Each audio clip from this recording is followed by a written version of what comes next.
So last time we had we have followed Glenn and Lene as they have fallen into the sewers, and we could have chosen to see the other characters pass, but we all got separated after the last boss fight. With the guy who wanted to capture Lene, even though when we first see him, he's thanking her and talking about how she saved his family because she knew about medicine that like made helped his wife get through childbirth. So he's like, oh, my wife and daughter owe their lives to you, and so do I. Didn't expect the subversion of him being like, oh, I want to protect my daughter from the horrors of war, so I need to make this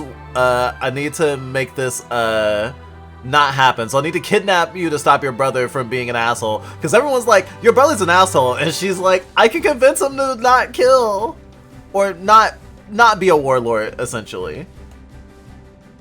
But now we're separated, and I want to see what the chemistry is between these characters, because games like this and stories like this live and die by how well the characters mesh together. And they don't need to necessarily even get along. It's just how they are different and how they experience one another. Actually, a lot of RPGs are enhanced by the characters not liking each other. So even though I do kind of ship them, it's kind of like a default ship, because I'm just like, I don't really have any strong reasons to ship her with any other characters. I mean, other than like that other royal who I don't like that much because he's an asshole, but then again, I'm like, if he becomes less of an asshole in the way that I don't like, I mean, he's an oligarch. I'm fine with him, but right now his personality is, you better respect this princess, and commoners are beneath me. It's kind of his only fucking thingies. He kind of reminds me of a character that would have existed in Berserk if they didn't get fucking murdered. Or could have existed in Berserk if they didn't get murdered. Let's see. Learn skills. What can I learn? Oh, for people not familiar with this game, this is Chain Echoes. This came out on December 8th of 2022. Probably won't finish it before the year is out, but that's okay. It is a RPG in like an older, I mean, it's not weird to see a retro style JRPG at this point, is it? We've been playing Chrono Trigger concurrently with it, and it's been interesting to reflect off of it because it does have some things in common. Oh right, I wanted to wait on using this point. Because I want to see what the enemies in this dungeon were weak to, so I could get a jump that's appropriate for it. Or maybe even Flying Killer. I want to plan ahead. I think I set up their skills and everything already.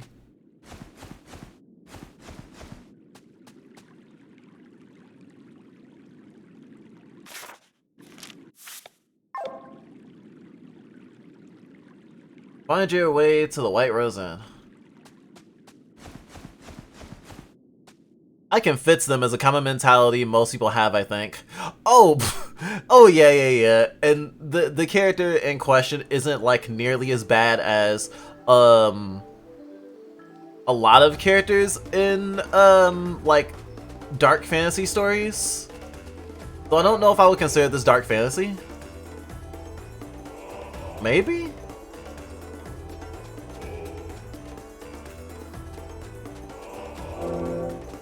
I mean, actually, it's been fairly fucked up. It's been fairly fucked up. I think this counts as dark fantasy.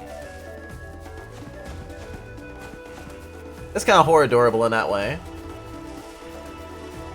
I mean, I get into the I can fix them mentality too. And that's kind of part of the appeal of characters like that are like good aligned. I doubt he'll be the worst character in my party though.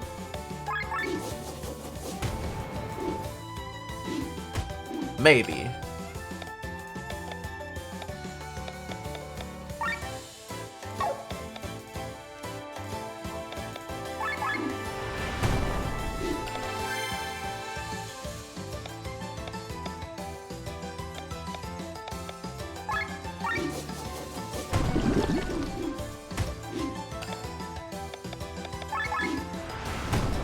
I've recently played Live Alive.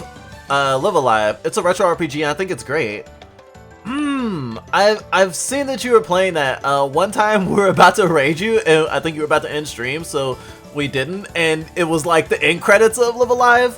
Do you get end credits scene for every character? Or end credit title roll or whatever? Cause I was like, ah, damn, you're done. But then I saw you playing and the next time you streamed, I was like, wait a minute. I've heard very good things about it. Okay, it's weak to wind. I'm probably gonna play the original first, and then get the, like, Switch version. Unless the Switch version comes on sale or something. Though there was just a Switch game on sale that I just grabbed because I had a tab up for it. For literally like 3 months waiting for it to go on sale. Which was nice. I forgot what it was called. It's Captain Meteor, and if you just search Captain Meteor, it should come up. But it's a tactical RPG, kind of like Fire Emblem or something. But with the character teaming up with a bunch of shonen jump characters. It caught my attention because Lloyd Folger is in it. I love Spy X Family, and I was just like, ooh. It kind of reminded me of, was it Project X Zone? That was like a tactical RPG, but like Capcom protagonists. Yes, every chapter has its own story, essentially. Okay, you know what I didn't realize until quite recently that Live Alive kind of inspired? Fucking, Octopath Traveler. Especially considering Octopath Traveler doesn't do a lot to, like, mesh the characters together. Like, they only have, like, not even secondary, tertiary importance to each other's stories. Like, I wouldn't even say they have importance. They have commentary on each other's stories, but they don't participate in any way. They don't, any other characters in your party are not acknowledged. I thought Live Alive was, like, a time travel thing, and they were collecting all the protagonists after their story, like, and it becomes a bigger story after that. That's what I thought Live Alive did. I suppose I was wrong.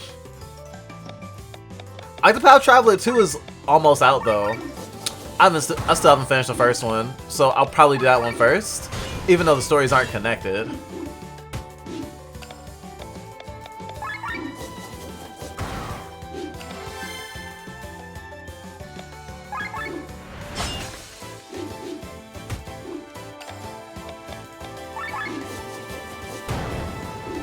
I just wanted to use fire, even though it wasn't the weakness. Yo, bamboo!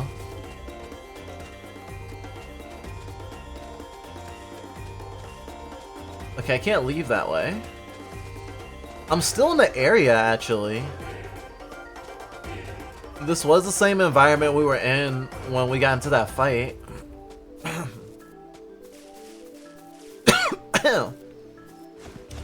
So our friends might not even be that far.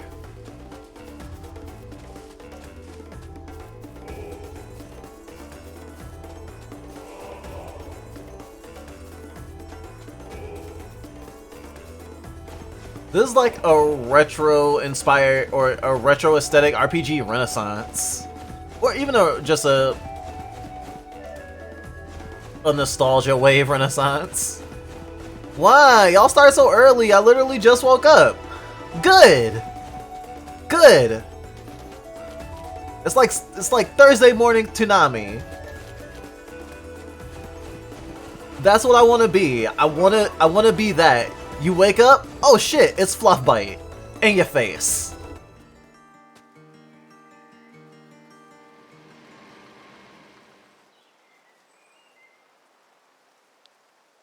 Sky armors?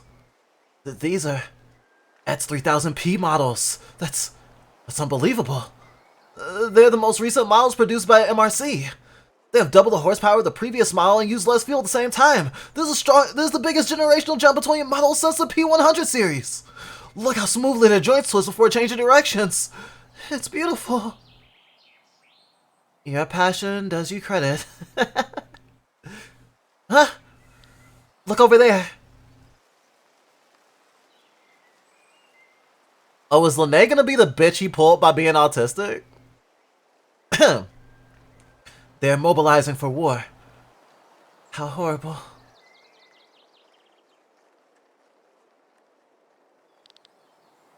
Lord Gustav Remeyer is allied with Terran. We just hear a wide breath around this village. Remeyer? I've only heard this name recently. Lord Gustav is Rob's father. He's the son of an earl? That explains a lot. Do not speak ill of him. He has gone through much. Sorry. You seem to know him well. During the war, Lord Gustav rebelled against my father, but he was quick to put it in its place. Rob was taken as a ward to the royal castle. There he grew up with me. A life as a hostage. He was the son of an earl, but was not treated any better than a court maid. That must have been very painful for him. I'm sorry, I didn't know. You are awfully sorry for something. You are awfully sorry for something. You are awfully sorry for something. Don't be. I mean, okay. Anyway, let's move on.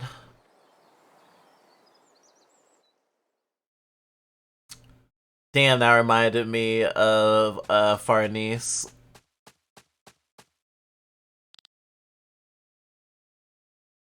Oh, more Berserk. Just a similarity. Not a declaration of inspiration or anything. Avoiding all those monsters has taken us a long time. True, but we stand no chance against most of them in battle. I'm sorry for not being much help. What are you talking about? Without you, I would have never dared to cross these mountains. Glenn, are you alright? Let's set up camp. The sun is setting anyway.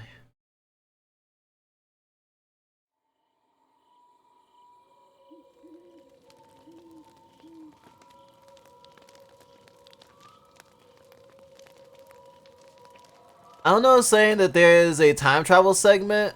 I don't know if saying that there's a time travel segment where you get everyone from the different time periods after their stories. So it's definitely the Octopath Traveler's character stories are independent, but they work together at the end. Ah, okay. Opening Twitch to have Drizzle hit you in the face with a disposable aluminum cooking pan yelling, "Discombobulate!" before clearing the fair throat and going back to playing games.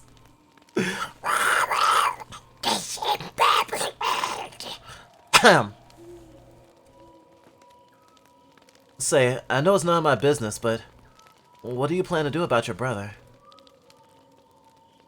Matthew seems to have confirmed that Prince Frederick ordered the murder of Lady Prunella. Matthew is a liar. I do not believe a word he says. Don't get me wrong, Glenn. I'm not some naive girl who, despite all the evidence, thinks her brother is innocent. I know him better than any other person in the world, and I know exactly what he's capable of. And it's not little. But that does not mean that he gave the order in this case. Nor does this mean that I cannot prevent a war by talking to him. I need to see the bigger picture with my own eyes and not betray my brother based on the statement of someone who tried to murder me. You're right. Who else should you trust but your own family? To see the bigger picture. That was also the reason why I fled the castle. I can't understand what it's like to watch the world only on the horizon while you sit idly by in a bay window of a tower. You don't know what it's like to be locked up behind walls all your life. Actually, I know that all too well. You do? The city where I came from was a huge prison. It was a giant pit in the ground. Some rotten buildings built in mud with high walls around them. The guards opened the gates, threw the prisoners inside. The guards opened the gates, threw the prisoners inside, and closed the gates behind them. They did not care about what happened inside. The law of the strongest ruled in there, and if you were strong, hard-working, and had a lot of luck, you were sold as a slave and could leave the city. Are you talking perchance about Golgotha? Yes, I was born behind the walls, the son of a prisoner. You say you can see the world only on the horizon? I couldn't even do this. I didn't even know what the horizon looked like. People talked about it, but I could not imagine it. Surrounded by walls, all I knew was the sky above me, and the mud beneath my feet. You're a survivor from Golgotha? I did not know that. I'm sorry. How foolish of me. You couldn't have known. After the Jadar Exodus, I was freed and joined the Band of the Iron Bull. Being in prison for such a long portion of my life is probably the reason why I enjoy flying sky armor so much. Up there, I feel free. I can look beyond every mountain, beyond every wall. And now the troop is no more. When we reach Terran, I'll see to it that you are genuinely rewarded. You could use this as capital to start over. That is Kylan's most sincere wish. But if I were to choose, then... Tell me. Back during the battle in Wormshire, I was in the center of the explosion that engulfed it. Wait, you were in the middle of it? How did you survive? I don't know. The explosion pulverized buildings, killed people, vaporized water, and melted skin. Both Kaylin and I, we didn't have the slightest scratch. The cause of the explosion was... It looked like a grimoire. Not the magic tome, mind you, but these crystal stones put into the book's cover. It was bigger than the usual stone, and the refracted light shone in colors of a rainbow. A grimoire? Are you sure? I don't know of any with such power. But some ruler on Valanda seems to know it only too well. Kaylin and I are searching for information. We want to know what this is all about. And that's why you sneaked into the palace? And that's why we're traveling to Tormund and trying to help you. We want, like, you to ask your brother for help and share all his information about the Grimoire with us. You speak of a weapon so powerful that it can end wars on its own. I doubt that my brother will share information, if he actually possesses any. But I will ask him. I promise you. Thank you, Lene. This explosion is still haunting me. Finding information on what happened that day is my way of dealing with it. I will do my best to help you. Sorry. Stop being sorry! Yes! Let's sleep then. The more we talk about this topic, the harder it will be for me to find good sleep. So be it. Good night, Glenn.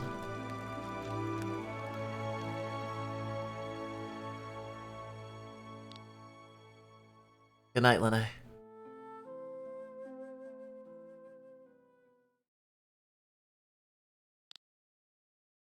I love chemistry. I'm here for this. I'm so here for this. Oh, would you want to do voices? Playing Ace Attorney Chronicles with me sometime? Yes. Can I introduce you to another friend who literally asked to play Phoenix Wright and do voices with me, and I told them that I wouldn't if I was the stream host anytime soon because of all my stream busyness? What I'm saying is I have a friend who I do not think would be opposed to being on your stream with us and also doing voices. That sounds super cool. Gosh, I love voices. Especially nerds. Meow, I'll DM you later. You there, wake up. Huh? Soldiers. Do we look like soldiers to you? What do you want? Do you know where you are? This is a holy place. You have no business here. My head. Damn it. Watch out. It hurts. Sorry, we did not know where we were. It was not on purpose. These are sacred woods. Anyone who enters this forest is sentenced to death. Why are you here then? Hold still or I won't be able to bandage you. We have a state of emergency. Our village, Wieland, was attacked by a beast. We wounded it badly, but the beast fled. We are chasing it before it can recover. A beast? Looks like a mix of a bear and a wild boar. His bright red eyes. Haunting. It's huge. But the wounds we inflicted on it, 3 men had to pay with their lives and 5 others were seriously injured. Cedra, we should not stay here any longer. We are all exhausted. A short break is necessary. The beast will not get far away. Can you forgive us for trespassing in this state of emergency? You are armed and look like you can handle your weapons. We'll rest for a moment, and then you'll follow us. You want us to help you take down the beast? Don't worry, it can hardly defend itself anymore. Don't help them, Glenn. You could put yourself in danger. Who are you? What do you want from me? Let us help. We have a different objective, have you forgotten? I know, but haven't you heard? Bright red eyes? Just like the demon at the banquet. Maybe there's a connection. Besides, we have no choice anyway, or should we be hanged for entering this forest? Of course not. Alright. Get ready while we're still resting.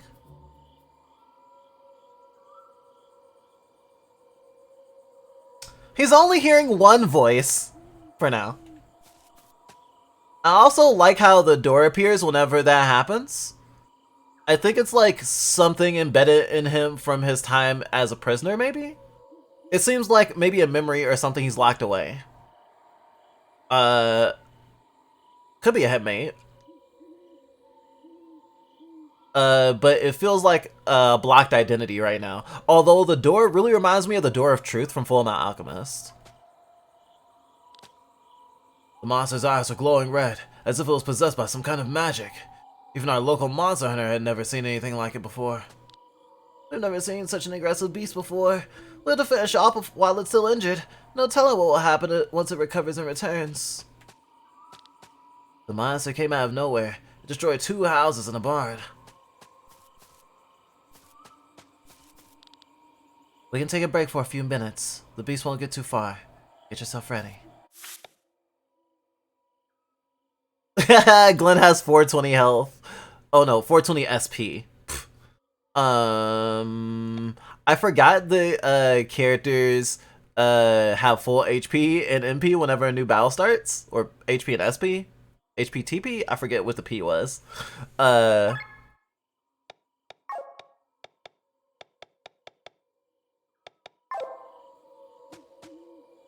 I actually don't have to get ready at all.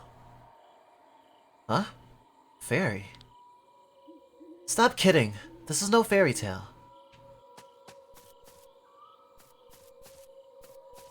I guess sky armors are considered science.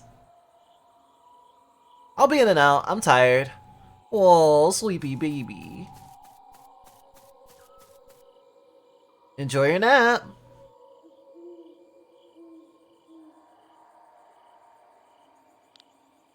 It feels like it's showing us the way. But where to?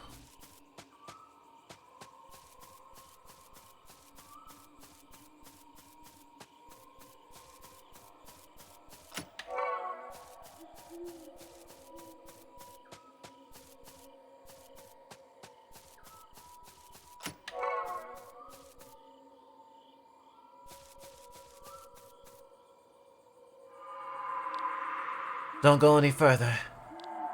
Ugh. What is going on, Glenn? It hurts. It hurts so much. Ugh. The voice inside my head. Glenn, what are you talking about? It's here! Have you seen something?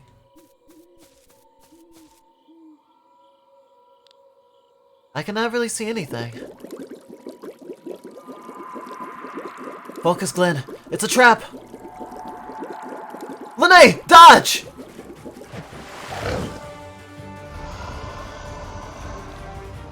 This is Cedra's red-eyed beast! How did you know it was coming? Intuition, I guess? Do you hear their laughter? These forest spirits or whatever they are. These forest spirits or whatever they are have set us up. Maybe we can defeat it. Look at its injuries. We've no other choice. There's no turning back anymore. Heavy, dry, oil, and wet. Now those are some status effects I can get behind. Certain items and skills can apply the following status effects: heavy, dry, oil, or wet. If an enemy or party member is hit with an elemental attack while the corresponding status effect is applied, extra damage will be dealt. Heavy strengthens earth, dry strengthens water, oil strengthens fire, wet strengthens wind. Wet and dry are gonna be the harder ones to... Wet and dry are gonna be the harder ones for me to tell the difference between. Go on, you don't even need to make a clip. I have a button for it. I'm so bad at telling dry from wet. That's why I wear diapers. The joke just writes itself.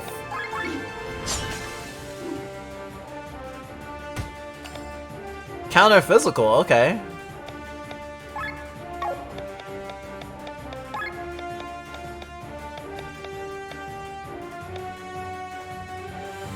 Water vulnerability up.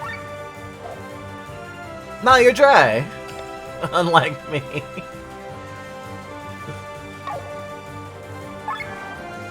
Special move time! Oh yeah, the music is awesome. I'm very here for it.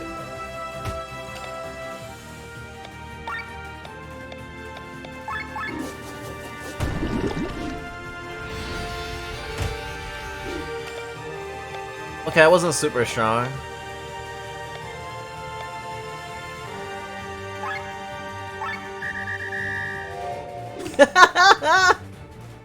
That was such a funny taunt.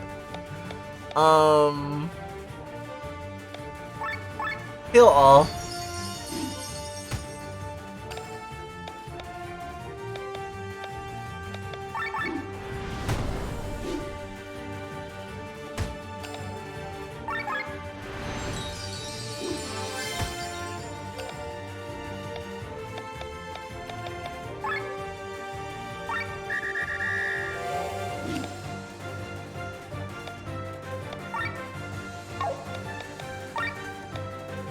Oh, apparently it's a dragon.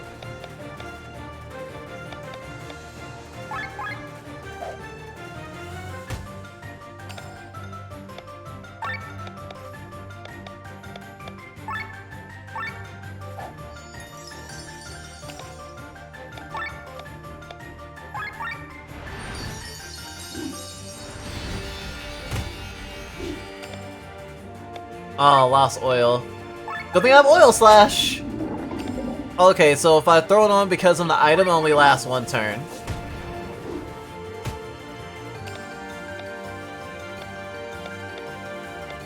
Blend energy! Ah, dragon fruit juice. Yes, the best flavor of piss.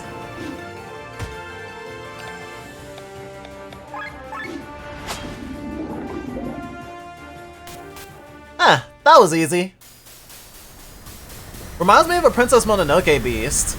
Ooh, yeah, it definitely looks like a spirit deformed by like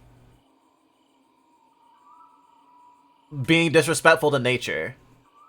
It definitely has that vibe.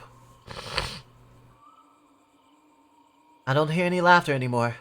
The forest spirits lured us towards this monster, but why? Glenn, you do not look well. The color has left your cheeks. You should have listened to me. The beast that you defeated just now and the demon that attacked the bank were both born from the planet. born from Eldra, and they share one common goal, is to hunt you down and kill you.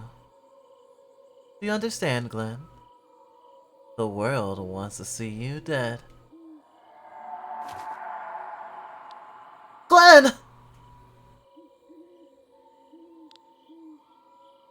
Whose fate do you wish to follow?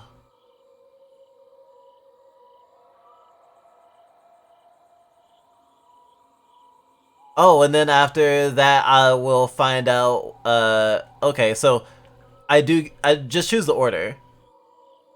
Okay, cool. Cursed mission. It's not worth the money. If they survive, they'll make it without my help. I'm out of here. No signs of them. Not even their bodies. Maybe they already escaped. Not that it matters. Once their wanted posters are up, it won't take a week until they're hanged from the gallows. Don't any eyewitnesses for the mugshots? We were both standing closest to them. But do you remember what they really look like? I don't. Now that you mention it, not really. That could be a problem. For a moment I thought this could get troublesome, but it looks like the matter sorted itself. I only remember that the woman in the back had red hair. What? She carried a sword of the Suna and wore a red dress, right? True, also her eyes are green and she had a birthmark under her left eye. If I had to guess, I would say that she was about 180 meters tall and weighed about 55 kilograms.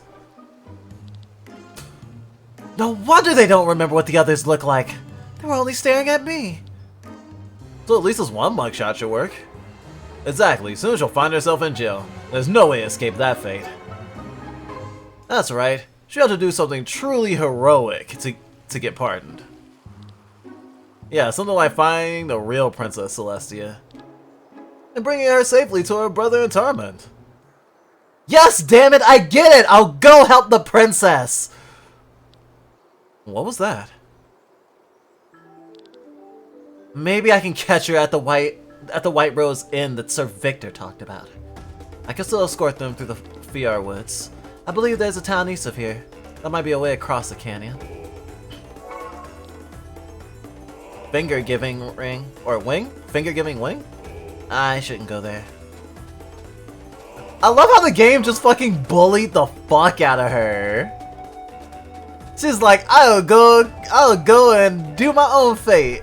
And my own things. And the game was like, you know what? It was like the DM being like, nope, this is the path. This is the story. This is the only thing you can do. I mean, you can do the other thing, but I'll have you kill unceremoniously. That was the most D&D shit ever. I'm gonna go draw something deranged now. Thank you, Driz.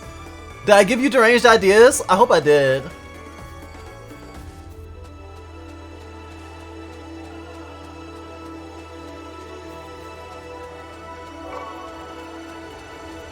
Okay, that's pointing to the right. I was also pointing to the right. Ah, I can't fully explore. I didn't see that before, though.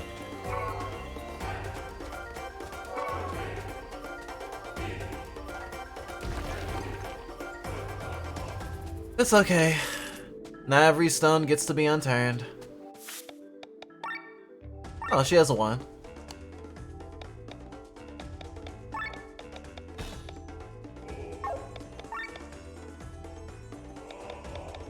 A physical attack dealing 1.8 damage can trigger Petal Storm. Physical attack dealing extra 3 times damage on paralyzed targets can trigger Petal Storm. Raises critical chance by 15% for 5 turns. All.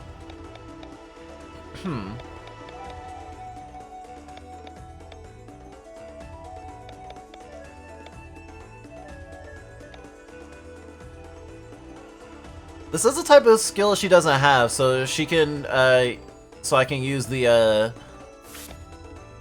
battle system better, even if it's just her in the party.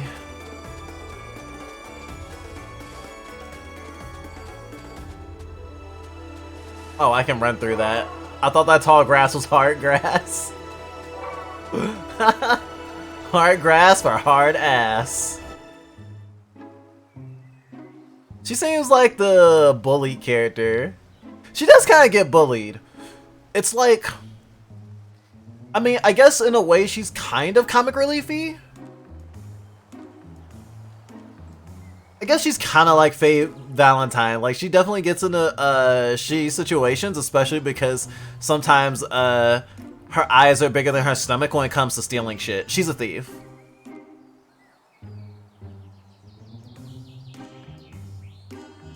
She even ran into our heroes because some people kidnapped her that she stole from and blackmailed her into stealing something else or they would kill her. Is that blackmail? I think that's just threatening. What's the hustle and bustle in Rock Bottom? A year ago, a bandit group took over the leadership here. They've been causing a lot of trouble ever since. Seems like they also have problems with Tyranian soldiers. What are they doing here anyway? Currently, they're everywhere in Koratara. They even closed the main route. Is there a new war in the making? All I know is that we should steer clear of the soldiers. They'll only confiscate our goods. Unfortunately, the only way north is through the village here, so we have to wait until the situation calms down. Alright, let's stop pretense then. Unfortunately, I don't have time to take a break like you, my dears. I have to get through there somehow. Huh?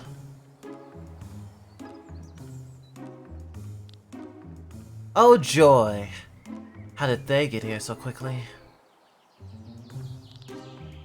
So I need to get past some bandits, Tyranian soldiers, and the Black Sun Gang? Easy game, you can do it, Sienna.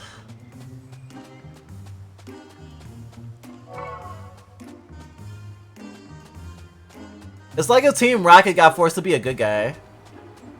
Or like good guys permanently, rather.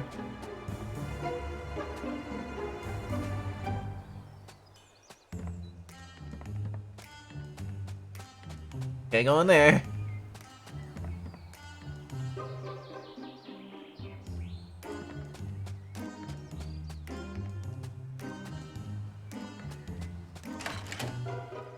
Oh, I totally Solid Snake that and I did not need to. Or at least not for that character.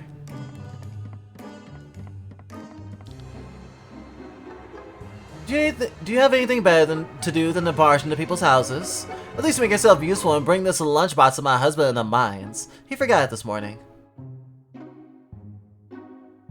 As you command. Wow, you're listening to me? Not only rude, but stupid as well. Now off with you. Wow!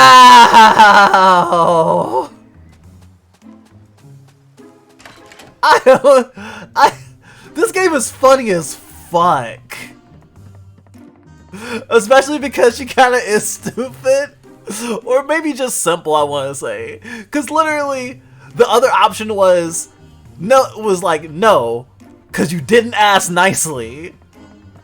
It's like, if she had asked nicely, you would have did it? For real? Rock Bottom is a mining town. We live off what the mountain gives us. Wait, you can't... Oh, you're bringing Bernard's lunchbox? Then be done with it. Bernard's at the entrance to the Weingard mines. Oh! This is actually how I get through! That's so cool! I love it! Every day I smash these rocks. That easily makes one tired. It may so happen that the pick slips off and lands in your face. So get lost and leave me alone.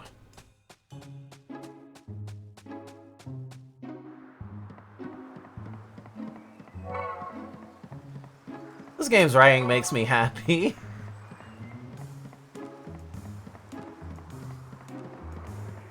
I love it. I love it. I love it. I love it. I'm so sneaky. I'm so sneaky. Sneaky, sneaky, sneaky, sneaky. Sneaky, sneaky, not stinky. I'm not that stinky. When I'm done with work, I'll have a nice cup of after-work cocoa.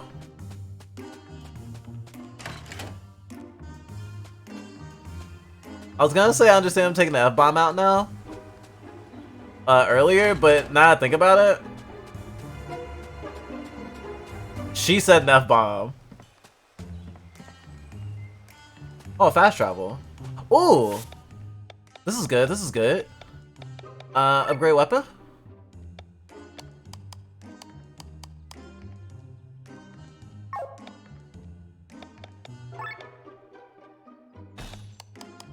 Let's set into a weapon.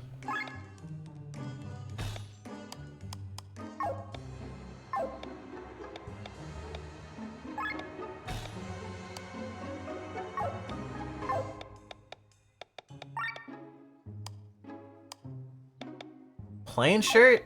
I'm sure we have a better shirt. There ain't nothing plain about her.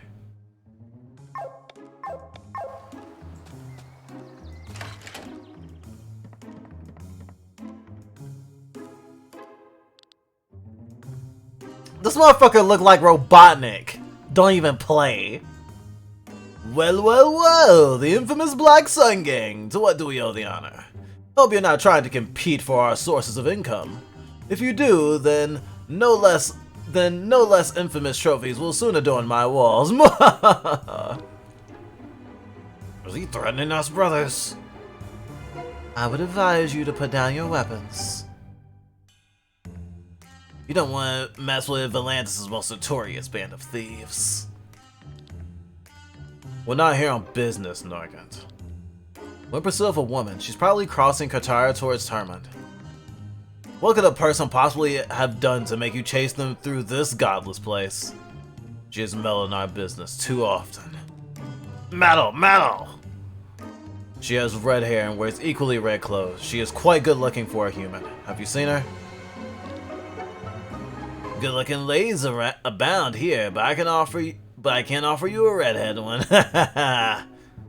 If she shows up, let us know. You ask a favor of me? First, we should get to know each other. Come, take a place at my table. Soldiers are running around my town, and I should take the stairs and get out of here.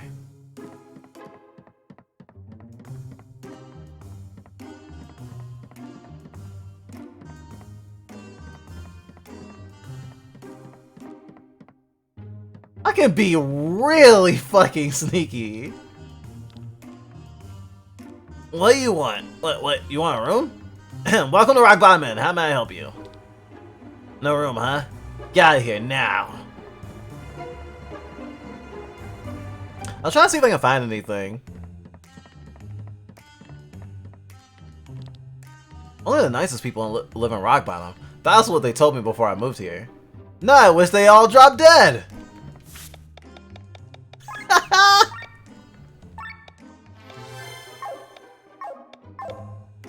I should not have saved over that.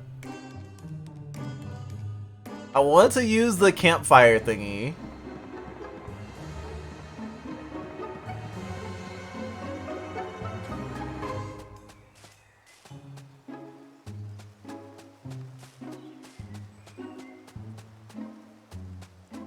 There has to be some reason I can get out here. And I see that chest, it's teasing the fuck out of me.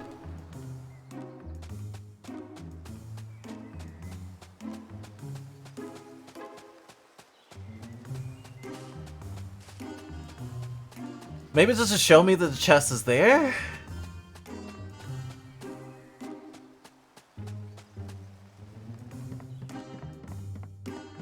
It's funny that I can get so fucking close to them though. I'm taking a piss. What? This place is as good as any other. I'm taking a piss.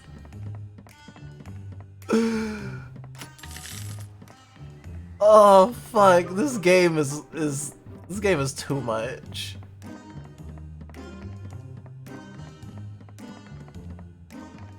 Taking a piss over here. This one finds that Nargant looks like the textbook definition of untrustworthy. How do I get any higher? There's these steps, but oh. There we go. Oh, do you sell what? Not to me, apparently. Water bomb. There's a hole. Do I jump down? I don't want to see what Norgan keeps down there.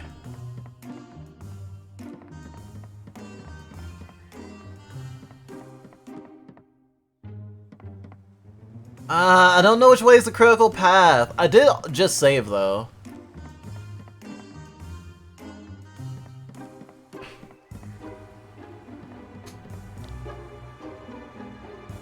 But it feels like the story wants me to go. So this is Nargan's treasury? Let's stack up a bit. These coins should be enough. I can't carry anymore. I cannot say no to this fancy amulet. And we're done.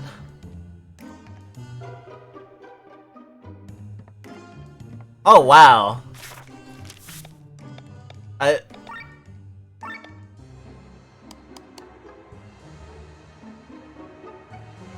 A bag of coins handily stolen from Sienna from Morgant.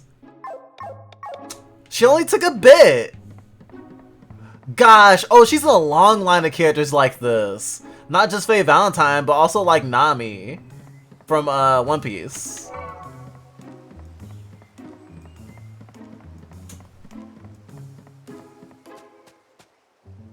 Lady thieves with little to no morals, but a heart of gold. And made traditionally sexually appealing. Usually femme fatales. Gotta be one of my favorite genders. Did you know that Rybam is the oldest city in Valandis? Yes, even older than Nasia. Before Valandis was known for its school of magic, people only came here for the land's minerals. So, in line of like small variations in story, is present in some games, I am wildly curious what having this bag of coins is gonna trigger later in game. Look at that, the whole place is crawling with bandits and crooks. Where illegal money flows, a famous doppel soldier like you is not far away, right? How about you help me out? Do you know who we are? You're Bathrais, aren't you? He's well known amongst mercenaries. Lisvan who speaks of himself in the plural and wears metal prosthesis for arms and legs. Ooh, this is gonna be my favorite character. Ooh, Rick. I mean, chat. Which he moves by magic? He has auto mail! Oh my god, he has auto mail! I love auto mail! He is well known among mercenaries, a Levisian who speaks of himself in the plural and wears metal prosthesis for arms and legs, which he moves by magic. There are rumors that he received this skill in return for the pact. Since then, as part of the curse, he can summon magical weapons in battle and bend metal to his will. They've only done this for characters who can join our party. Is this an optional party member? Then surely you know our price. Let's see. Is that enough? Looks good. What do you want us to do? I want to cross Wartara. Help me get out of the city and reach the Fjordwoods. Bodyguard, is it, huh? Alright. We'll help you in fighting monsters and shit. But we won't touch the soldiers. Don't want to ruin our reputation. Yo! Look at his big! I thought that was an axe. Look at his big pants. He has like, I don't know. What is that? I don't know what you call it. Like, it was like an ass cape? I love his ass cape. Okay, so this is gonna sound really bad out of context, but in lieu of them not having any characters of color, I am very happy that they literally have a Scaly, because I am a Scaly. I'm biased. I'm so biased. I still want people of color in this game. I promise. I still will really love people of color in this game. I guess Sienna is probably Asian, though. I shouldn't overlook that. But am I assuming that because she has long hair and wields a katana, it just feels kind of... It feels like coding? But I don't know if... It's a vibe that I get, but I cannot confirm. And if that is the case, then me being pissy about there being no characters of color in the human cast, or in the human playable cast, is kind of... Well, it's not null necessarily, because what I would have liked was melanin, but I guess it speaks to the fact that on one hand, having an Asian character would be representation, and it doesn't need to be like super duper pronounced either. Like if they had a black character, the black character doesn't need to have a bunch of signifiers necessarily, though. How someone would code blackness into a character in an RPG based on their class and their aesthetic, I think would be a lot more heavy-handed than doing it for an Asian person, potentially, though not always, because sometimes they're just like, oh, we have an Asian party member, they're a samurai, which I guess is kind of this game. But even Elden Ring had a Japanese equivalent to its world. It was called the Land of Reeds. This is a really interesting concept I am now exploring. It's really funny too, because there are plenty of characters who claim or like code or headcanon certain non-human characters, especially in RPGs, as people of color, and sometimes the coding is explicit in the game. Final Fantasy X, for example, Kamari is totally native, for example. And I mean, they even go into, and it's like a tribe. And I mean, looking back at Final Fantasy X with that context, that I wasn't like fully aware of how like problematic it can be in its handling. And it's not like there's worse shit out there. But like, I don't know, it just feels like, oh, this culture is like culturally backwards, because his whole backstory is like he's shunned. He doesn't speak a lot, but like he's looked down upon because he's small. Like he's like literally like, if a guy is like 5 feet, shit, if a guy was 5'2", that's not the height that at least Western culture sees men as the appropriate height. And in the same way, even though Kamari is like 6.5 feet when fully standing amongst humans, for his species, he's actually really short. And it just seems really fucked up of like that being kind of the crux of what we see in the game for how Kamari is treated by his by people of his clan. They just kind of are bullies and just care about physical strength and shit, which is just like, sounds kind of racist. Still love Final Fantasy X, don't get me wrong, I'm not canceling Final Fantasy X. But I just went down that fucking rabbit hole thinking about like representation and what it means, how complicated it can be. Though I am glad that I even thought about the possibility of Sienna being Asian instead of continually assuming that she's white, because it's a catch-22 on, especially in like Western like white hegemonic culture, Asian people who lack melanin specifically are touted as like an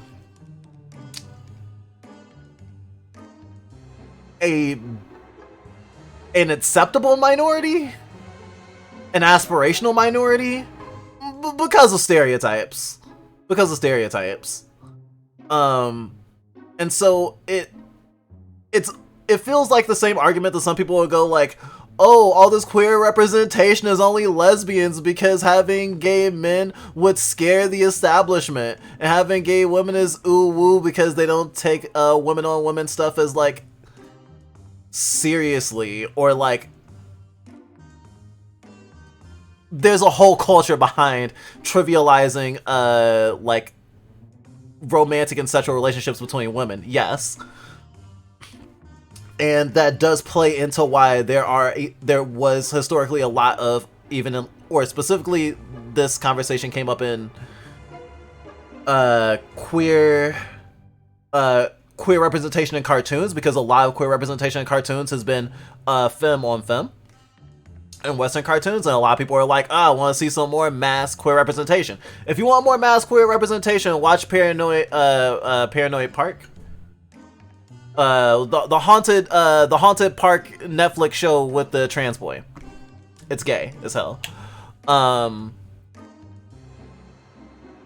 But some people were adamantly getting mad that characters weren't the queer characters were like all over the place, but only all over the place if you knew where to look, but only femme.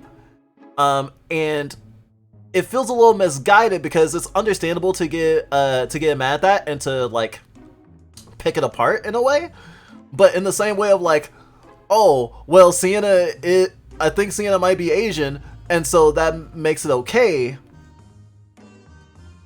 feels two-sided, because I don't want to like be like, okay, it's great that there is representation, but I want a splash of color that wasn't green. Right? As opposed to getting mad at, oh, I wanted someone with melanin, because this is representation. And like I said, there's two ways to think about it, and I think that like taking a balanced like gray area take is fine. I did not mean to talk about that long. I did not mean to talk about that long. I hope I did the concept justice.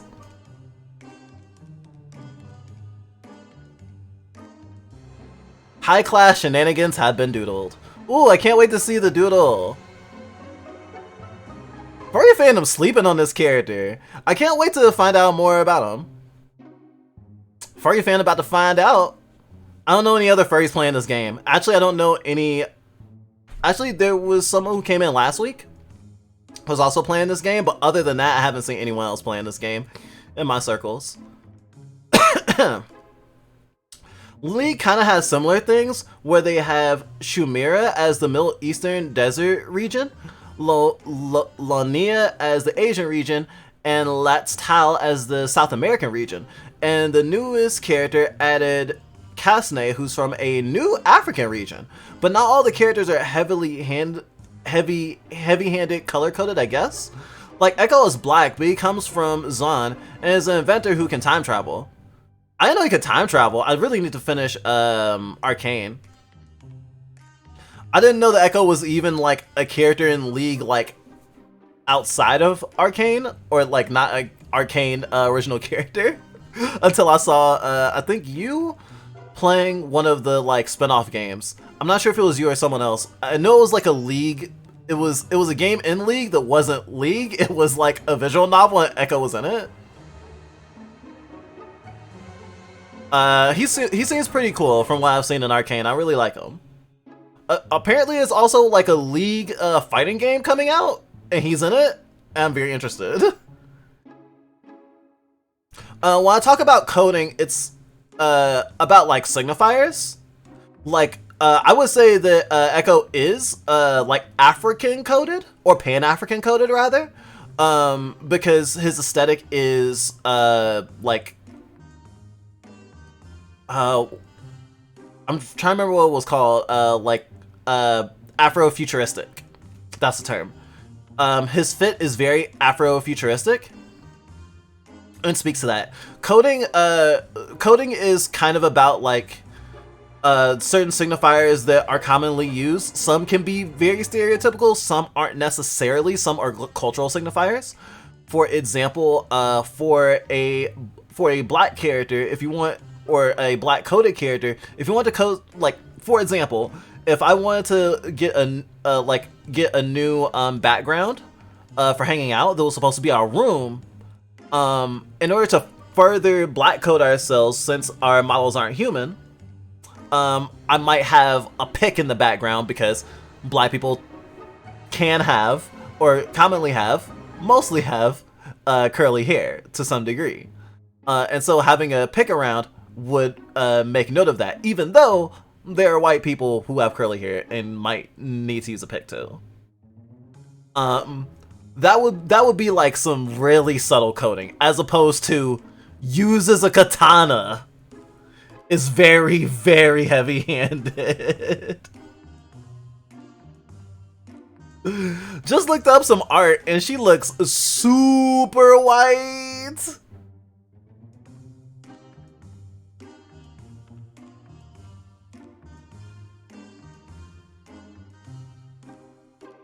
Yeah, I mean, that's fair. I don't know. She looks pretty white. But at the same time, even the art kind of swings. I guess I'll show it. Kind of swings in a way that's kind of like, I don't know. This is a passing reference to Berserk, not in a way of like, oh, this is a parallel in like a stylistic way. I had noticed with and a lot of people had noticed with like Berserk 2016 that like a character who was darker skinned, for example, or not even for example, like literally a darker skinned character, like literally a black or at the very least colored character, because it colored, a fucking POC character, like was made in a way that made them very lightened, and like how you draw a character, even a character of color, can change perception of that character is a certain race or not. There's a character in Resident Evil 4 who I have always read as black. If you go to Resident Evil Wiki, Hunnigan, Agent Hunnigan, Leon's handler, it says that she's Caucasian, and I'm like, how did you reach that conclusion? And so having that disconnect, is fine, because there's a lot of things that go into like how you read a character's race, and sometimes it can be subtle. And when you say that Sienna looks white, I don't know if you mean Sienna looks white in her facial structures, or you just saying like, again, skin tone.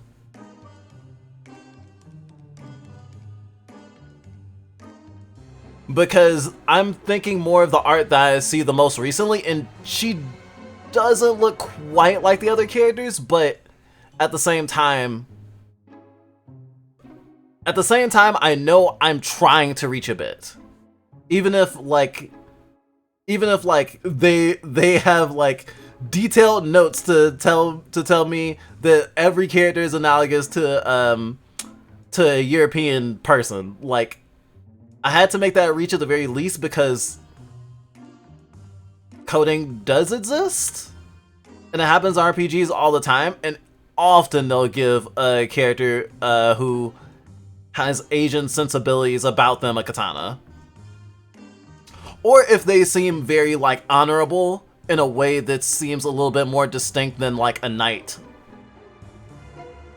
There's all types of coding. You can code someone like a samurai without them being Asian, for example.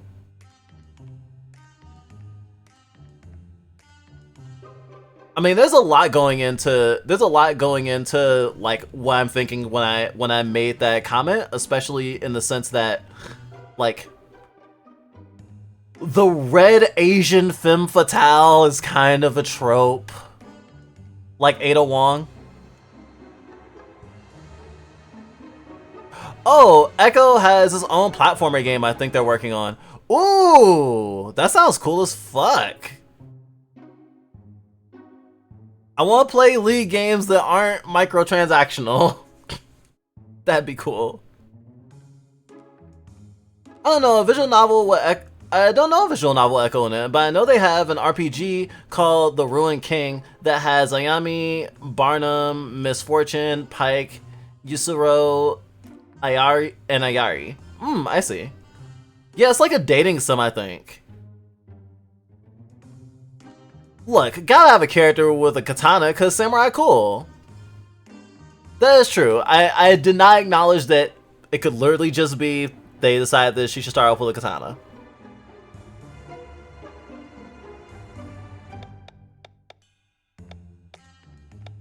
I wish I didn't think so much. Ah, how I wish to be Bimbo. Dark Spear.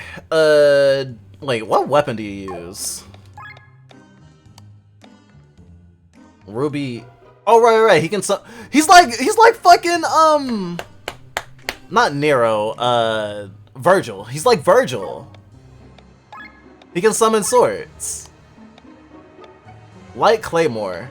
Dark Spear. Draw Iron. Inflicts heavy for 1 turn. All. Metal Dagger. A physical attack dealing 2.2x damage 1. Grants 1x summon. Oh, so you have like a whole like character a whole character mechanic thing. Alright. Not everyone has like super complex mechanics, but some characters do. Counter HP regain. 30% chance to counter a single target physical attack with HP regain. Yes, please. Ooh. I forgot what the word is for people who quote unquote hate machines. It's not they literally hate machines, but they like... There's a group of people who destroyed a bunch of machines as like a workers' rights action, and they got known for destroying machines, so they got considered people who didn't like machines. So kind of like anarchists, it got a false definition too. Magic up. Tech points. Health points. Alright, and now one more. Summoned attack. A magical neutral attack dealing damage based on the number of summons. All. Berserker. Grants a berserk for 4 turns. User deals 1.5 damage and receives 1.5 damage. TP costs are reduced. Self. Light Sword. Light Sword Monarch. Gosh, fucking Yu-Gi-Oh! Removes 1 target's buffs. Yeah, remove 1 target's buffs.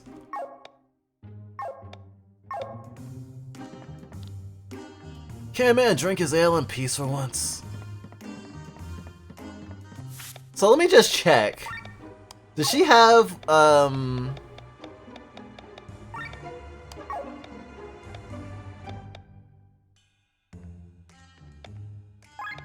don't want equipment, I want inventory. I'm used to inventory being at the top. No, she still had a bag of coins. I thought that the bag of coins that she stole was exactly what she gave him. Cause that would have been fucking funny.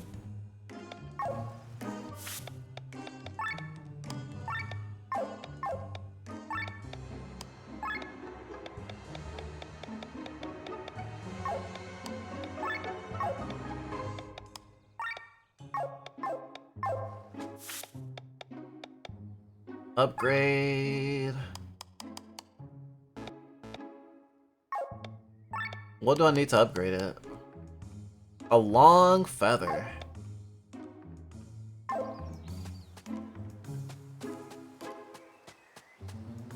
Nope, not that way. Huh? Tourists? Nothing to see here in Rock Bottom. Gosh, now I'm thinking of Bikini Bottom.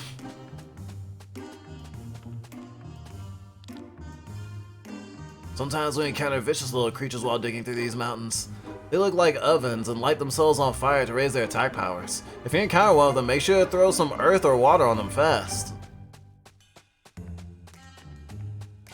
I love how I'm getting battle tips in a Ludo narratively resonant way.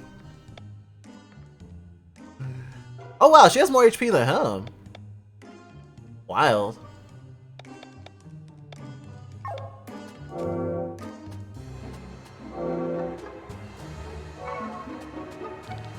My wife sent you to bring me food. That lazy sock. I didn't bring it on purpose because I'm sick of her slop. Leave me alone. I accidentally skipped the rest of it because he was being rude and that irritated me. I want to slap the bald part of his head. Make it reverberate. That's so fucking mean. Communicate with your spouse. Damn. Her slop. Disgusting. Hey, Glacy! How are you? The non-Riot-made League games don't have microtransactions, but Riot's goal is to make their games free and accessible to everyone. So it's gonna have microtransactions, unfortunately. I don't think that that's necessary. I think a subscription model or a low-cost model would be preferable, especially if they're citing accessibility, because it's not accessible to people with gambling addictions and things that make not doing microtransactions harder. And disclaimers of like responsibility, like, oh, it's responsibly, you know, like it says drink responsibly on like alcohol and stuff, I don't think is fair. Especially because it's not like, the warning label is not super huge either. It's there, but it's not like in the game's bio or anything, you know? Like, I have a big bone to pick with microtransactions, even though I do play games with microtransactions. But you know, I can criticize them and still play games that have them. If anything, the fact that they're in games that I enjoy upsets me because I am susceptible to those things. People who have BPD, ADHD, autism, and things like that have a harder time managing and stopping themselves from falling into the manipulation tactics of games with microtransactions.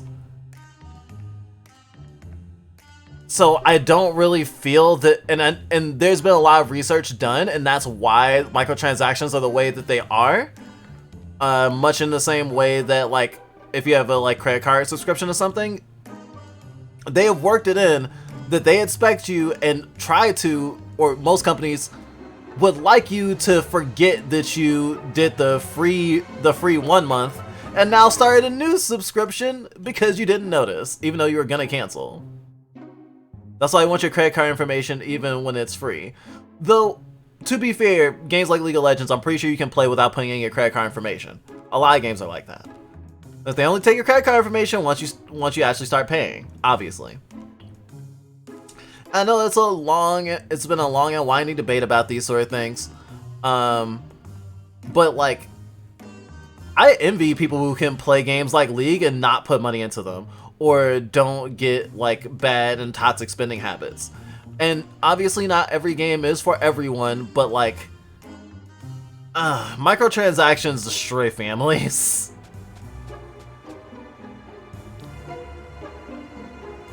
So just change the topic entirely. Y'all heard of Jesus Christ Superstar?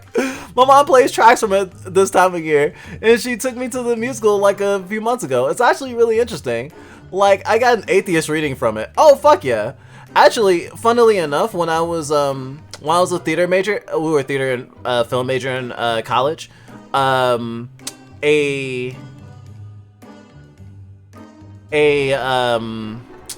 monologue, not from Jesus Christ Superstar, but from the Last Tales of Judas Iscariot, which is, I believe, from the same playwright, and it's also a musical. That was actually a monologue that I had practiced for auditions. So I'm fairly familiar with Jesus Christ Superstar, even though I haven't really like watched / listened to all of it.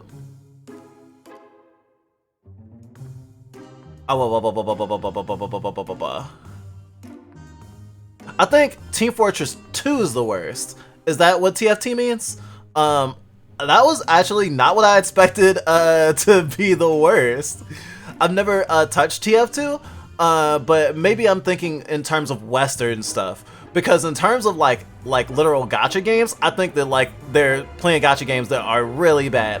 Also, a certain game that gets a lot of content creators like advertising deals or whatever. I won't say the name, but you probably know it. TFT is the worst microtransactions because if you want the avatar stuffs, you have the gacha mechanics. But I don't think LOL or Valorant have that bad microtransactions. You can still play the core games without having to pay money. The microtransaction thing is less about, and of course, like, pay to win is frowned upon, but I think the pay to win, like, framing of it's bad if it's pay to win, it's not so bad if it's not, is missing the forest for the trees, because gamers do care. And when I say gamers, I mean anyone who plays a game, even if they don't identify as a gamer. In a general sense, people generally like to win, and they generally like to be engaged, right? Paying to win definitely cheapens victory, or makes loss in a weird way expensive, because it's like, okay, if I'm losing to a bunch of people who have bought into this thing that makes it better, that makes them better at the game, or has gotten them farther for less time input into the game, then it's not fair, and I can never close that gap unless I pay or invest hours I don't have into it. That is a reasonable thing to have chagrin with.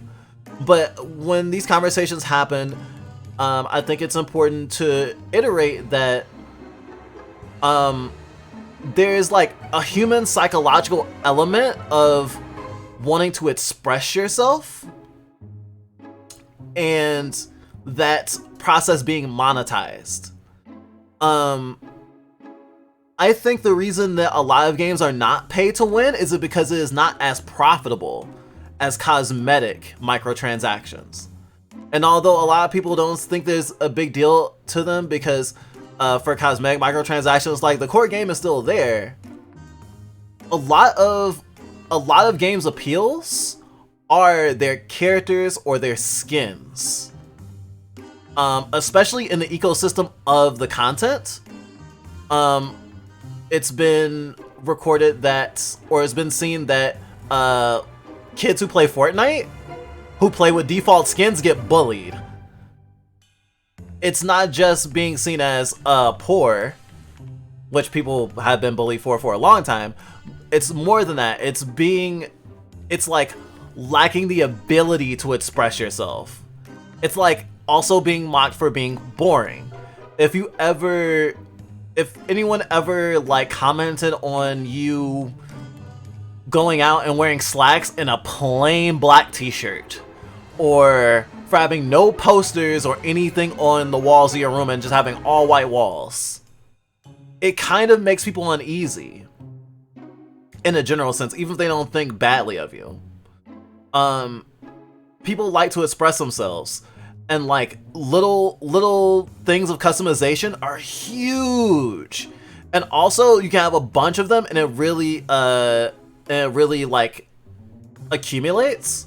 It's really easy to have a bunch of quote unquote trivial content that just changes what a character looks like, as opposed to something that's say game breaking, in the sense that it doesn't change the ecosystem of the, it doesn't in a gameplay sense change the ecosystem of the game community. It does change the ecosystem though, because there are badges of honor for, say, having a costume that would, or a character that was only around for a specific amount of time. There is prestige in having like the yearly holiday stuff. There's a lot of different ways that aesthetics in video games that are sold to you are used as a way to affect how you interact with the other people in your gaming community that play that game. And sometimes it's just FOMO. Sometimes it's just FOMO, and FOMO is really, really strong. I'm not playing Warframe right now because if I do, I know I'm gonna buy the new Warframe because I don't want to grind for it.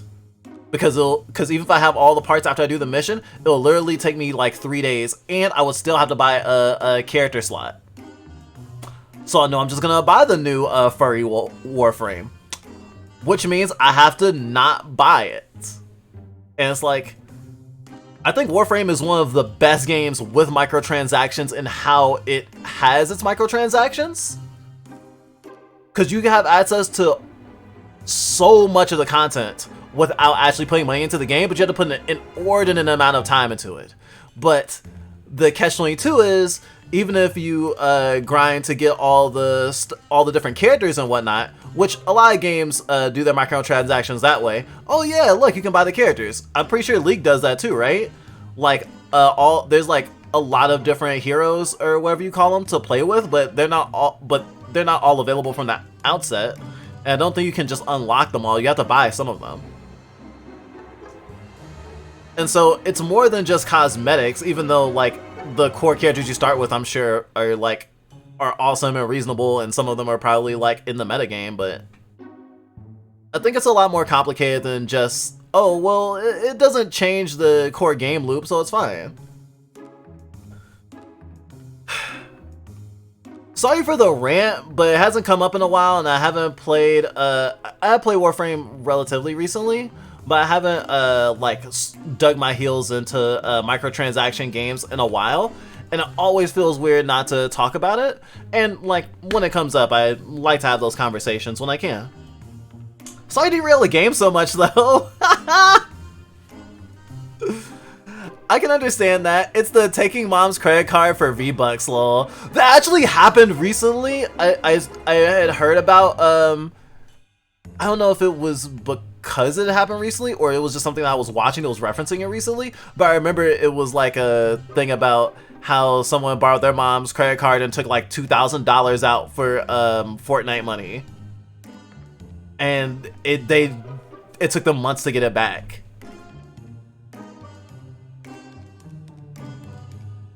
Teamfight Tactics. Oh, TF2 is Team Fortress 2. Okay, Teamfight Tactics. Teamfight Tactics. Got it. I don't know much about Teamfight Tactics. Like watching the play, I couldn't help but feel like Jesus, his followers were portrayed a lot like the leftist movements I've been in, especially because the divide between Jesus and Judas is sort of a pragmatism versus idealism debate that is presented in all leftist circles. Plus, they're all anti-establishment progressive. They're an anti-establishment progressive movement. I would say Jesus was a leftist. I really like that framing. I'm here for that. Driz, you gotta turn that mindset into a grind set. Look, the only thing I grind is my diapers, okay? Like, you can't expect much more from me. More like a squish set. Lol, just going through the TV tropes page for this game, and the opening is a shot-for-shot remake of the Chrono Trigger intro? Only the... Not technically. If I remember correctly, Chrono did not get haymakered by his mom. They subverted. It's only a shot-for-shot recreation of Chrono Trigger for like the first minute. It depends on how fast you get through it. But this game does take a lot from Chrono Trigger. That is very true. I'm glad that that we're playing this concurrently with Chrono Trigger. Wow, for people who are gonna be watching the VODs of these and only watching it just to get through the story for this game, they're gonna feel really weird when they get to me complaining about microtransactions for like 15 minutes. Also, the start of both games have a fair. Yes, the start of this game does have a fair. This game is very Chrono Trigger inspired. It is a response to Chrono Trigger. Teamfight Tactics is super fun. Y'all should give it a try at least once. See, that's like being like, Heroine's great. You should try it at least once. There are definitely microtransaction laden games that I will try in the future. I will consider Teamfight Tactics, but I am skeptical.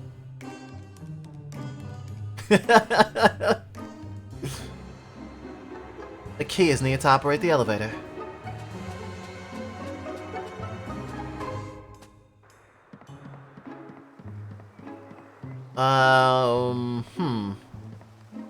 Okay, so I could have been running around that entire time trying to figure out where the fuck to go.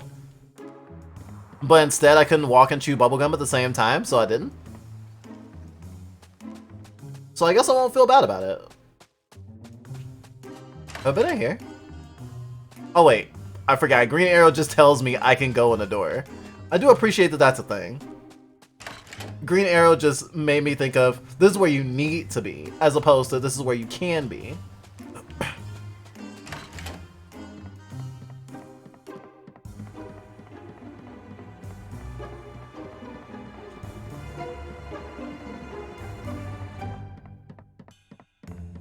I don't believe I could have missed the lizard. Lizards are like so bae. Sorbet.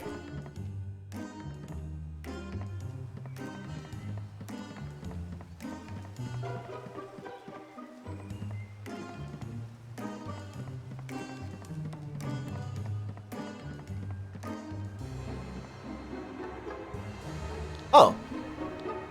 He's sleeping. Just a moment.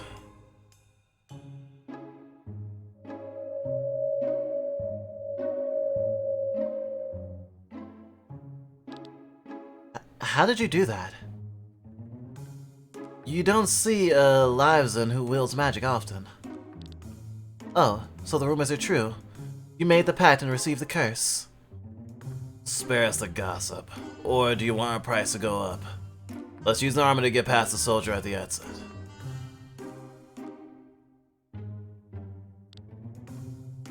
Someone here is very sensitive. Oh, there was no way I could miss this character if he's gonna do this to get past the guard. Do you want to continue? Yes, enough time wasted. Let's change the armor and get past him. I hate wearing armor. Reminds me of the old days. Anyway, it worked. Let's move on. See, I know that people complain about this about trans people all the time, but now I have a trans cannon. Now I just have a trans cannon. Like, legit, it's just like I hate wearing armor that is stereotypically masculine. Reminds me of the old days. It's like trans.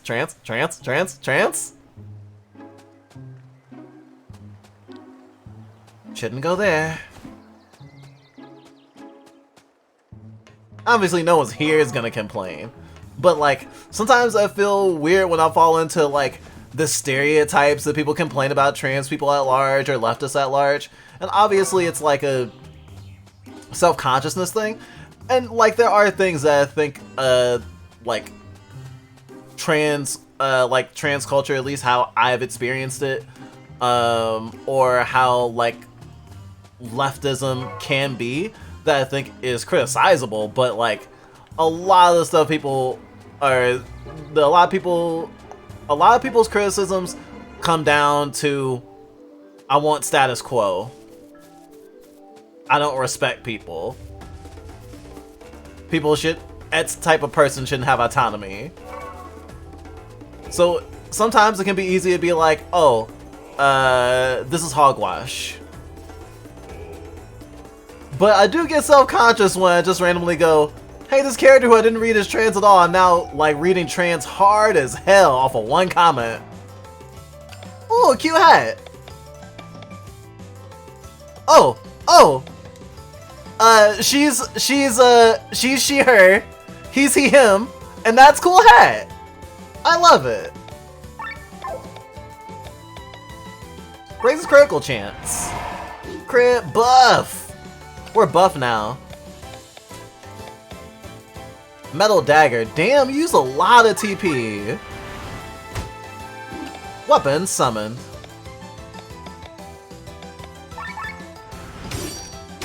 Oh shit, I should steal from that before I kill it.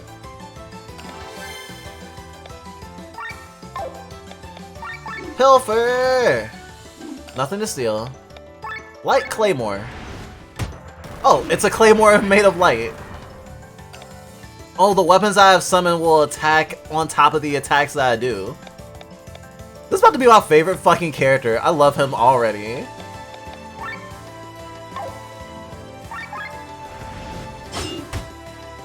Critical! Dark Spear!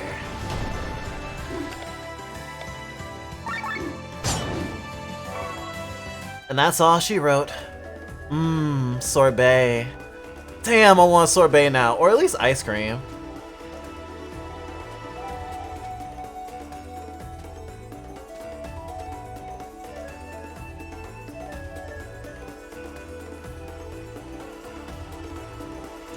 I think I only buy the battle passes, but I also got the Summer Splash Sheen because I thought it was cute.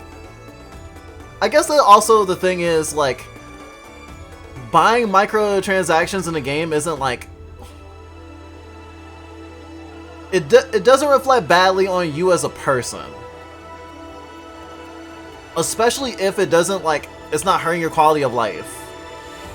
Like, when we read a paper about it, some of the people that they interviewed for, like, doing the research, it wasn't a paper, it was a study. I mean, it was a paper.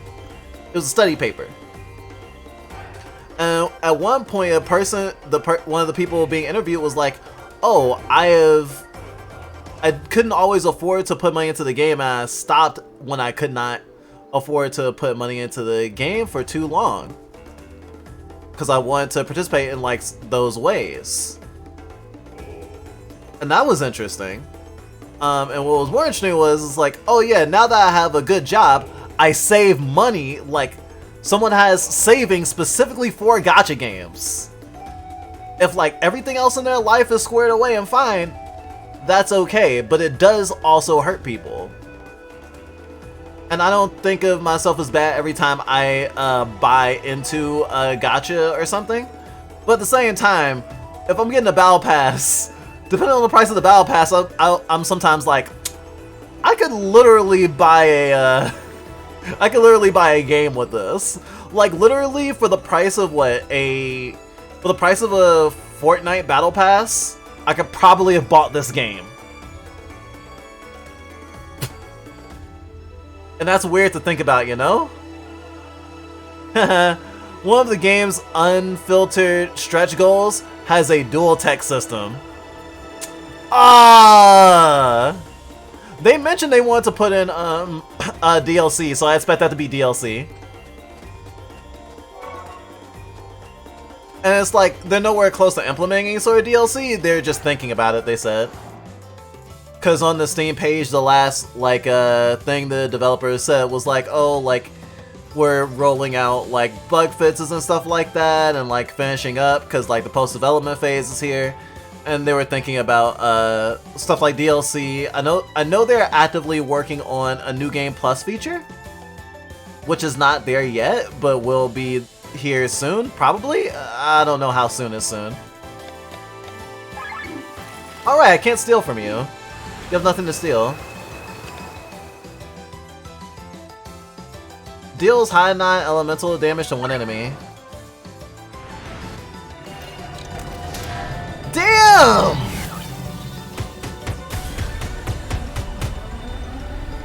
He just did fucking Tony Stark special from Marvel vs. Capcom. This enemy is strong too, or at least it's resilient, I'll say.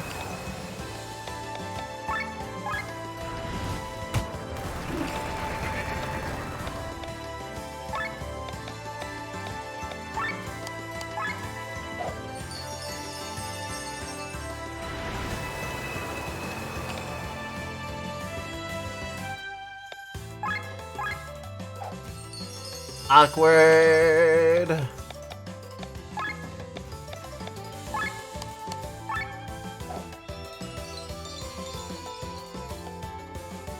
The orb is bursting. Just die. Cool hat. I have collected the cool hat. I have the gender now. Hey, look at the cool lizard. It's just chilling. R.I.P. that burb.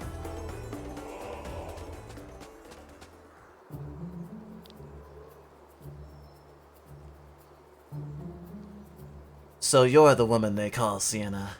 Oh, great. And Thrusdays is here as well. How did you pay him? With the gold from our treasury, I guess? Almost slipped away. You have something that belongs to me. Norgant. Just give me that amulet and the money and I'll let you live. I'll even refrain from handing you over to the Black Sun Gang. Ain't that nice? But Thrusdays stinks. Grab my belongings, Largry.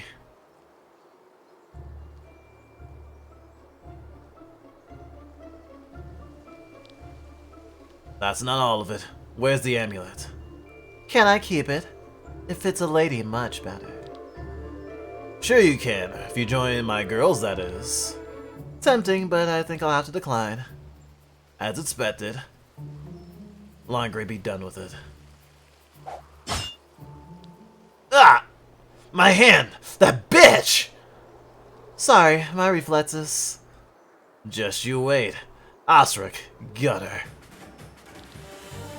Step aside, Largry. Let a professional deal with them. Let a professional deal with them. Just shut up, you stupid pudding!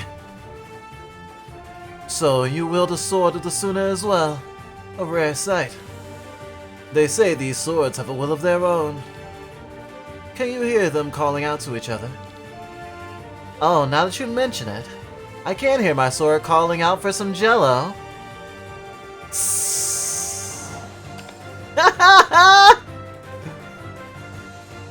Oh, Specky, I have heard people say that before. Snack does the same thing. It's like, oh yeah, I've enjoyed this as much as at some out game, usually a AAA $60 game, so if I'm putting money into it. How do you measure that enjoyment though? Like, it's a weird scale because it's like enjoyment and then time. The thing I hate the most is putting money into a game and then immediately or soon after not putting time into it at all. Feels weird. Okay, gonna lurk. I'll be here all day. Hope you have a good stream, Drizzle. Aw, thank you, Leaf. Enjoy, meow. Where should you get your stream alerts? We tweet on Twitter. We tweet on Twitter. We say on Twitter what we when we stream. Also in our Discord server. We're probably gonna start announcing streams on co-host as well. The game studio does not make the Surge games, they publish them. There's a game publisher. A publisher is not the same as a developer, Specchio. The same people who made the Surge did not also make this game, and did not also make Crosscode. Crosscode is also published by this game studio. We do like this game studio, and we have access to both Surge games, by the way, so we will play it eventually. I love how one guy is just standing by. I love that. I'm gonna steal first. Ooh! Ow!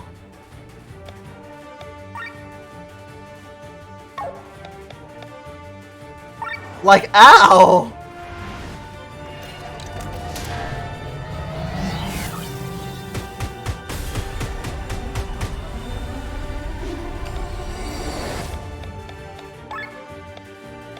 I don't think I have anything that heals stronger than a snack.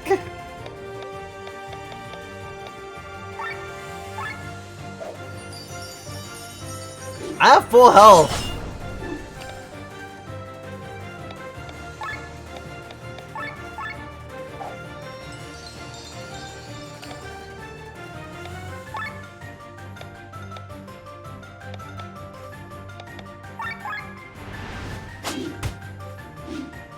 He's the same class as me though, that's so cool.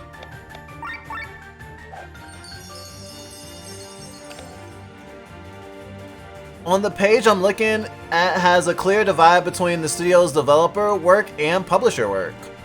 Oh, so that it's a publishing house but also has its own studio. Okay. Well, what games are the studio's games, as opposed to the publishing, just the publishing?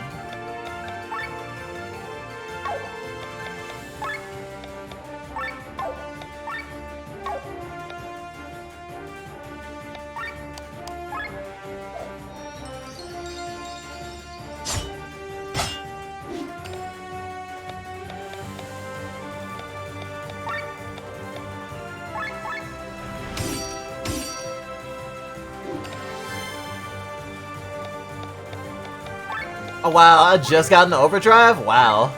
Alright.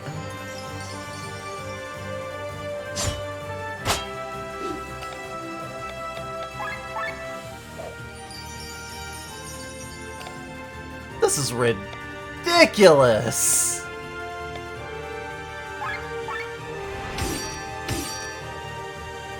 Might as well just keep him bleeding. He'll die eventually. Counter stance, so don't touch him.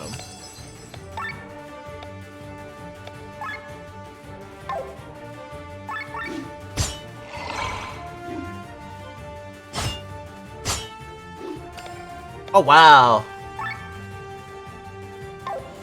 Fine. Your whole meal. Your whole meal's worth.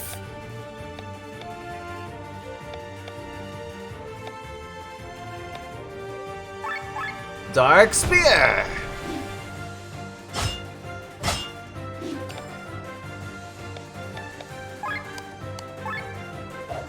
Gotta keep him alive, gotta keep him alive, gotta keep him alive. Gotta keep him alive.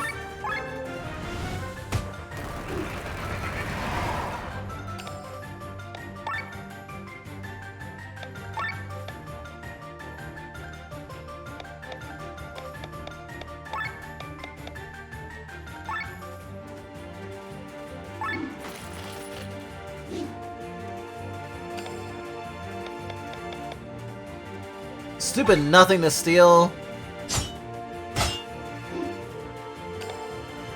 Counter HP regain, yay!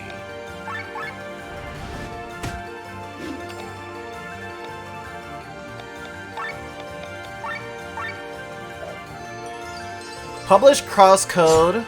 Develop Surge. Surge was published by Focus Home Interactive. Oh, I see. Wow. Shit, now I want to look up the studio's history.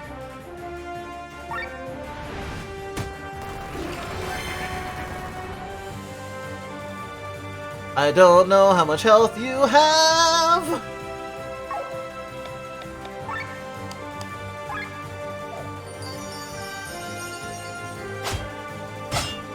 Yep, that was a good call.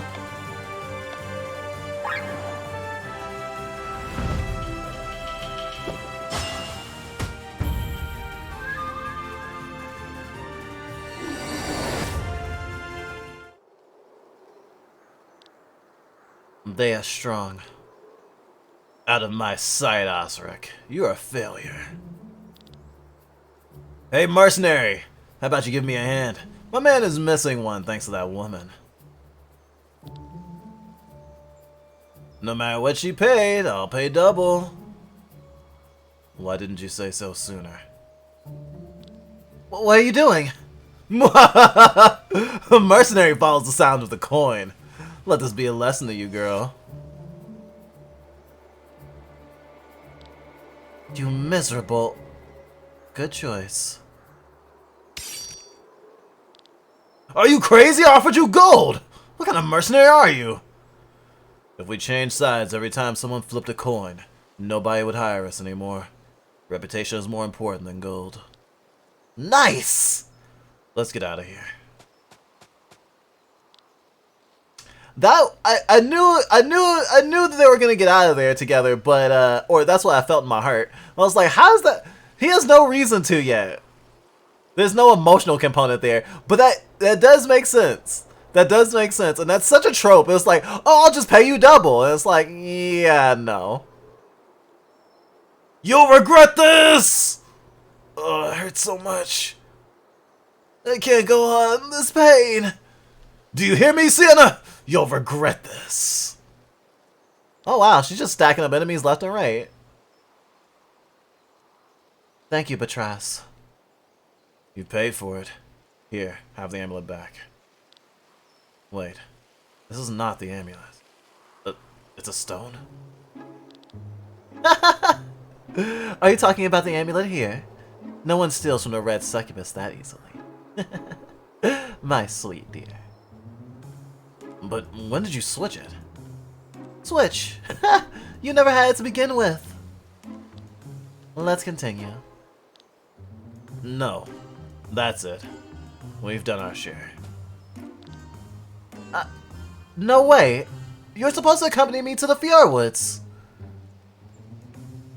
I didn't know we'd have to deal with Volandis' biggest band of thieves. This costs extra, and we don't think you have more money. We'll take our leave. Nonsense! You're kidding me! That's straight up theft! Is it? We thought nobody steals from the red succubus that easily.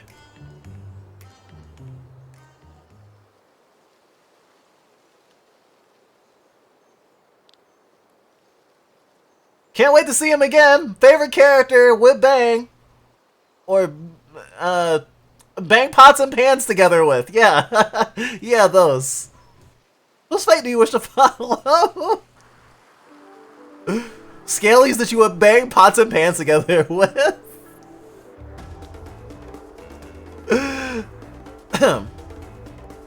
That was close. No. Please don't. The amulets are still glowing. Thanks to fate.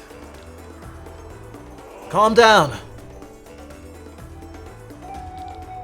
How should I? You cold-hearted mercenary may not care, but I do. Lene may no longer be alive. We have to get away from the river first. General Matthew will be looking for us. Kaylin's right. Sir Victor. The general tried to kill the princess. He will move mountains to find Lene. Luckily, there are a lot of mountains here. Let's leave the river behind us as fast as possible. Lene is certainly doing well, as are the others. But, Sir Victor, our task is to escort the princess to Tarmund. I know, Rob, I know, but we have no choice. Sienna and Glenn are capable fighters. They will look out for her. Hopefully they remember our meeting place, the White Rose Inn. We can meet them there. That sounds like a plan. Let's get going. Fine. This is actually a good pairing. This is actually a good pairing. Or tripling? Something like that. Hey, a shot. Hey. Better strike while the iron's hot. Damn, I guess the only way across the mountains is through these mines. What's full of monsters? How about you go ahead first and clear the way? I mean, I'm gonna be doing that anyway, so I mean, like, meow, meow, meow. Loot. You've noticed afterwards that it's actually the scalp of a BB. Oh, so that's actually, it just looks like a hat. Shit. I don't think there's a sell all button. There is.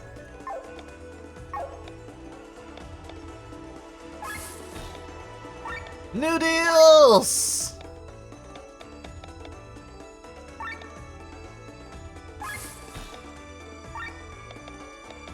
What's the dealio?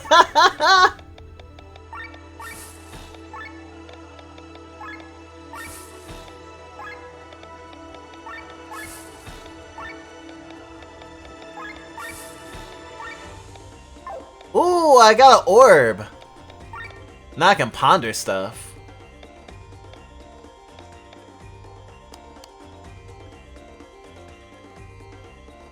I wasn't gonna buy it, but I have a decent amount of money.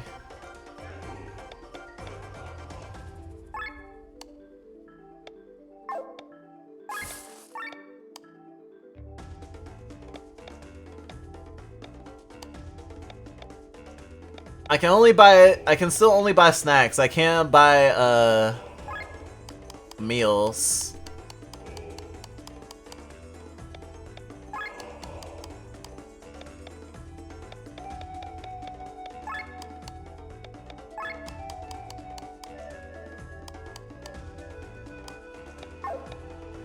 I used a lot of Angel Wing in that last battle.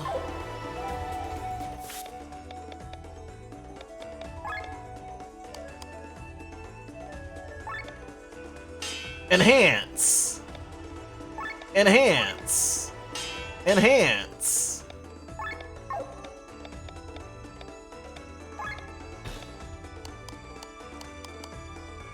Longbow plus plus.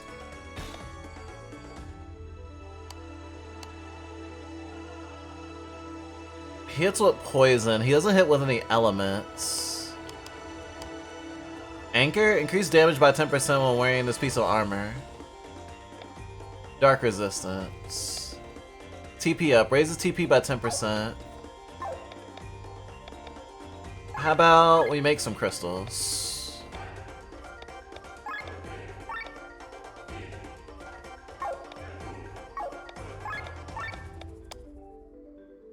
Offensive crystals, defensive crystals, utility crystals.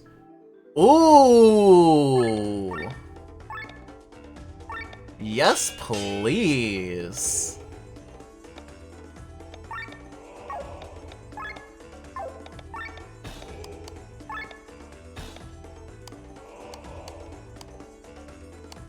Oh, I can't do twos?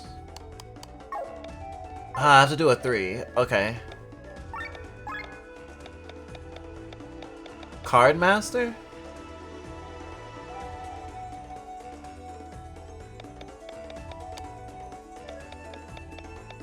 Machine Killer, Human Killer.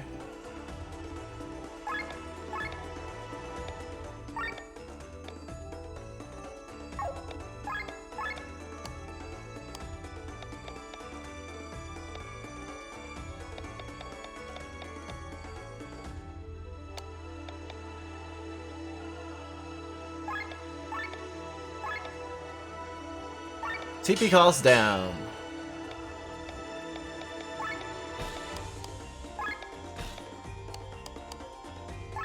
There we go.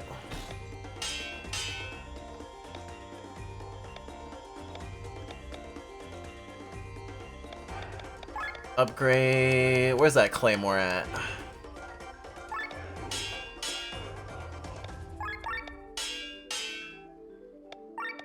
Claymore plus plus. And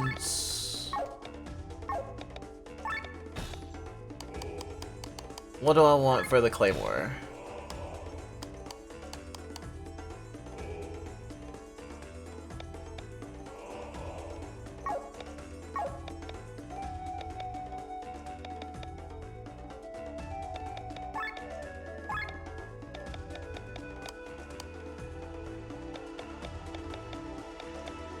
Counter, cure, counter.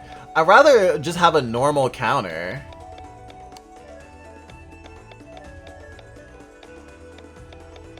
Like, that would be just sick. I'll do the auto combine.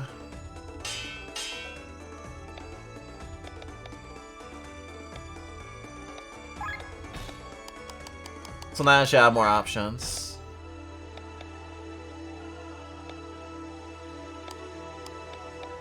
I guess just attack up.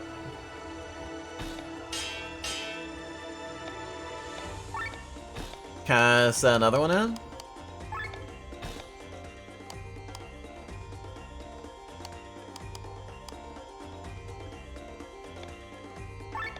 And TP.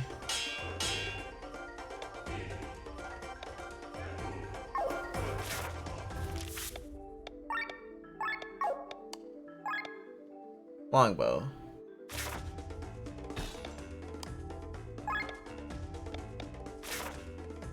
Raise attack, raises TP. Okay. Degen. Espada Ropera.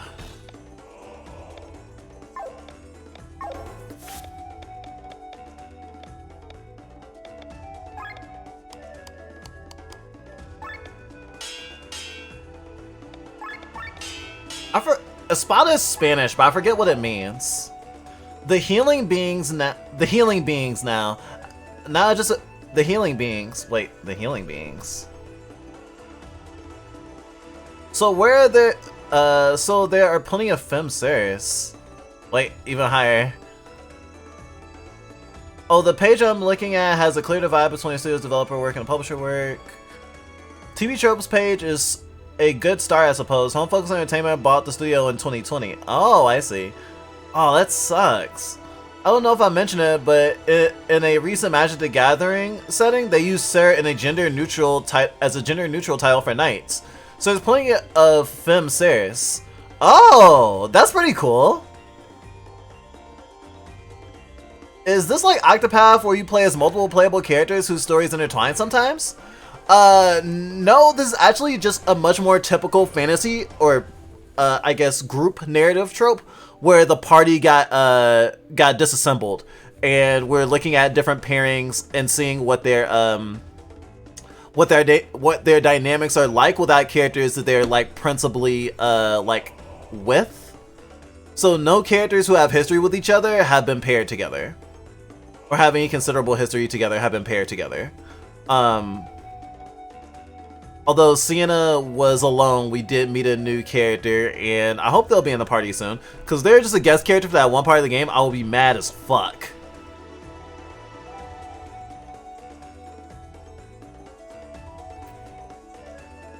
I would like a game kind of like Octopath, but also kind of like Game of Thrones, where like there's a lot of characters and they seem like enemies at first. Well, some of them. And it's like very disparate, and they go separate ways, and they have their own separate like parties, and you follow like different principal teams of characters, and eventually through tragedy and like clashing, eventually the survivors of all the different like sets of characters you followed become one band together because they have no other choice. Hey, I can't work with him. He killed my mother. He killed my mother. He killed my mother. And it's like, we have to do this for the sake of the sake of the kingdom. I like when that type of stuff happens. I was really disappointed by Octopath by having the characters not actually have any interplay within each other's stories. Which would have been very, very hard and a lot to write, I understand, but it was still a disappointment. The healing being... Oh, Seer. Oh, my bad. In Magic, it's SYR. Okay, so that's a different thing. The healing beings. Now I'm just imagining it's you, and you just have a bunch of like tiny versions of snack in your overall pocket. Tiny crocodiles. Good for eating. I wish I didn't ruin Octopath for myself by 100%ing it. Well, don't worry. You have a chance to ruin it again with Octopath Traveler 2 coming out next year.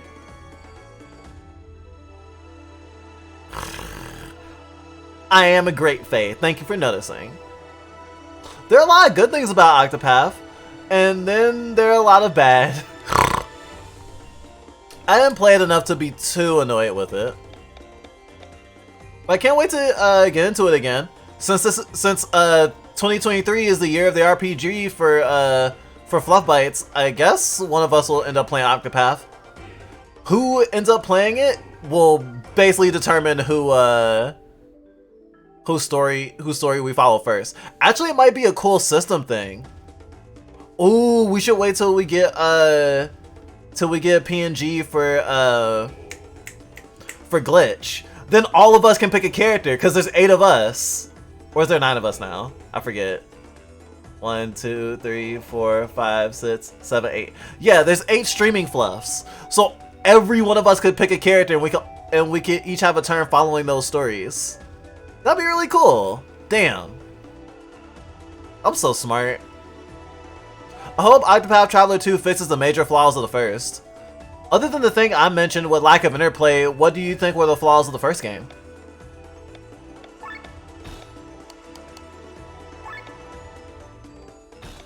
I haven't put anything in here yet.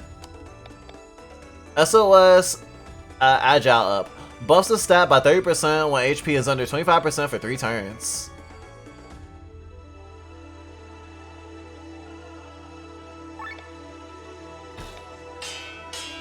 Enhance.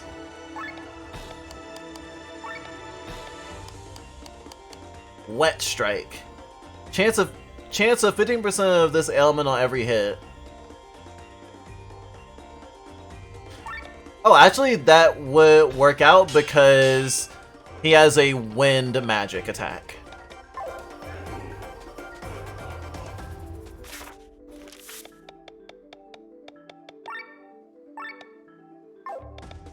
And we can learn some skills. We just got 1 star though? Okay. Okay. Grants offensive buff. Healing him. Oh yes! I need some healing hymns. Grants HP regain. Yeah, I had to do that. Although I did have someone who could do HP regain in the party already. So I guess I didn't. Cutthroat?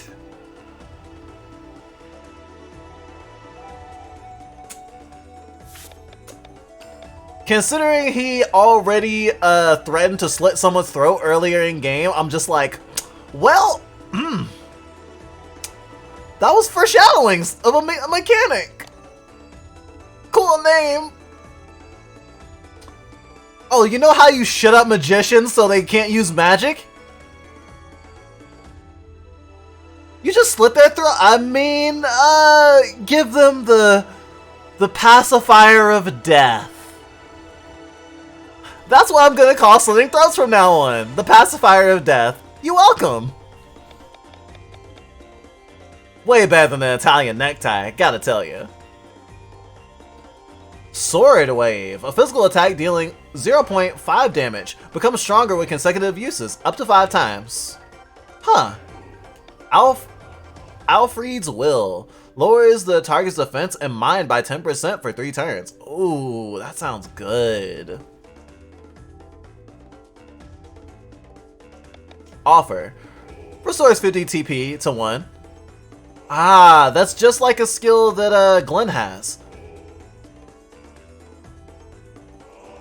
Oh my god! Glenn and Kaylin are kind of like Glenn and that one guy that Dust thinks is gay for Glenn who died in Cyrus in Chrono Trigger.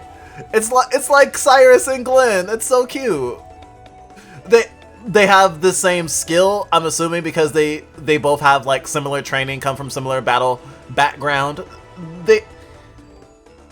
Technically, I guess Kaylin is a heavy. If it were boxing, he'd be a heavyweight. He uses a big sword, and Glenn would be like a middleweight or a featherweight. He uses like a regular or like a. Gosh, I don't know enough about like old European swords. Probably because I just like claymores and shit so much. I don't know what a normal, quote unquote, a normal size sword is called.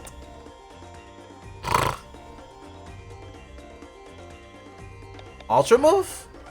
Charges ultra move bar 2 times faster. Oh, there's so many good ones. Debuff.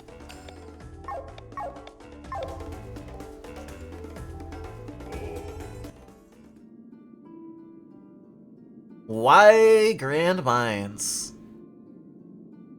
Oh, this is clever.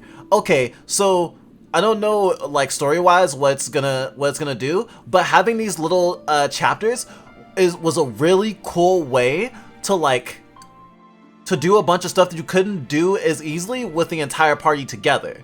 They introduced a new character without it being like super heavy-handed, and they made it wibbly-wobbly enough that's like maybe they're a permanent party member or they'll come back later, maybe not. And you know, explored that dynamic and introduced a whole new faction. We got the main 2, what I'm assuming are our main 2 leads, or our main 2 quote-unquote romantic leads, or what most stories like this would position as our romantic leads, getting some chemistry together, something that Rob would not stand for if he was around. He would not have let that, he would not let them be so chummy. And then now, on a more mechanical tip, I'm doing an honest-to-goodness dungeon crawl. Obviously, we could dungeon crawl with the other characters too, but they used the old environment that we were just in. They kind of quote-unquote recycled it, cut it up into 3 parts, and gave these characters the smallest part so that they could show us the main path. Because I'm assuming that eventually I would be able to backtrack through this to get back to this area of the game. There are some things I missed after all. If I wanted to. Obviously I could use a teleport crystal, but having an interconnected world is also cool. I wonder if we'll get an airship, especially since we're gonna get sky armors eventually. Oh gosh, this game is doing a lot of cool shit.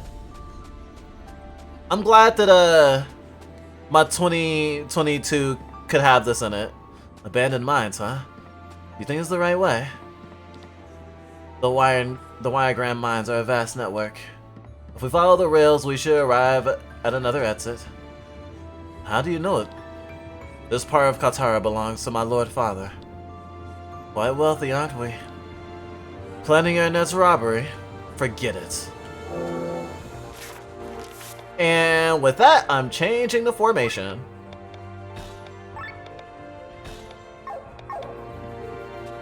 If he knows it so damn well, he can lead the way. Huh, this reminded me of the subway of in Final Fantasy VII. This is cool. I'm sorry everything reminds me of something. Aimed at Drizzle specifically, do not 100% Octopath. You'll want to, but it drops the game 2 letter grades for me. I really dislike it, plus the over leveling hurts the game a lot. I see.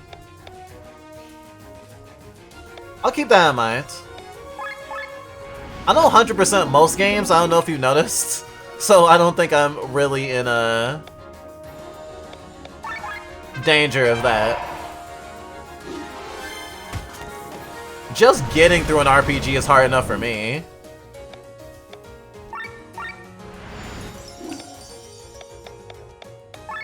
Yeah, let me just slit that throat. Sorry. Passy of Death. Or should I just call it a Black Passy? Necropassy? Necropassy.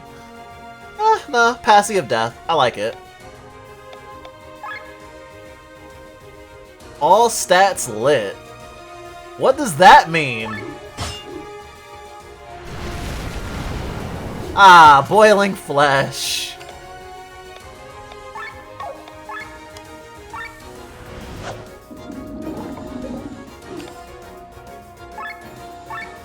Well, Caitlyn hasn't been able to do anything yet.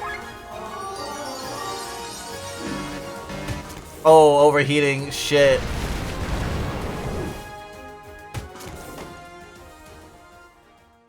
I love how he countered buffs as he died.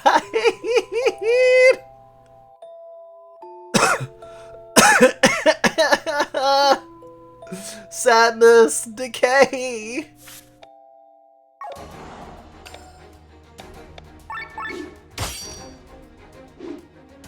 Oh, one of the enemies isn't shiny anymore.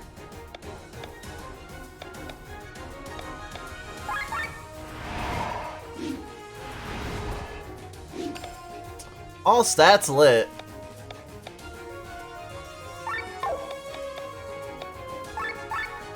So a cool thing that splitting up the party does narratively for a lot of stories is show off character dynamics that you don't get to see when the party's all together, or haven't been highlighted as much, or to build stronger bonds, or to show what the characters who aren't around give to the party and show how they struggle to make up for it with the lack of. And in a mechanical way, I'm noticing that right now because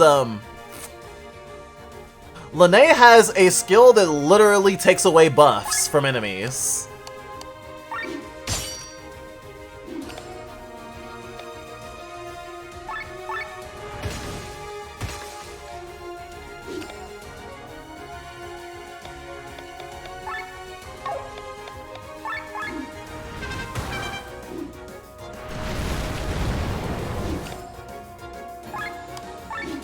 sucks that silence will resist it.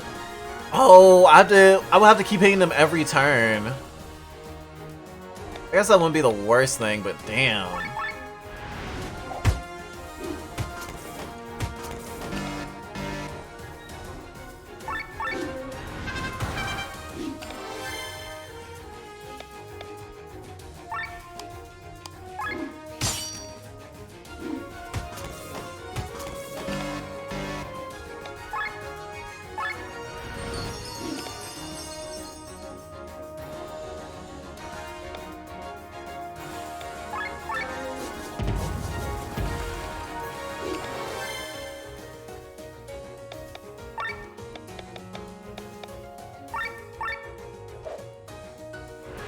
Oh, that is the purple mark isn't a debuff? I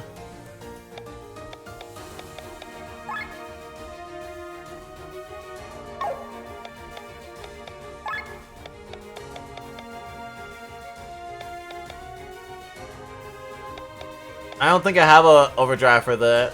I wish I had a symbol in the name. I know what the heal one is, I know what the attack one is. That's not a debuff. Apparently. Okay.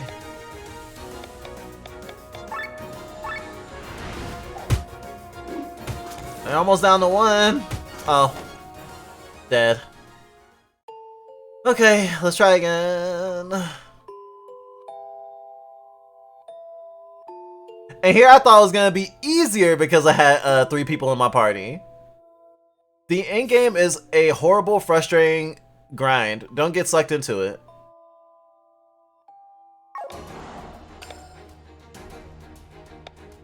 I'll probably end up grinding a little bit.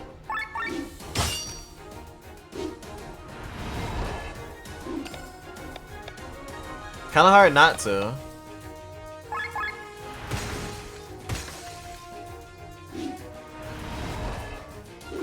And RPGs are hurt by balancing all the time. That's not necessarily a new take.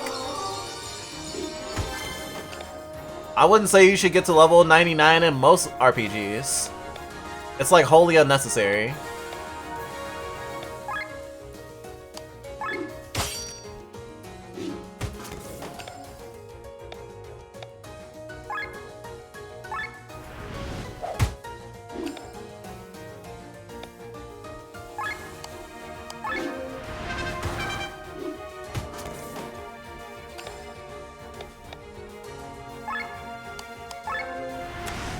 Gotta stay out of the red zone.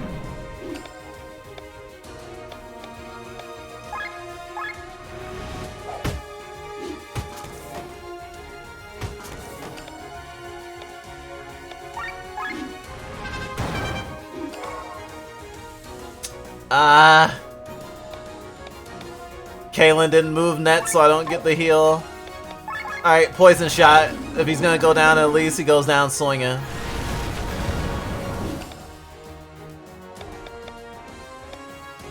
Fucking hilarious.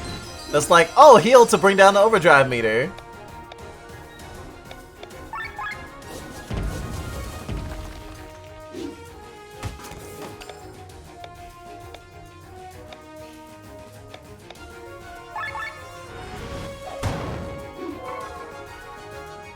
Good thing I don't have to heal between battles.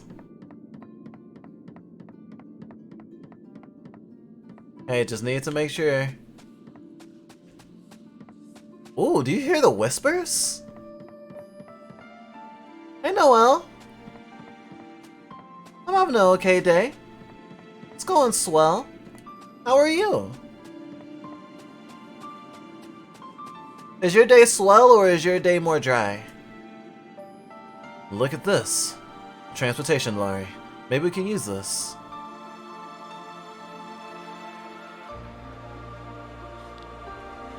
Well, that actually saves us quite a lot of time. Only when it's going in the right direction. I don't want to exit these mines just to find myself in Roland again. Well, here's a map of the tunnels. There's skulls everywhere. This doesn't look too good. that most likely symbolize collapsed tunnels or unfinished tracks. Guide your lorry through the Weigard Mines 1. Press the map button to open a map of the tunnel system while in battle. Wait, what? Oh shit! This is like in a beat 'em up when you're going on an elevator. This is gonna be interesting. This icon at your current position. This blinking yellow arrow shows the direction your lure will take on the next crossing. Oh my gosh, this is like getting the car loser or something. Guide your lorry through the Weigard Mines. Hit the switches to change directions. The crossing is reached when it's a crossing turn. Sometimes tunnels have effects on party enemies. Skull, game over. Rock, damage all. Bubbles, poison all. Heart, heal all. Shield, stat buff to all. So I want to avoid everything but the heart and the shield, but I want to avoid the skull more than anything. Alright. I guess we'll have to use these switches to change direction and navigate towards the exit. Wow, they really spiced this battle up. Oh, what the fuck is that? Oh, shit. Oh, great. Now I have to control this platform and also fight monsters. Would be boring otherwise, right? Shit. Get ready. Poison, shot. Wait, what? Can't change direction. I did not mean to hit it. That was the last thing I was trying to do. I just wasted a turn! Killing him! The tracks are ending, and so are your lives. Excuse me?! I love that the track is ending, and so are your lives.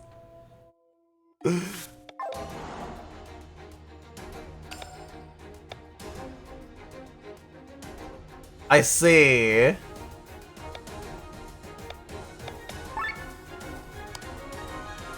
Oh, that's...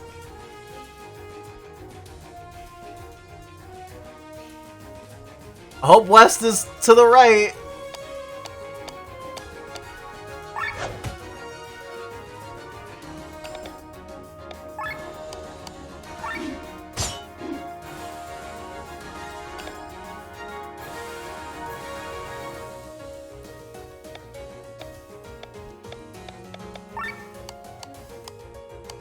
North?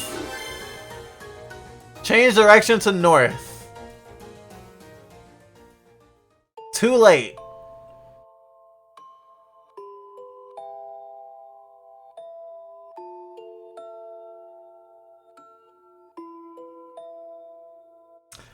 I wish it did up, down, left, right. I wish it did up, down, left, right. I'm sorry, I'm a dummy. Oh, and you start with an attack this time. Great. North switch. Change direction to north. That did not help. North is where we're already going. North, so the opposite is south. So the west one would make the most sense, right? And not east? Okay. That's annoying as hell. Oh gosh, I have to write this down. I have to fucking write this down. Oh shit, I have all this coffee. It's cold now.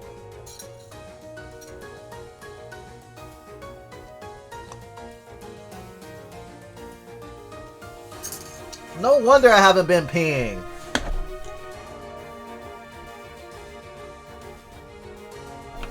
Okay, I peed a little, but you didn't notice.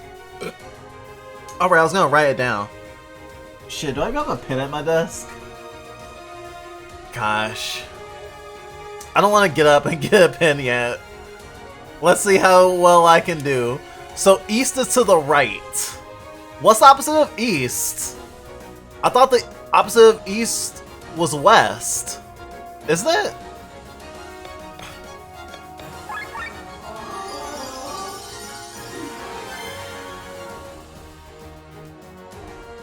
Whoa, it changed orientation. So now north?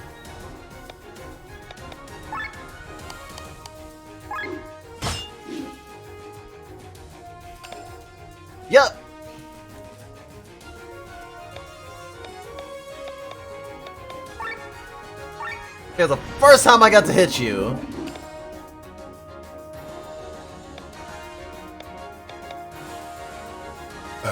Ooh, excuse me.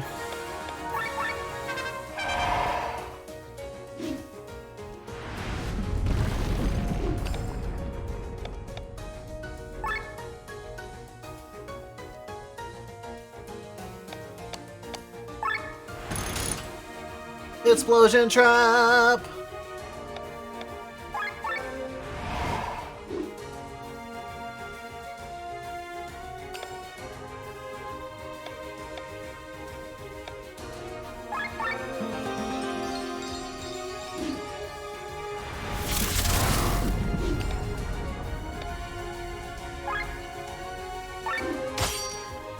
Silence, bitch!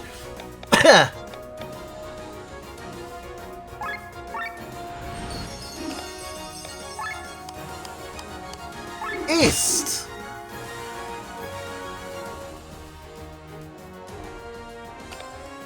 Doing well.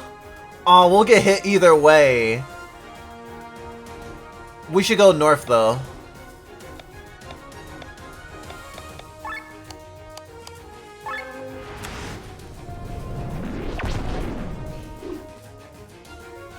They made it kinda easy. I don't wanna say easy. They made it something.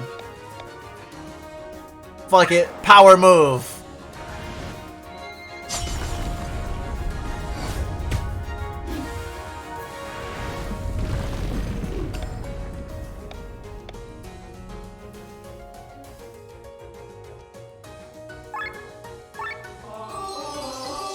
Extended.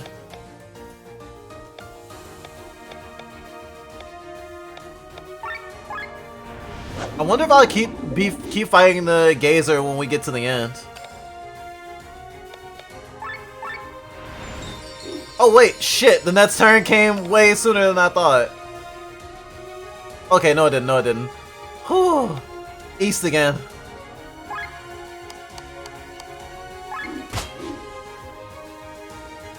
This is a really good battle, by the way. I really like it. I want to reiterate that.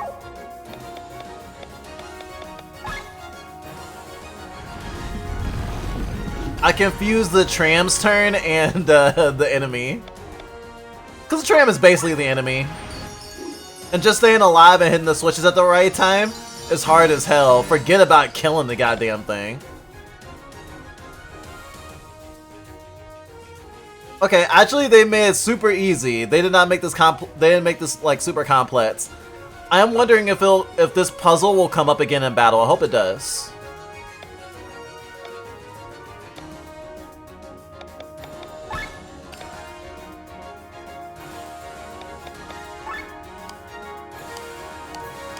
I want the north switch.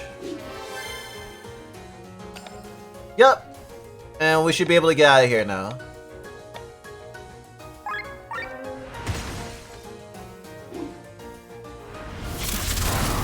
Micromanaging that was scary, I swear.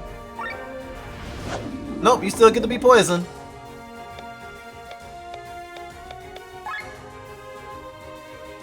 Your weakness is water. Too bad we don't have any water attacks.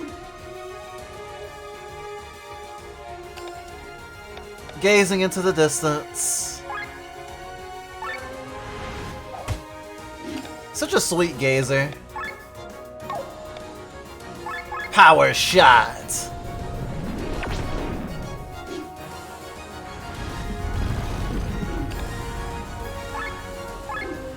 Oh, I actually might kill it before we get to the end of the track.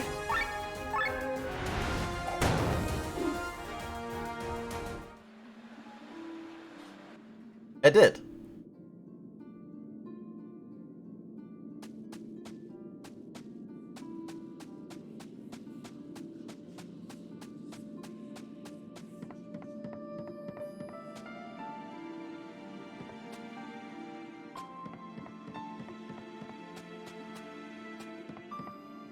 Noelle, you're as smart as a Cabbage Patch doll.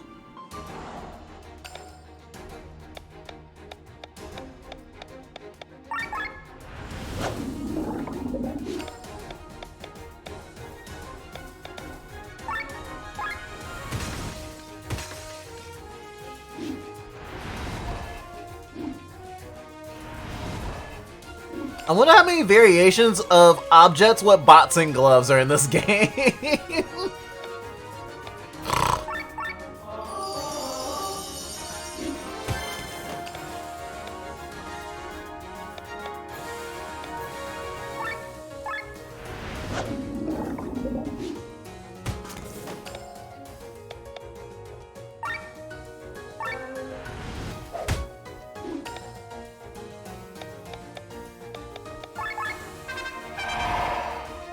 I like being poetic sometimes.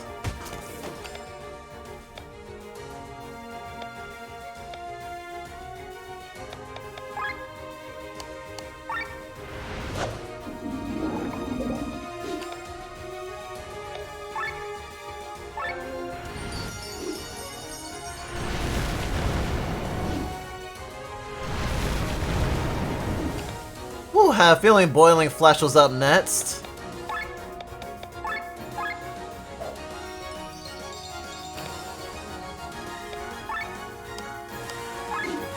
No throats for you!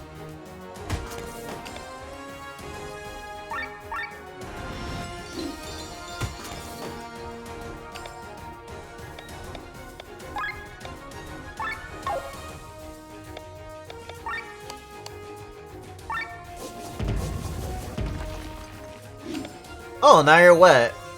So wind will hurt you more. I don't have any wind, but I do have arrows. Oh my god! Back when I was cis, Rob would have been my favorite character. I used to idolize the Green Arrow. Oh my god. Edgy Green Arrow. Although, I guess that's literally just the show Arrow. Alfred's Will! Should probably use that more often.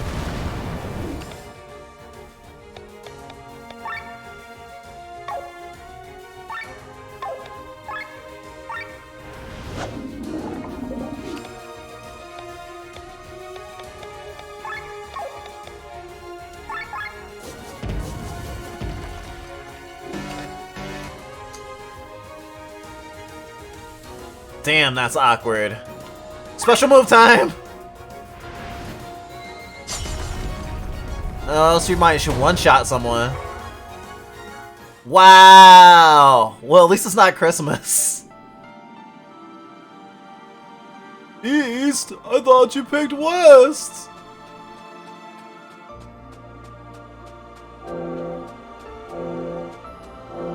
Woo! Sleep hit. Oh yeah, that's just an indica. Oh my god, what the fuck is that?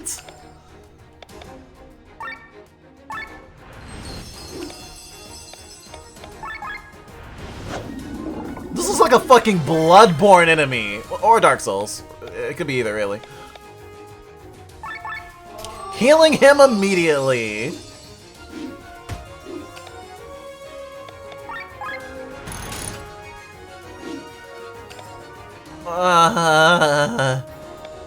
I love healing.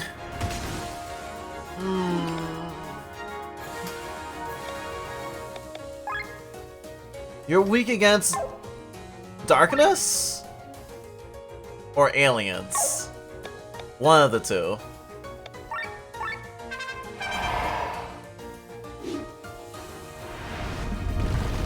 Seismic shock.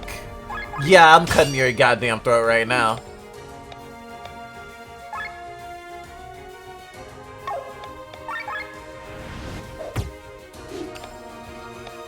Wide swing is actually better even though it hits all enemies. It's not weaker than a normal hit. It's stronger than a normal hit by a 0.1. Or sorry, not 0.1. By 10%.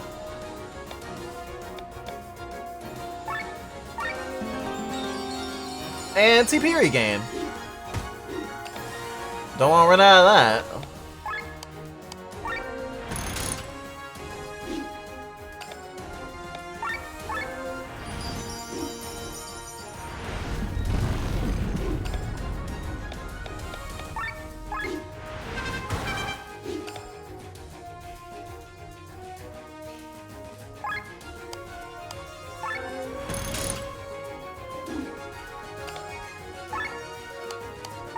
Explosion traps our friend. Also, I remember my first D&D character was a ranger. With a fucked sense of morality. So actually, yeah.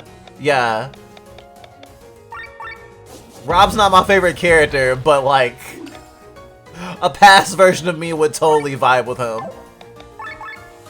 Vibe with the concept of his character, not necessarily.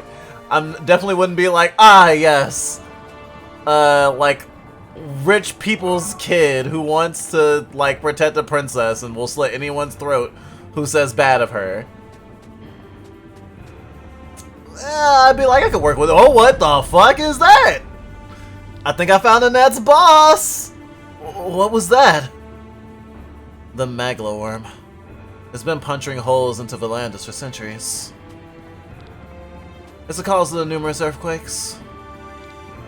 Escaped death by a hair's breadth. Shit. I don't think that's funny.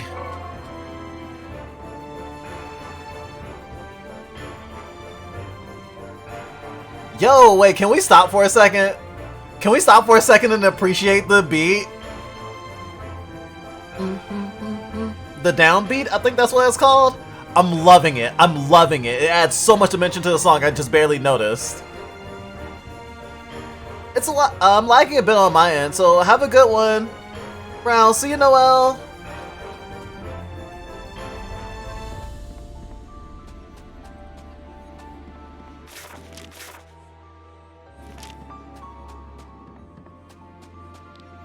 The keys need to operate the elevator. Ah, that's probably how I backtrack. Hello!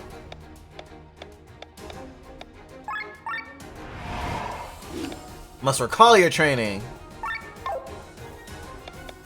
There's only one kind of training I can never recall. Nah, forget it.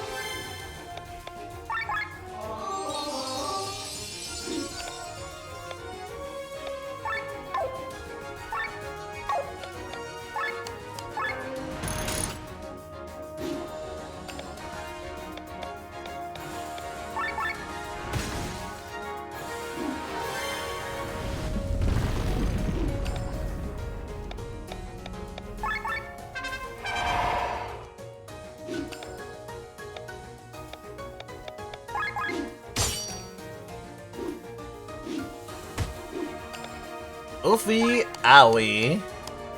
I like how he kneels on the ground before he dies. It's a very submissive position. Damn, now I want to make Rob fan art, but I can't draw well enough.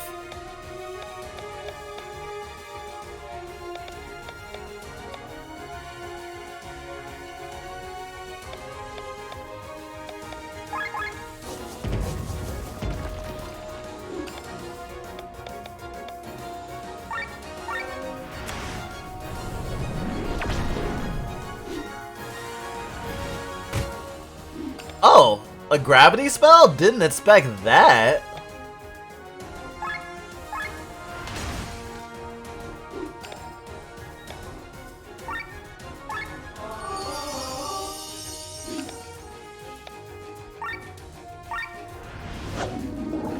Let's just do some extensions. Ouchie. We're almost done.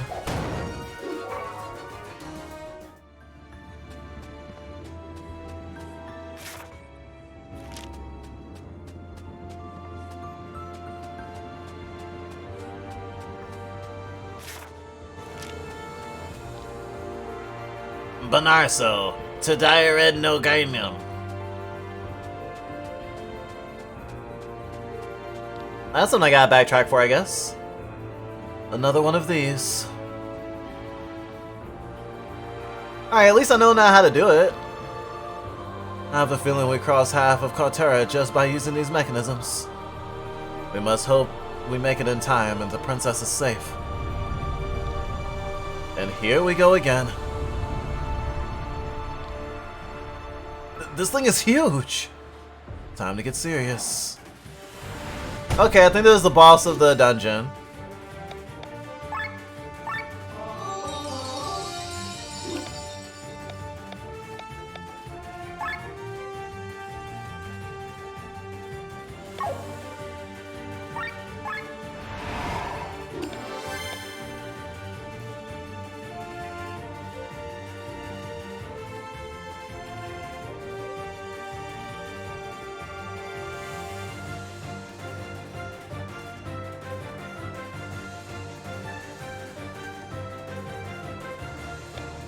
So after we get past the next point, I guess I'll hit it for west?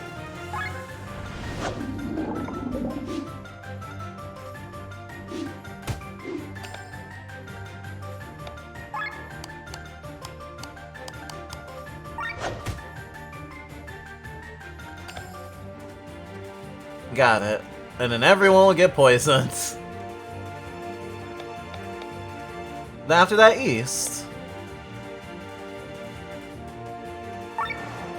I want to do special early so I can build up the ultra move more.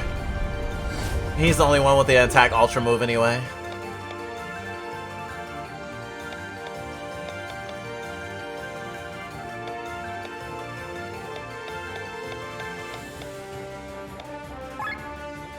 You're weak to...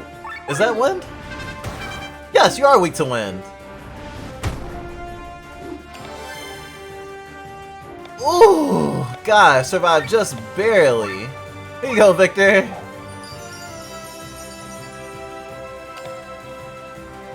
Whoa. Alright. Alfred's will.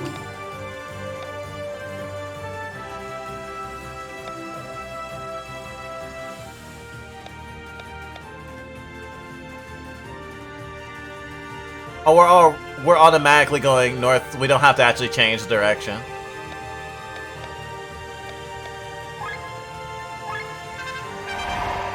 Okay, he needs to do HP regain next time.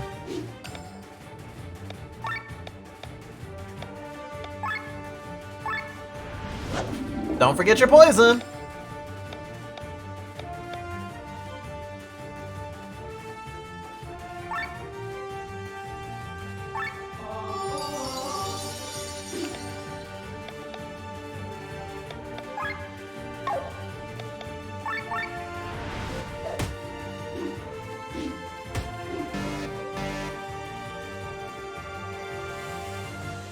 Poison by fungus in the tunnel. Oh, the enemy got poisoned too!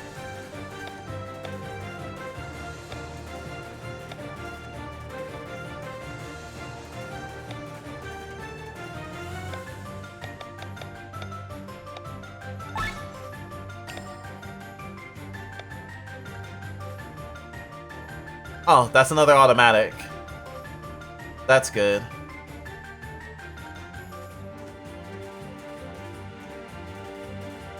Okay, it'll be a straight shot for a while, actually.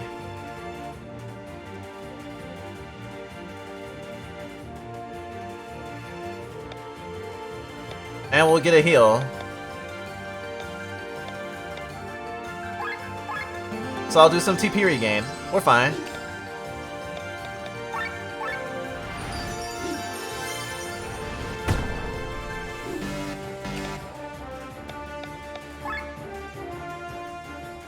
But I want to keep the poison going.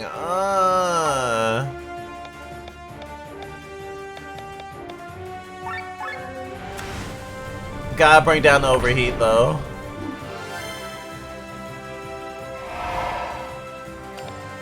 Buff, buff, buff.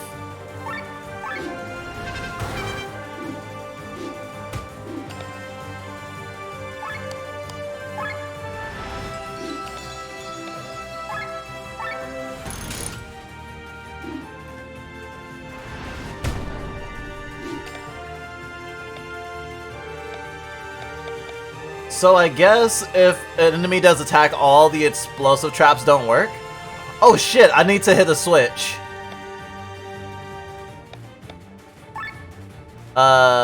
East? Can't change direction.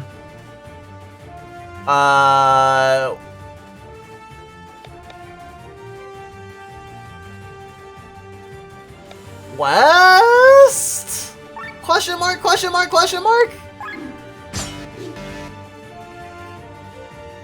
Wait, why wouldn't he let me change direction? That sucks! I wanted the heart! 9... It went meh. And I'm about to take so much fucking damage because of that.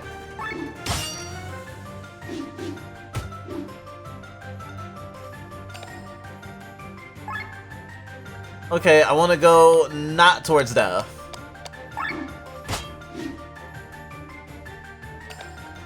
Yeah, the game was just programmed that way. I thought for sure I could take the path I did and get to the heart, but fuck it. 2 tears in the bucket.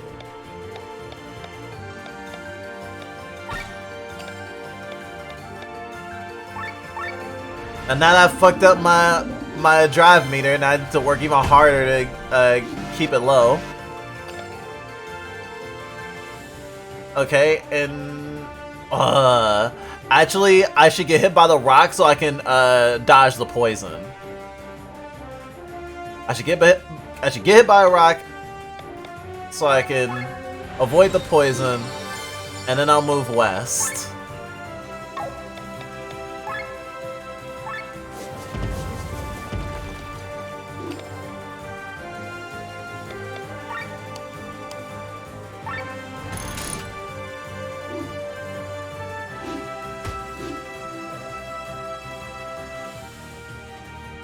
Ah, trap triggered.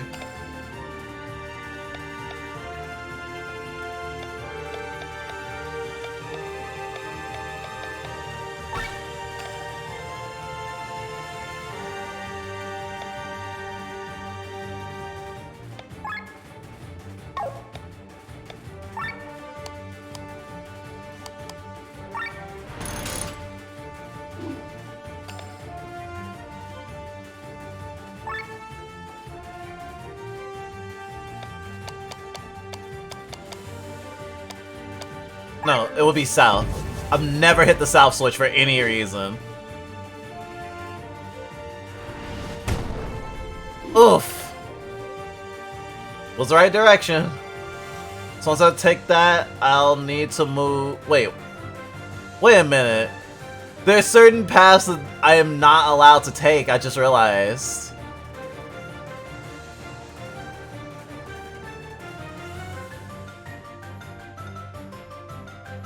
So I have to keep going and then get hit by the rock purposely. Ew. Alright, well I don't need to worry about the next connection then. Damn, I really want to hit him with my giant sword.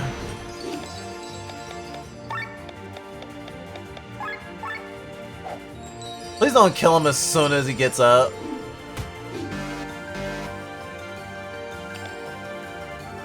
I mean, he didn't kill him as soon as he got up.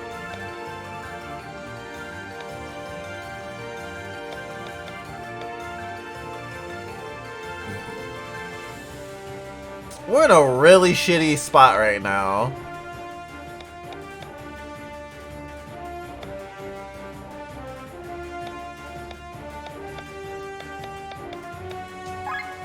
I guess I'll do this. We're already like as over here as we can be.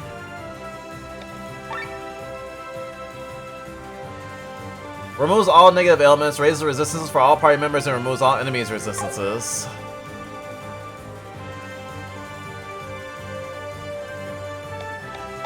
We just need fucking... HP regain. But I need you to stay alive first. I hate that we're about to take double fucking damage. Okay. And we're gonna take damage when we pass through that, too. So I need to make sure everyone has enough health to survive that.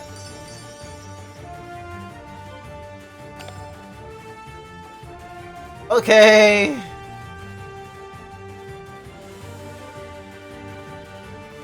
I guess I'll actually take the connection to do health?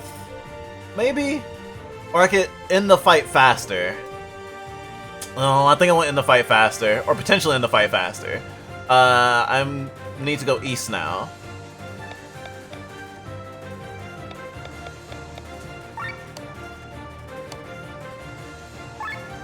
Letting our TP get so low was like the worst thing ever. And now he's dead. And we're still overheated. I haven't been able to recover from the overheating. If I concentrate on what the game is telling me to do, I'll die.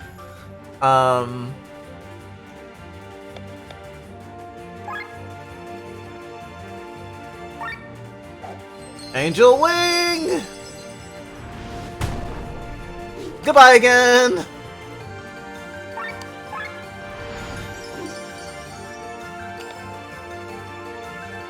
Okay, we will die if I don't do the right thing.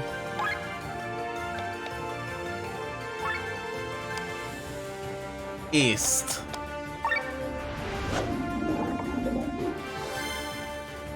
Change direction to east.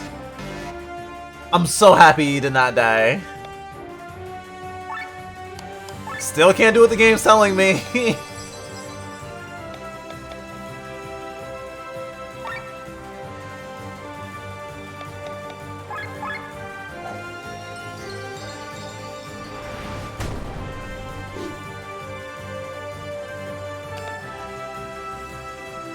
Okay, this is our chance to recover, maybe, sorta, kinda.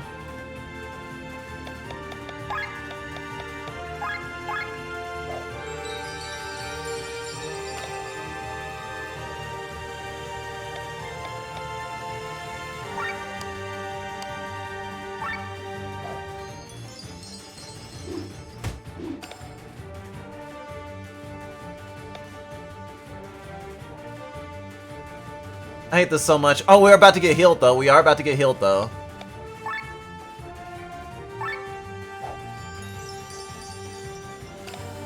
I don't have anything that heals everyone, though, which is the problem.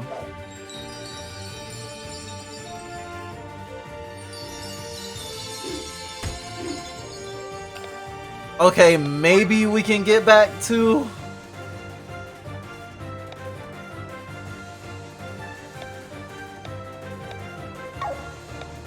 getting our shit down.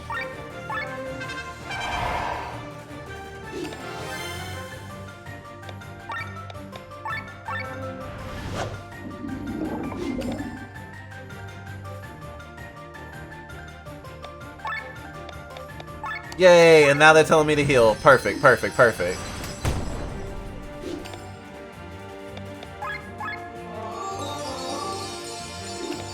Okay, last chance to not die. North, right? Let's see if I know my directions well enough to not die. Change direction to north. Yay!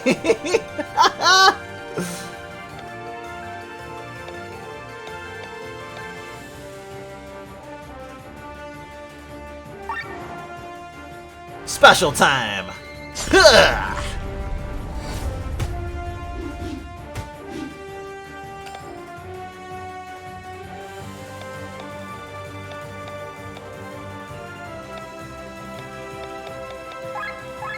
You haven't been poisoning forever, big guy.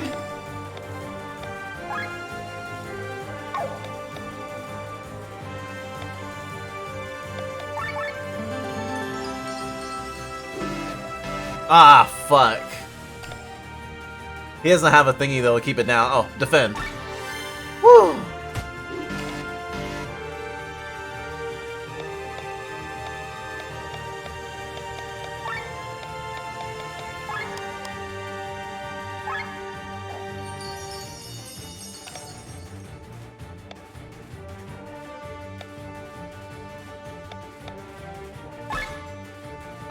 Defense did not quite fits it.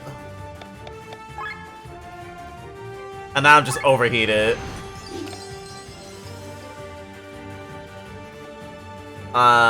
East? East.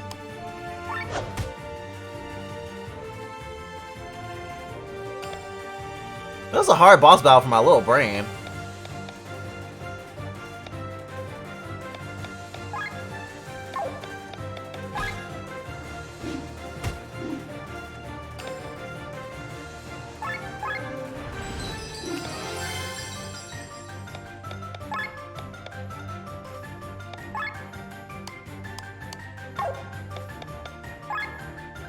And now I don't have to worry about changing directions anymore. Ah, isn't it great to be gay?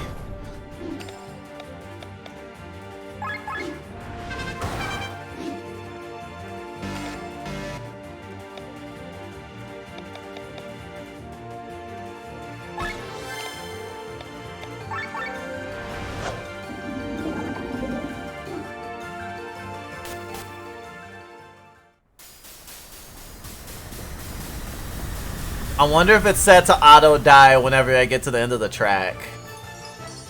I wouldn't put it past it. I thought mine, that fight was hard as hell.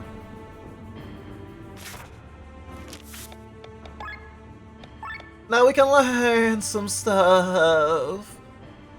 The more I learn, the more I forget. Inflicts dry for 2 turns. I wish I could use this on myself. Shielding Mazaruka grants HP Absorb Shield. Absorbs damage with a potency of 0.2 for 2 turns. Herbal Medicine. Cures all status ailments. Didn't even notice that. I saw cut throat and I was just like, I need it. Faster Ultra Move, yes.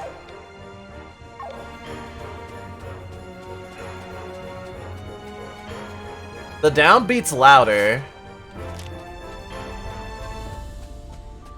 It's almost like a victory jingle.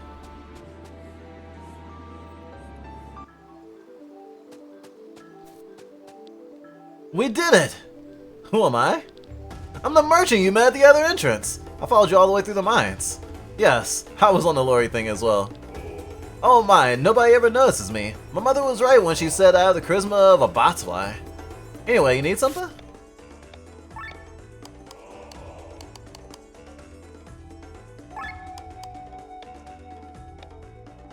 Life's light.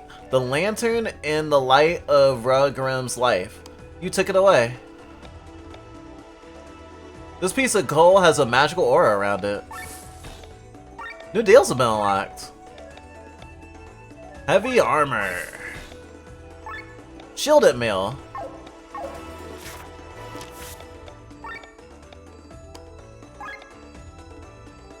He should not be having sturdy armors. He's a ranger.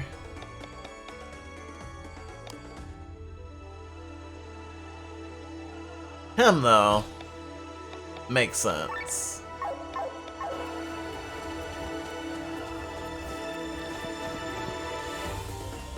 Is that Tormund on the horizon?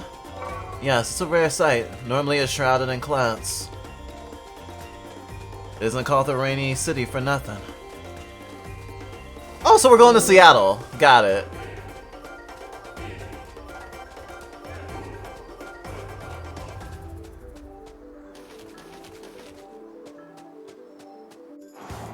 Hat time!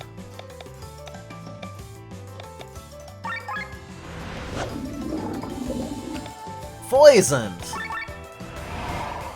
Poisonberry! Oh. That's clever.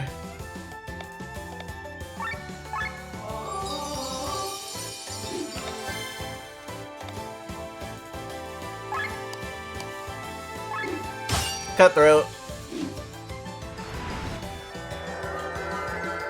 Egg Orb is bursting. I guess Egg Orb doesn't count as a spell?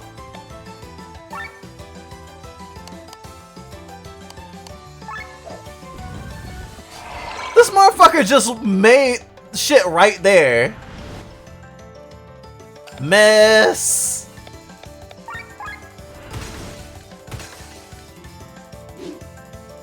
That was pretty cool.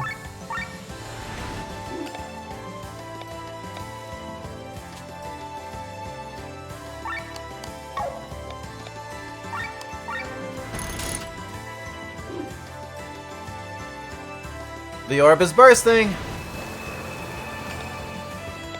I wonder what decides how much damage it does. Nice crit, bro.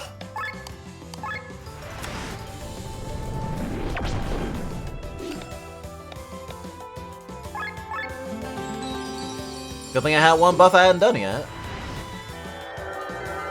Resist it. Miss, miss, miss.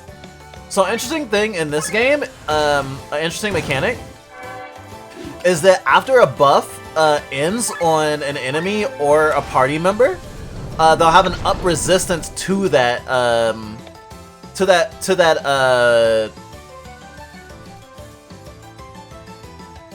when a status debuff affects someone, after it wears off, the character, enemy, or foe will have a resistance to it for the rest of the fight. You'll have to hit or they will have to hit with that same status ailment attack twice for it to trigger. And of course, it doesn't count if you block.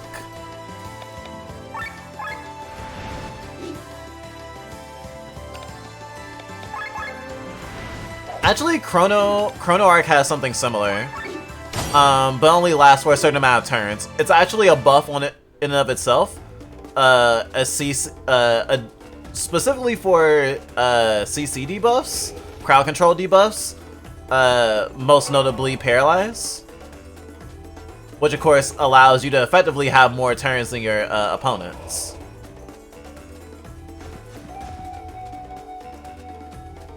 I think it's a nice way to balance out a game so that you can't, like, completely rely on that sort of thing where it's like, oh, I'm just taking turns away from the enemy and paralyzing them endlessly and now they can't hurt me at all. Oh, they have eggs. They're just trying to protect their babies. I feel kind of bad.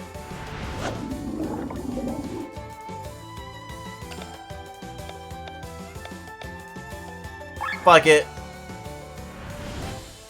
Armed and dangerous. Eggs are dead.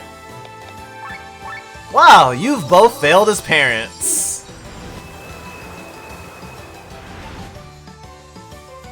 But don't worry, he'll be dead soon enough. So cutting throats doesn't matter.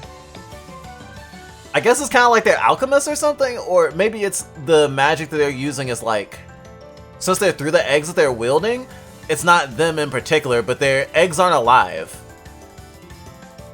They're not in, they're using enchanted eggs and they're getting random effects.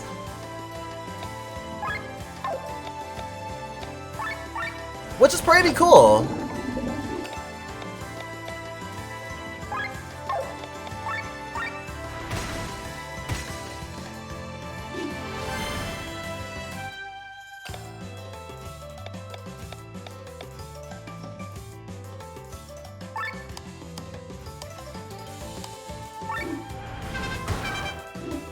Haha, now you're wet too.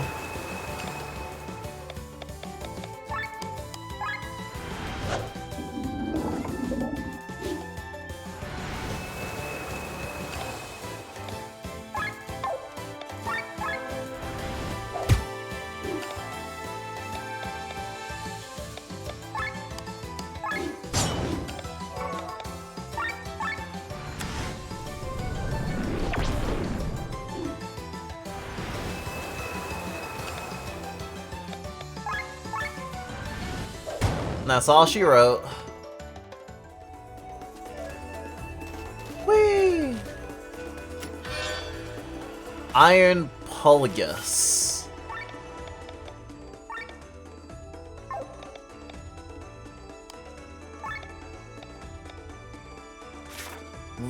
Raises resistance against this element by 15% by Earth. I guess none of us have negative resistance. Weakness. I think that's what you call a reverse resistance, right? A weakness? Gosh, just like reframing something. I'm not a janitor, I'm a custodian. I'm not a drug addict, I'm a...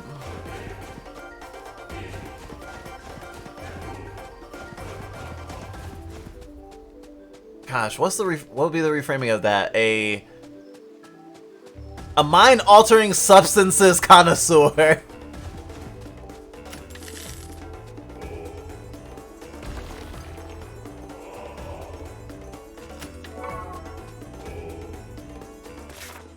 What was that I just got?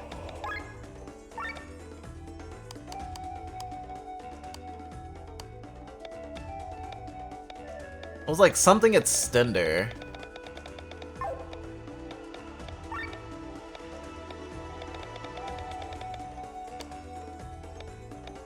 Toxic extender.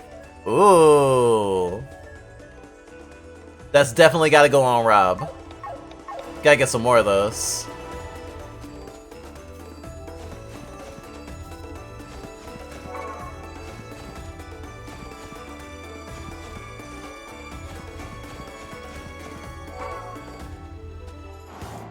Got a lot of eggs to fight.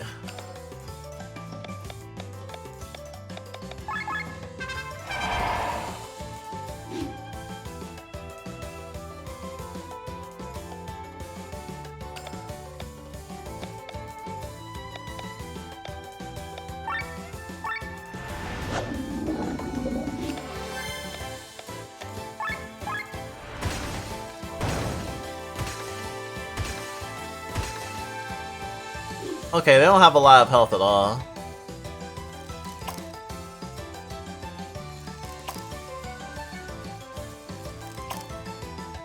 Seems they hatch at different rates.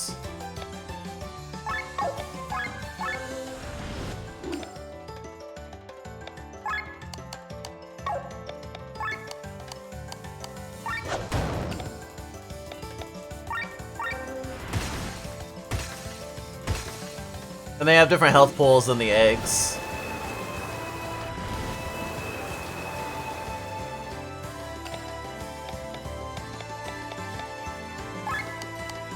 Gosh, I wasted the poison.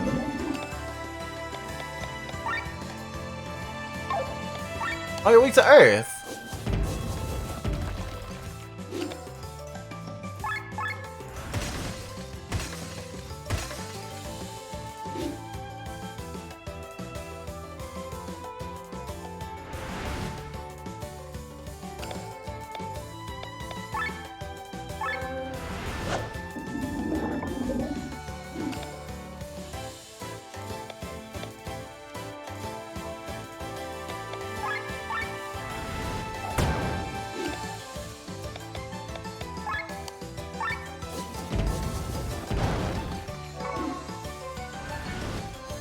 And then there was one.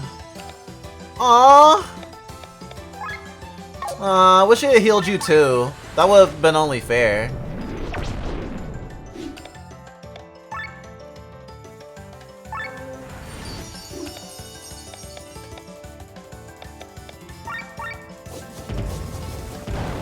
But some don't get so lucky.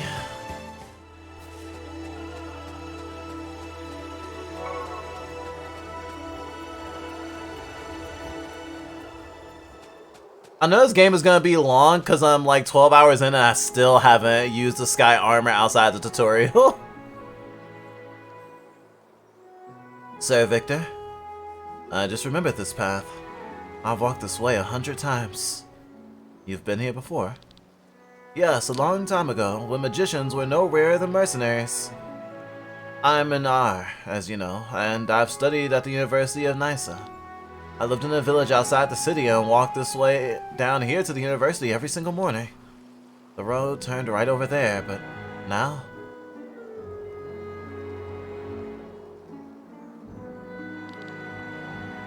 Where Nysa once stood, there's nothing but a huge crater. It's called the Great Chasm. It happened around 500 years ago. Once upon a time, Volandis was a united land.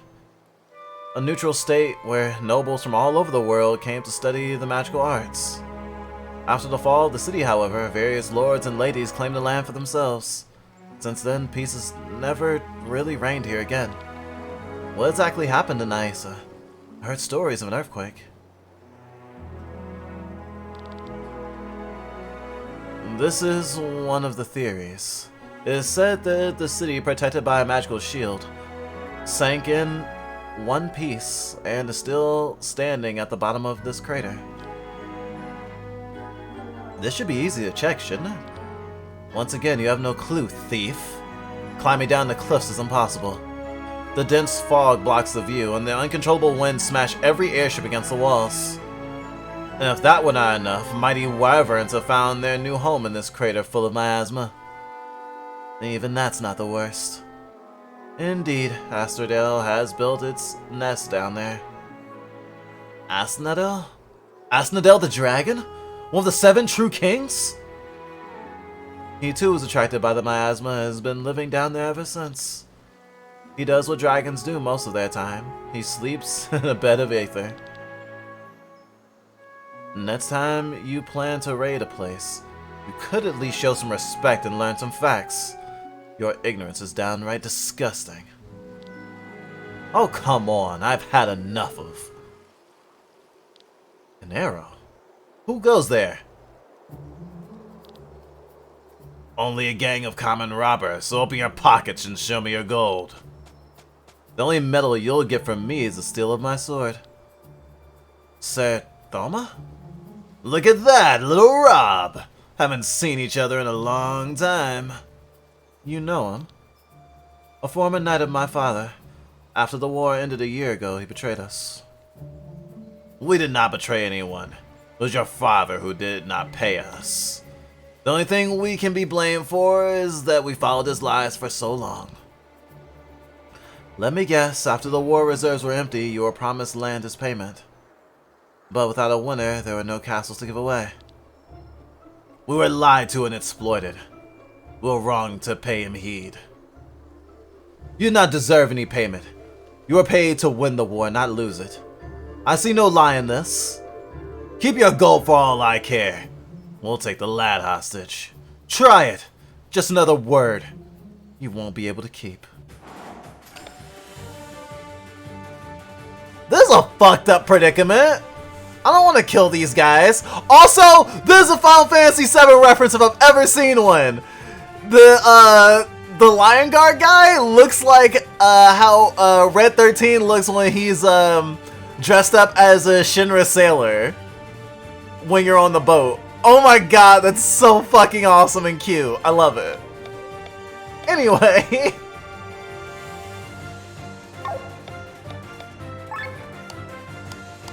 They're both weak to rock. Good.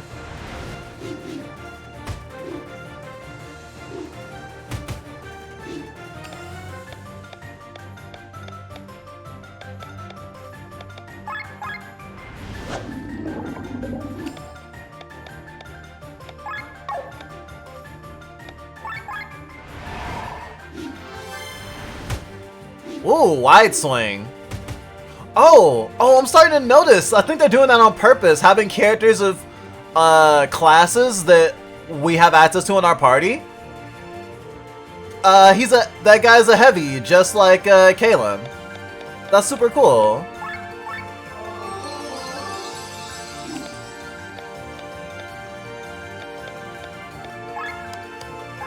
Not just a little bit of a pandemic.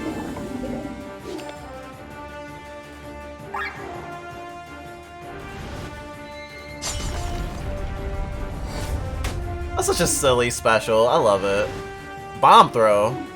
Why is that in the middle? Oh, hi.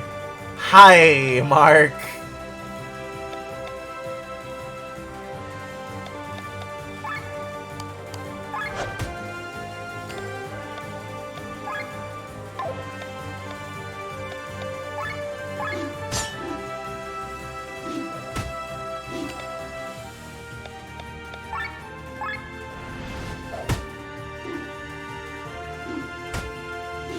Aww. Oh, it hit both sides. Nice. Oh, maybe it hurts both sides no matter what. It just does more damage to one side or the other if it's closer. Huh.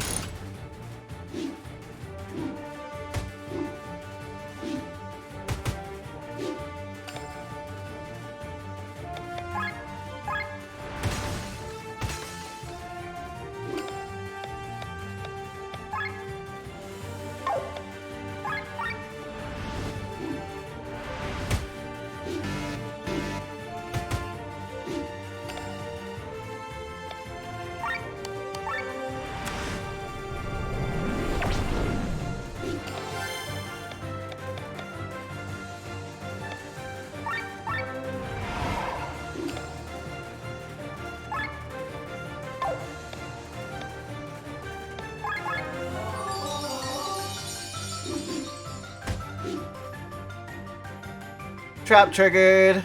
Oh, you activated my trap card. Jar of weed.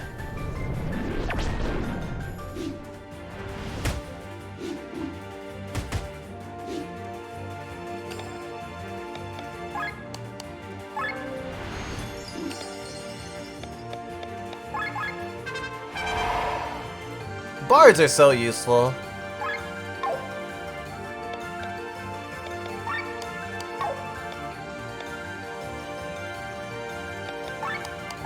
Goodbye!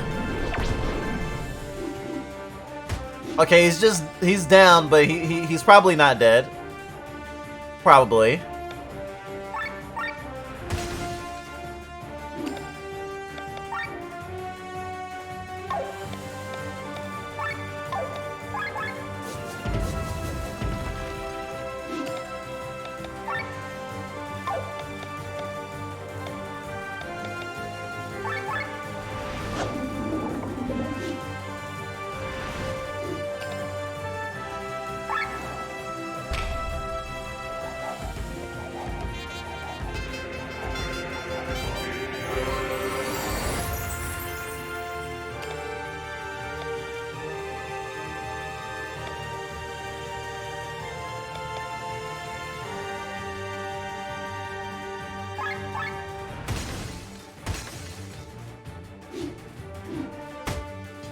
Oh, I didn't move it. Oh, right, because I put a status element on it. That was an accident! I thought a lot of things.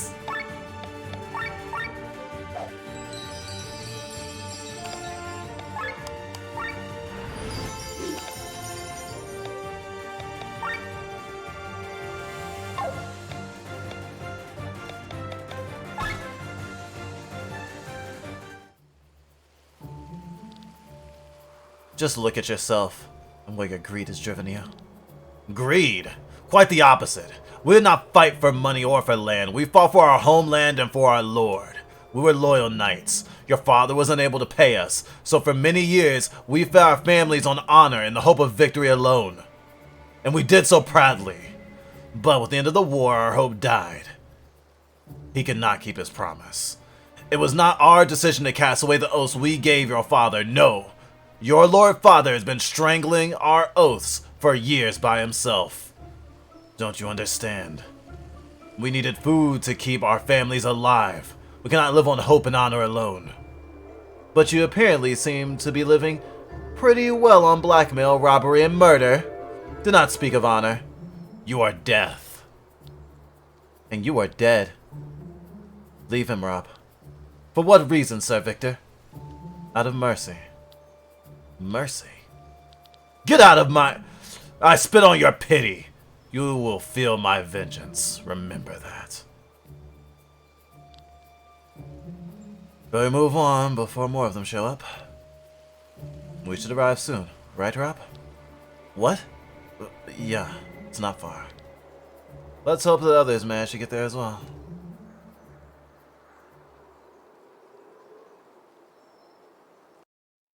I know exactly what I want the thumbnail for this VOD to be.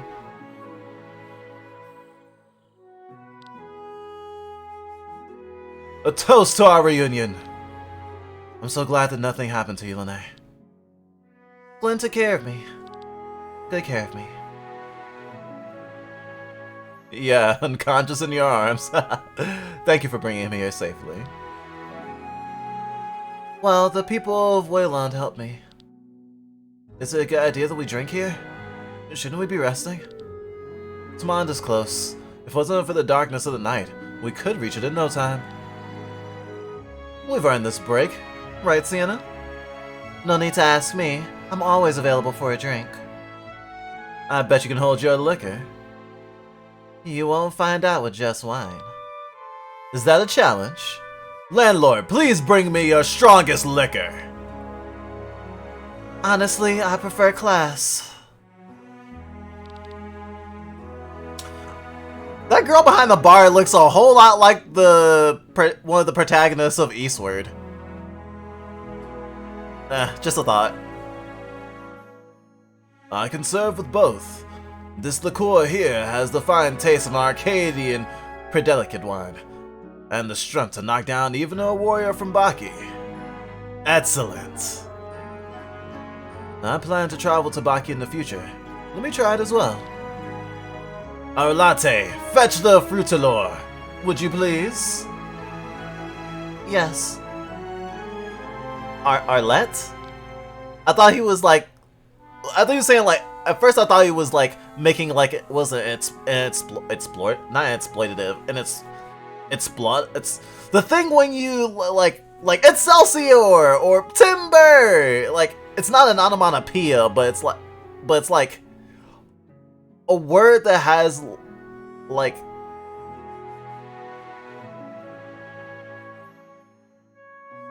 I don't know how to actually define it. Weird. Damn, Rob is fucking knocked the fuck out.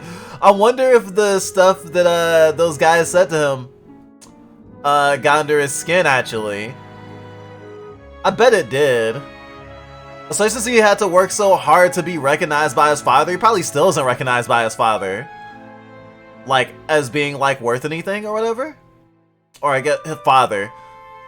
Not father. Family? Because he's basically Linnea's brother. They like grew up together. But he's always on the back foot and had to prove himself. He probably holds her in higher regard to himself by just the sense of not even her being a princess, but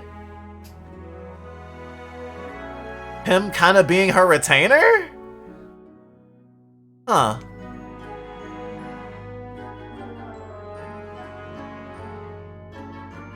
Yeah, it definitely reminds me of Farnese and Serpico. Looks like Blondie's had enough, though. What do you mean? Are you drunk? Watch out! I did not take a sip. I need to stay sober for Princess Linnea's sake. Oh my, Rob can't hold his liquor. He gets drunk just by smelling it. You see, we should go to sleep. Enough is enough. Don't get angry, Glenn. We have every reason to celebrate. The Karatara Mountains are behind us. Tomorrow the award awaits us. If they even have the information we're looking for, we can't be sure of that. Maybe we missed something in Fransport. Worst case, we're paid in gold. This brings us one step closer to the return of the Band of the Iron Bull. I've forgotten our priorities. Of course not, but without gold we can't finance our search. We can't live on my family's money forever. Calm down, both of you. If it's the alcohol doing the talking right now, then at least let it speak more about joyful things.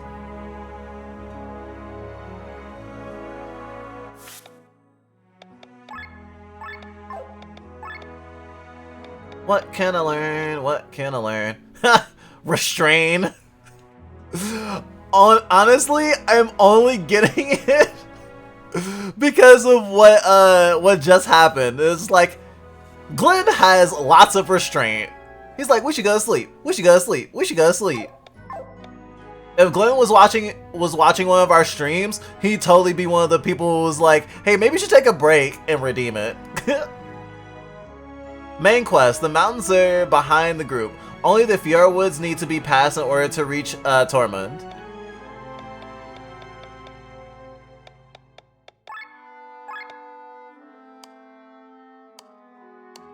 The last mile. Talk to the others. Princess,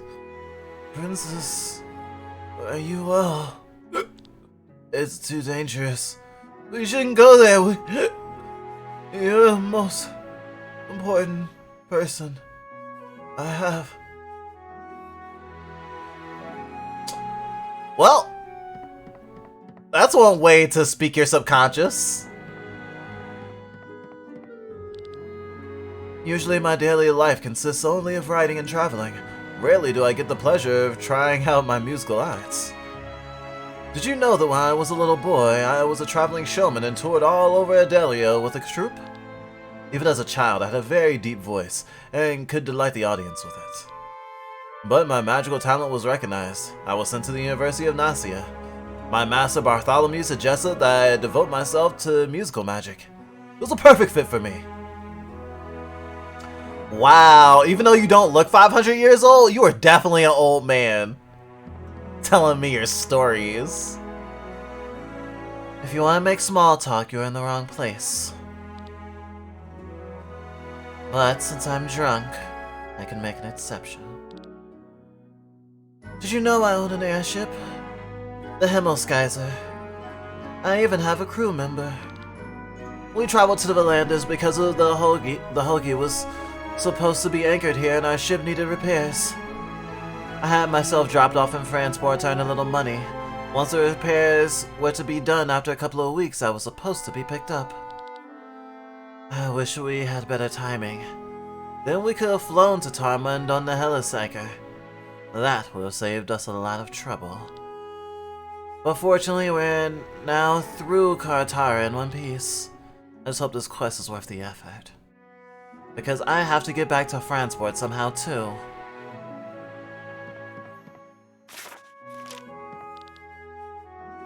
Women like Cena are just my type, but unfortunately, she doesn't seem to have any interest. Remember, Glenn, it's important to recognize when your attempts are futile.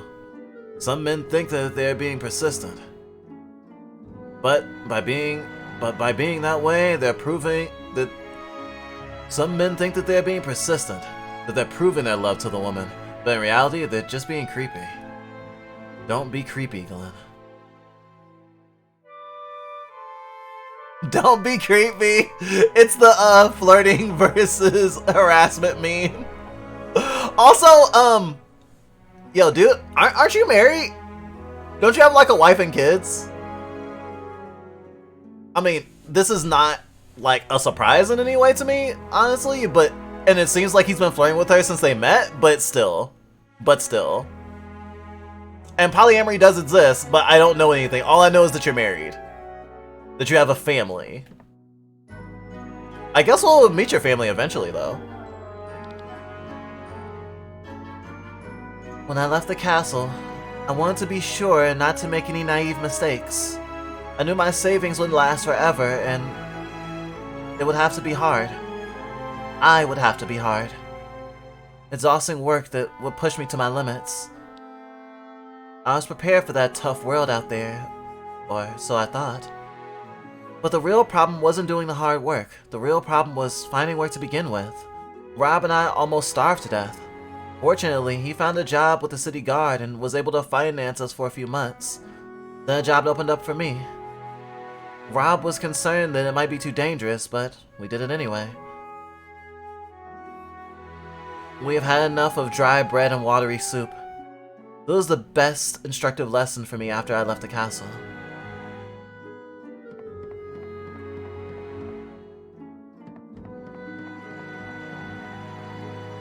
Oh wow, there's a lot of rooms.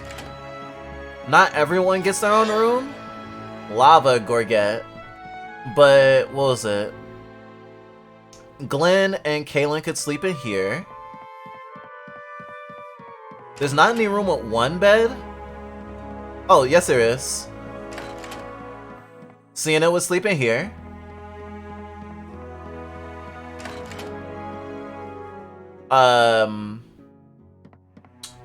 Lene and Rob will be in here.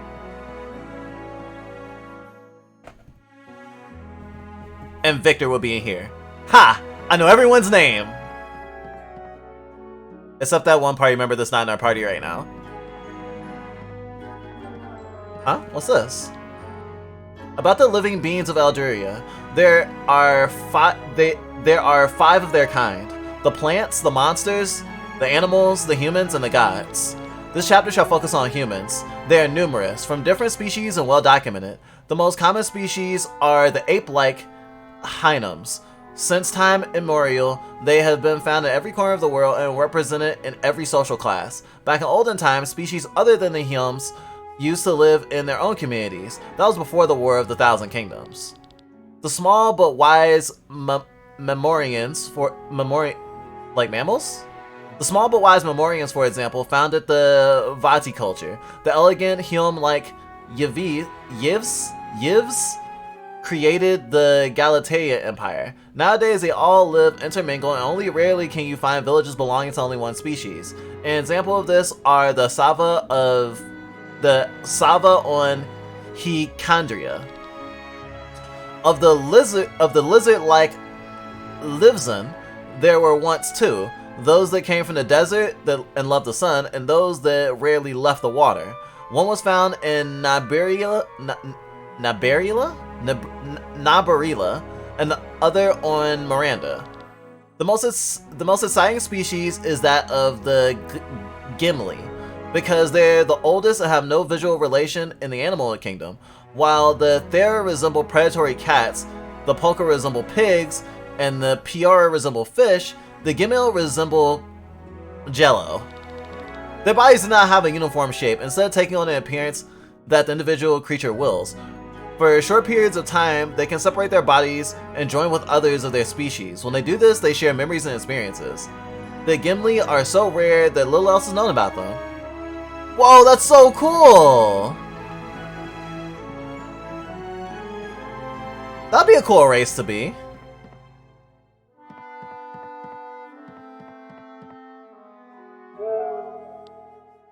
A scream? A strange one at that. Is something wrong? We heard someone screaming. Oh, that. I didn't expect you to notice. What are you talking about? What happened out there? Oh, I think I know what this is now. How about you explain it to my friend's landlord? With pleasure. Please follow me outside.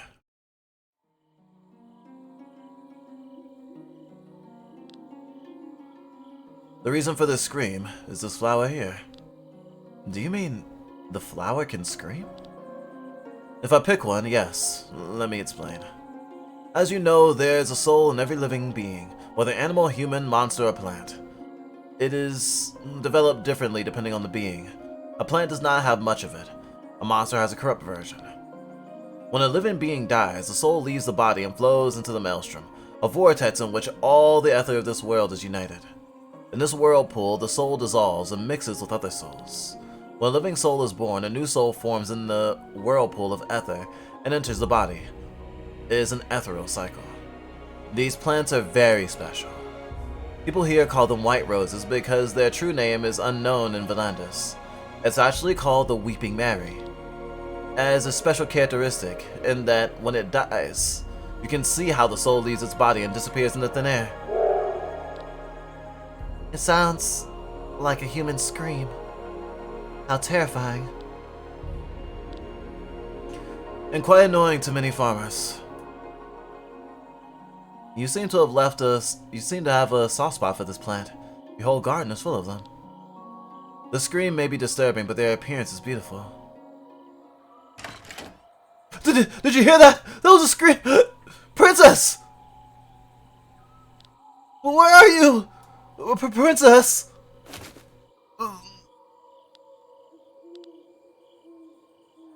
Let us draw the curtain for tonight.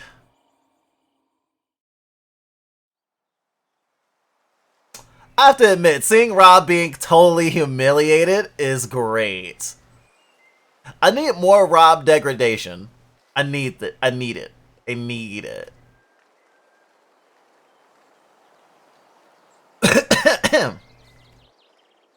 Many people find the soup disgusting, and if it is not prepared properly, they are right. One must remove the muddy taste of the toad by letting it swim alive in clear water. That's nonsense. Are you still drunk?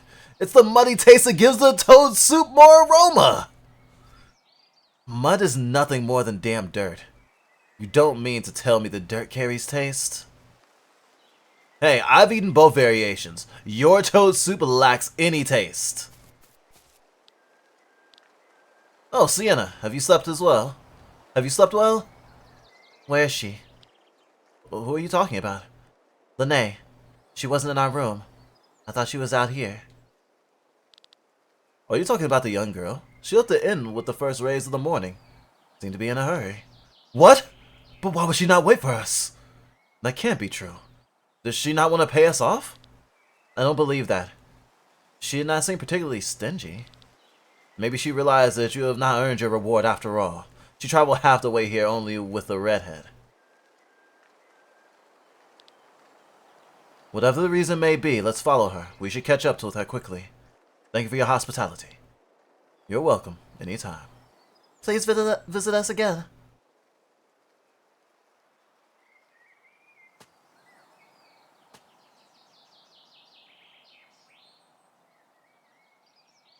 They look all judgy.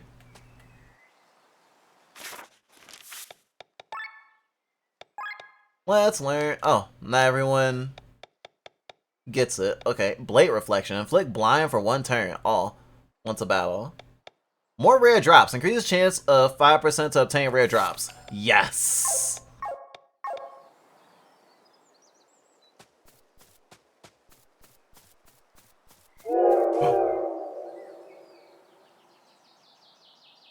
Oh. Okay, let's not do that. Because I'm basically killing the flowers.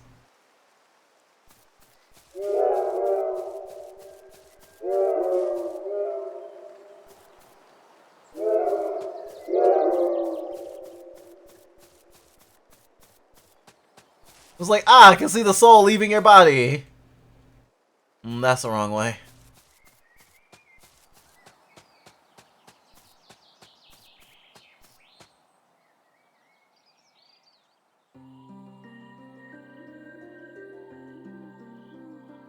The Fior Woods.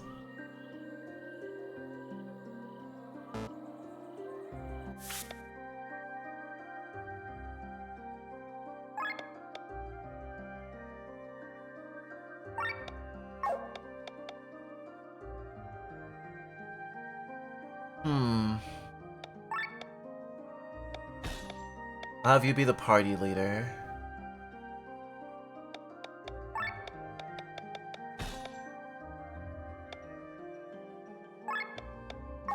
And Rob will switch with Sienna.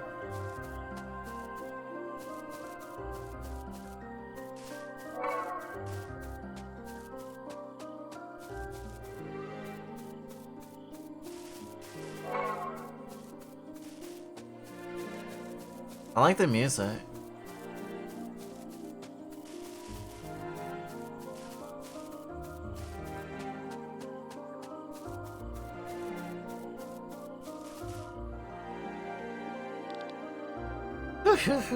The first hikers from the Koratara Mountains arriving so early. You must have slept at old Dame D'Embert's. Indeed, we're on our way to Tormund. Our companion has gone ahead. Have you seen her? No, unfortunately not. Are you sure? Don't you want to know what she looks like to begin with? This time in the morning, only people from Tormund's direction pass by here. Nobody crossed the mountains in the dark. So if someone comes from your direction at this time of day, they probably slept at the White Rose Inn. I would have known someone passing by, believe me. The village of Iden is close. We should ask there instead of interrogating this dubious figure.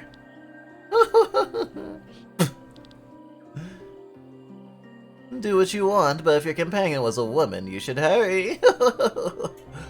What do you mean?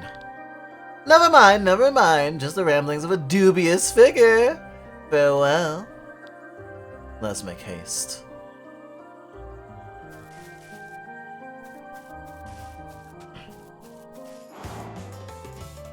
Haste is being made. Hey, everyone in my current party uses a sword, but a different kind.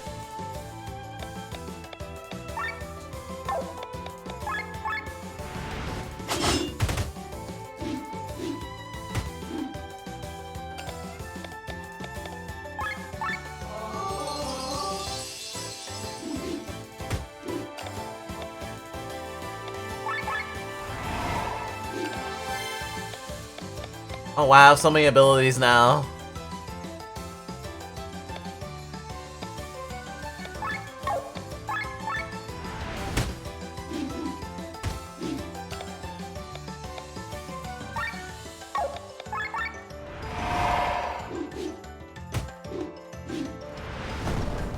Oof!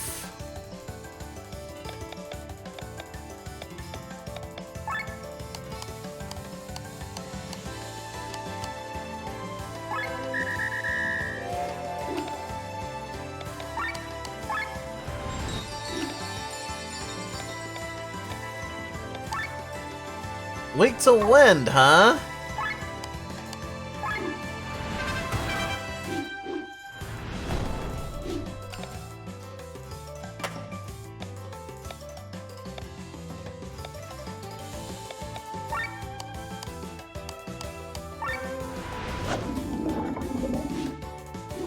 Wow, these wolves are pretty strong.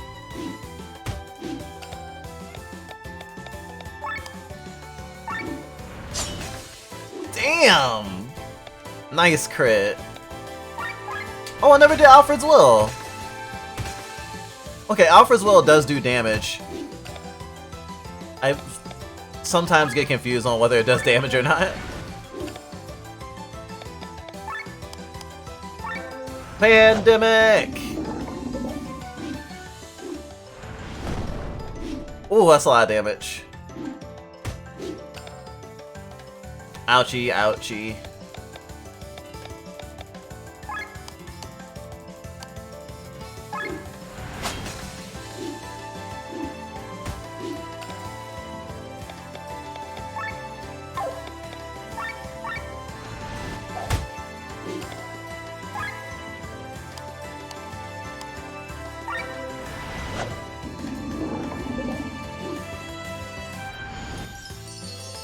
Healing how? Seriously? Heal this!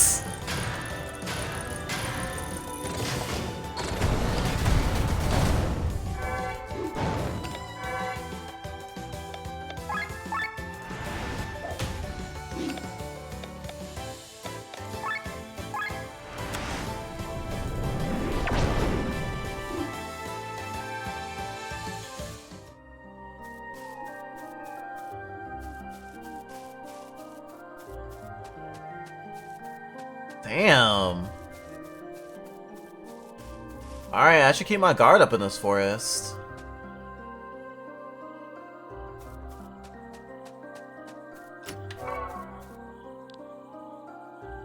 This part of the forest is sealed off.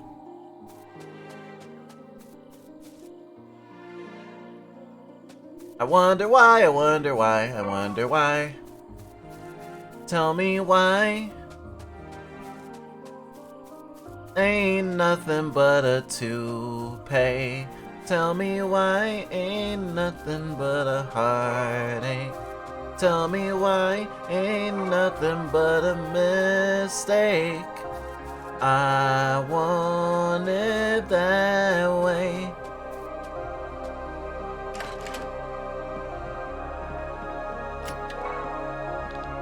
A group of scientists set up camp in the west. I wonder what they're looking for. Need anything?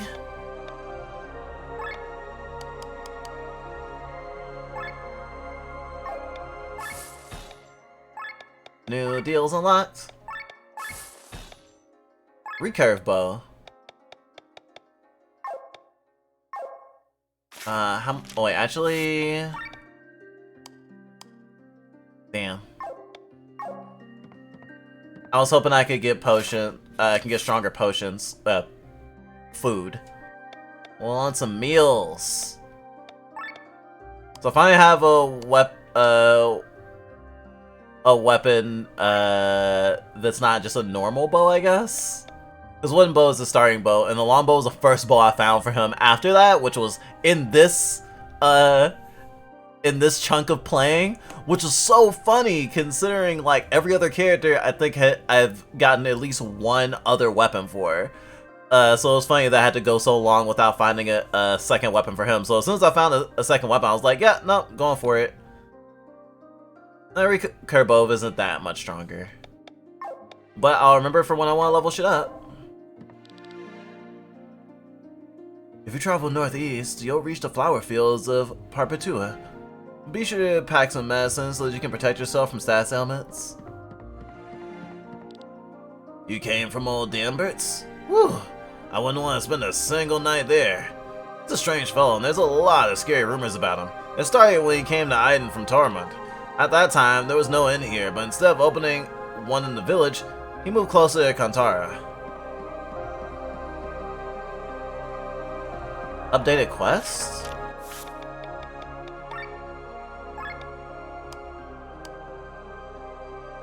Oh, ask around the village.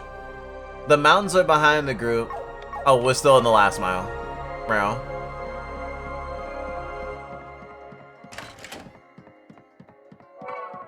Bolus.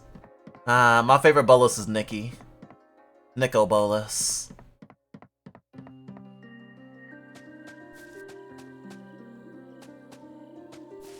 Hmm.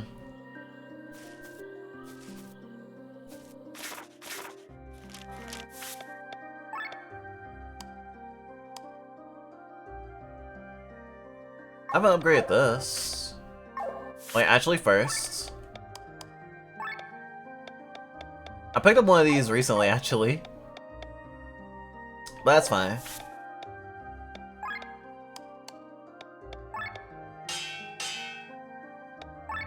Copus. Ah, I can't go to Copus Plus. Oh, I just need money to do that. I'll just sell something. Like my extra one.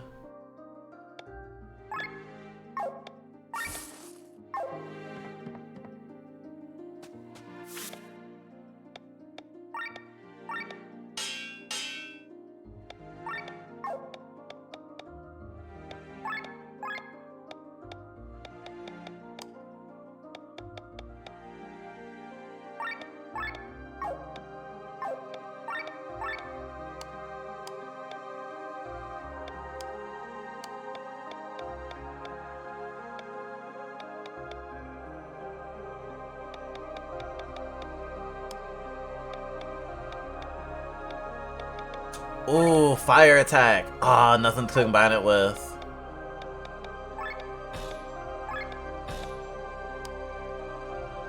Sleep hit.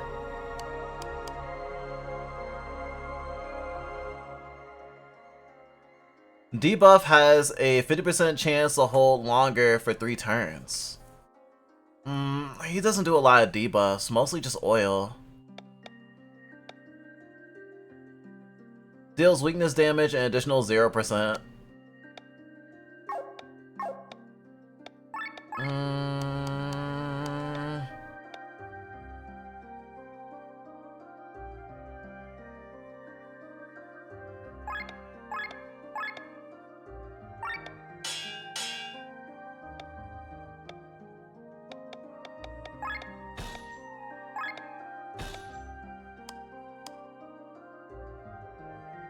Percent chance to counter single target physical attacks with buffing this stat by 10%.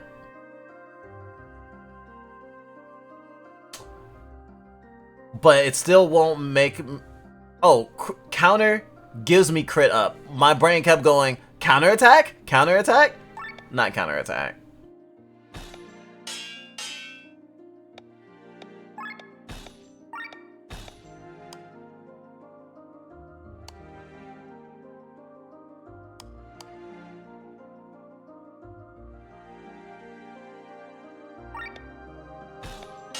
That works. In response to getting hit, now sometimes he'll heal himself of a status ailment, or his critical rate will go up. On the way to Tormund, you've almost made it. Yay, love! I love being loved. Keep away from the western part of the Fjordwoods. Forest dragons can be found there. Living in the woods, they may have lost the ability to breathe fire, but they're still very dangerous. Supposedly, Dimebird of the White Rose Inn was once a scientist. People say he was researching something forbidden and was run out of town. Can you believe it? I bet it has something to do with a human experimentation. Knight's a simple innkeeper, but he wants us to think that. Can people really change? Oh my god! He kidnapped her! He kidnapped the princess! I think at least that's what this line of questioning the villagers is leading me to assume.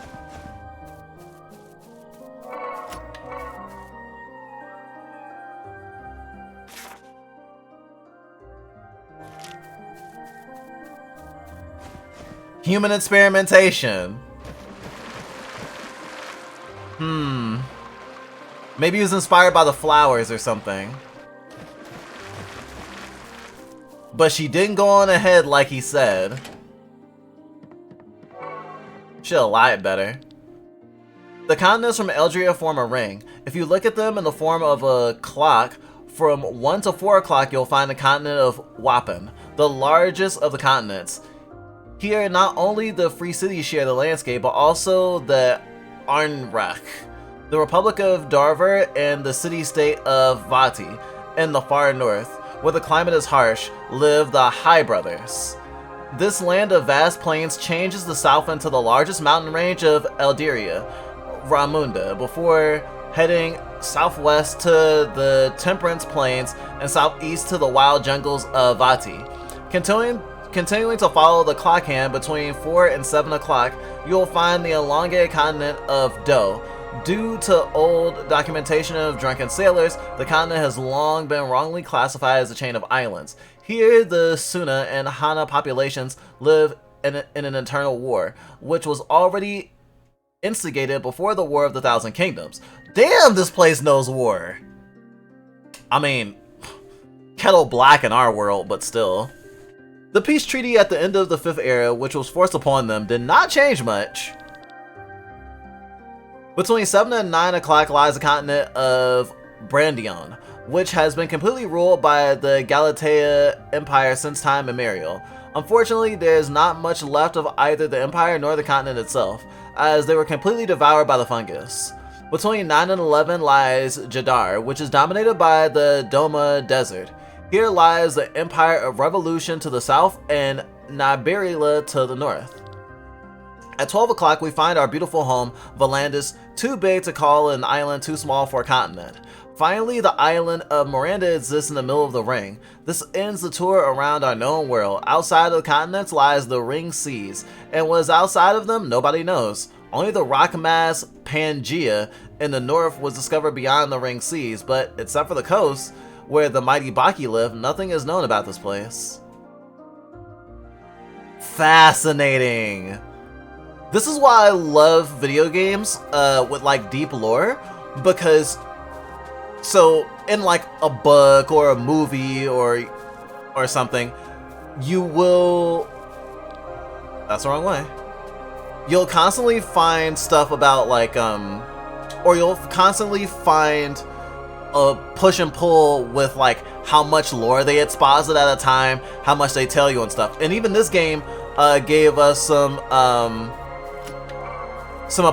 expository stuff that wasn't even given by a character. It was just told to the audience to give context where it was needed.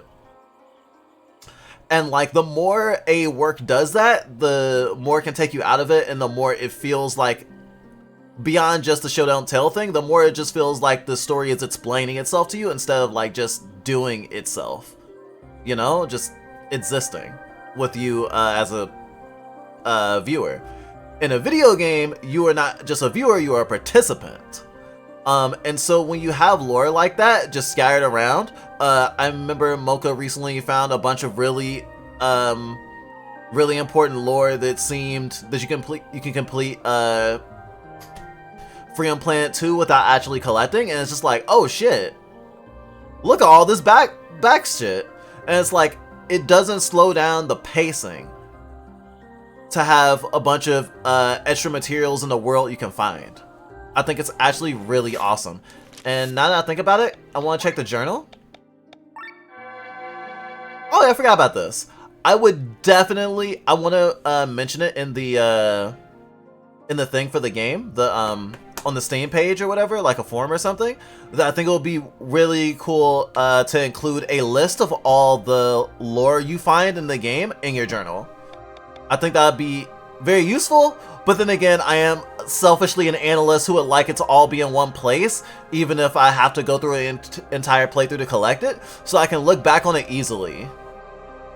I know that wikis also exist, but it's also nice to have it comprehensively in the game as well.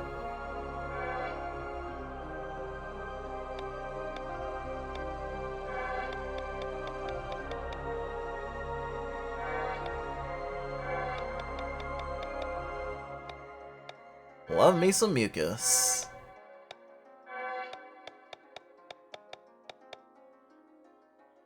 Defeat a building. I remember that one.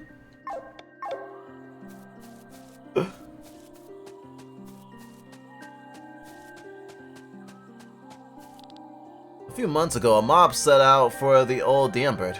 The reason was Yelena, the daughter of our fisherman. She wanted to meet her fiancé and set off for the entrance to the Karatara Mountains. However, she never arrived there. She must have passed by the White Rose Inn, but Danbury did not hear of it. He could have missed her, of course, but he was suspiciously sure she never passed there. People thought he was a strange guy anyway. The mob then turned his house upside down, but couldn't find anything. He has a secret lab underneath his inn that we're gonna have to break into. I have a very bad feeling about this. Oh, I'm gonna dip out. Oh, you're gonna drip out. Okay. Well, make sure not to get the floor wet. Have a good one, Pasta. Thanks for hanging out. I have a very bad feeling about this. This D'Ambert. Normally, I have a pretty good sense of a person's character, but I couldn't get much out of him.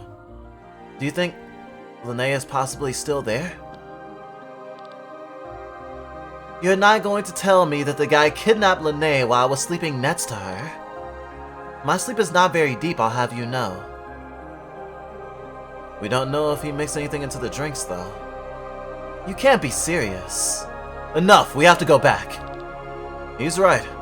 We were wrong about our assumptions. She will surely be able to manage to find the way to Tarman on her own. But if the rumors are true, let's head back! Also, I think the sleeping arrangement happened almost like I thought it was going to, except obviously they did the girls sleep together thing. So if they did the girls sleep together thing, then that means that Rob probably slept with Glenn. Oh no, probably slept with Victor actually. They probably slept in the same room. Although bunking with Glenn would be fucking hilarious.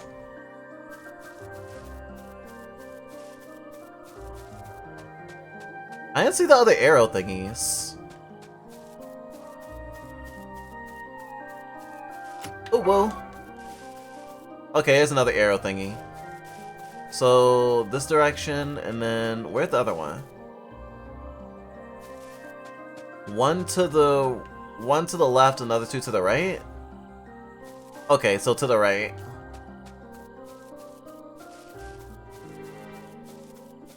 So if you don't know what I'm looking for, when you see those little circles with arrows next to them on the ground, they point to some buried treasure.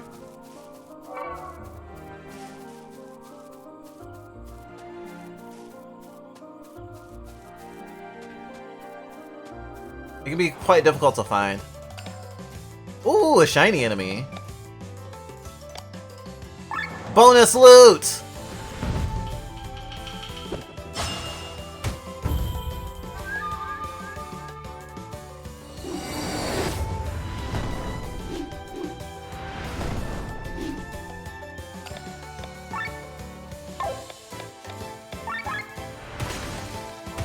Alfred's Will.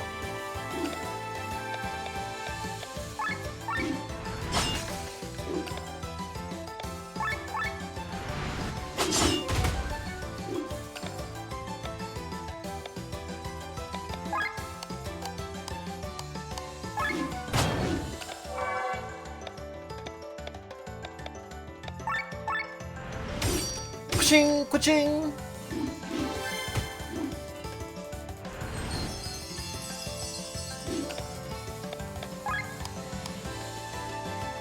Oh wait, they have defense break already. Don't need to do that. Okay, so power swing? Haha, I'm just like you.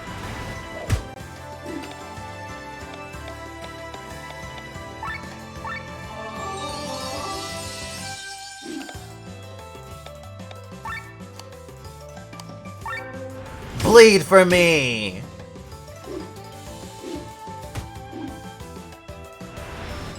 Healing Howl?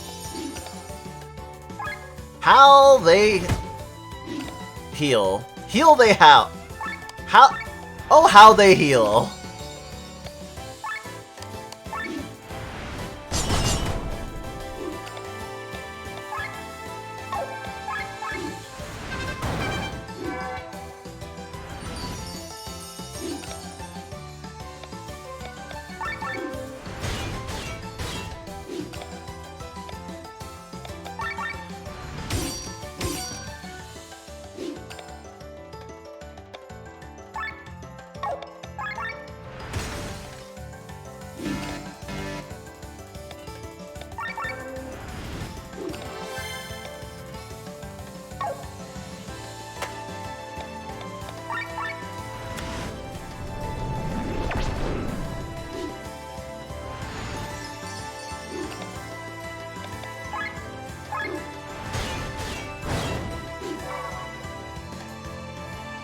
I got a bad luck charm.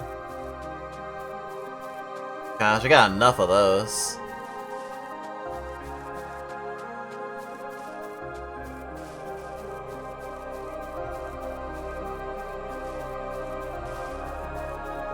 So the arrows will lead me to believe it will be to the right.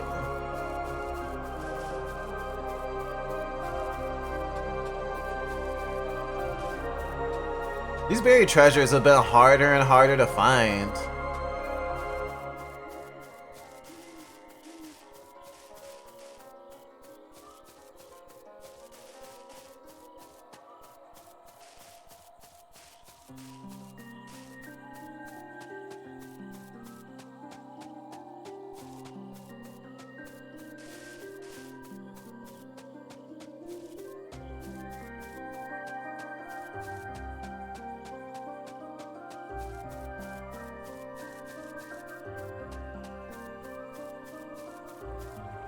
I did end up doing another loop, but I just wanted to check.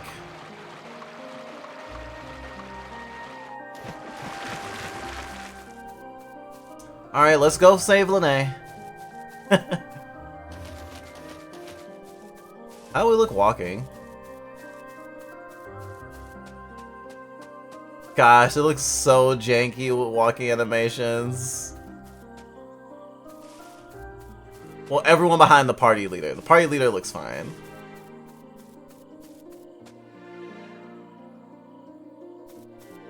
Oh, wrong way.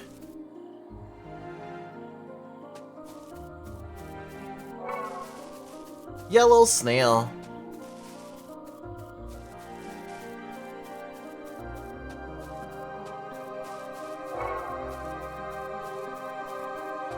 Find 10 collectibles.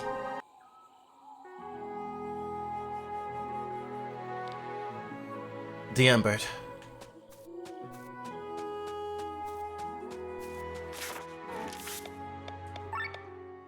Let's change the party formation.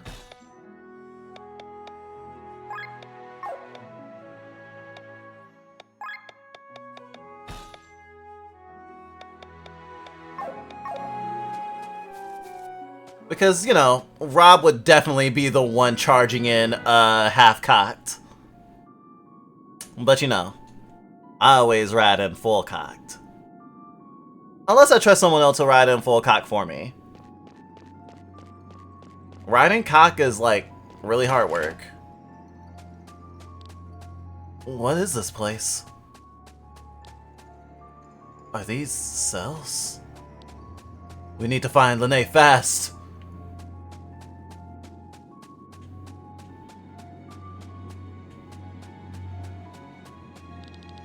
The experiment was a success. I was able to transfer a plant's ether into another plant. Its magical potential increased drastically. But that was only the easy part. Oh my gosh! He's doing fucking Mako experiments, basically! I was thinking about how the ether thing sounded a lot like the concept of the live stream of Final Fantasy VII. And having Mako in your body is technically what allows you to even cast quote-unquote magic in the world of Final Fantasy VII anyway. So basically, if you kill someone and you're able to absorb their soul, then you'll have twice the well, potentially twice, sometimes even more, of that magical energy. If you kill someone who's a spellcaster, then you probably get way more than the average person. I wonder if it does anything else to you.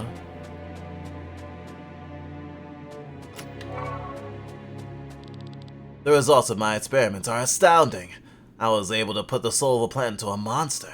Again, the magical potential increased. Unfortunately, the monster died.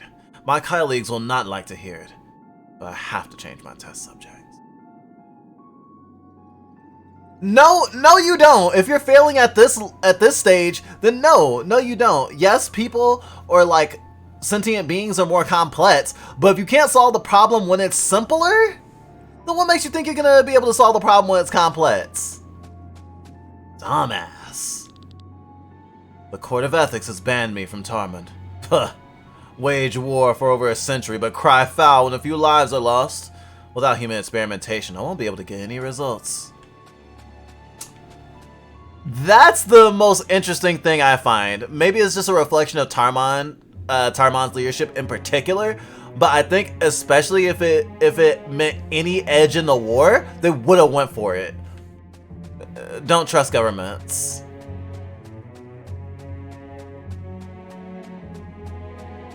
Damn, this music is good. This is some good ass evil plotting music.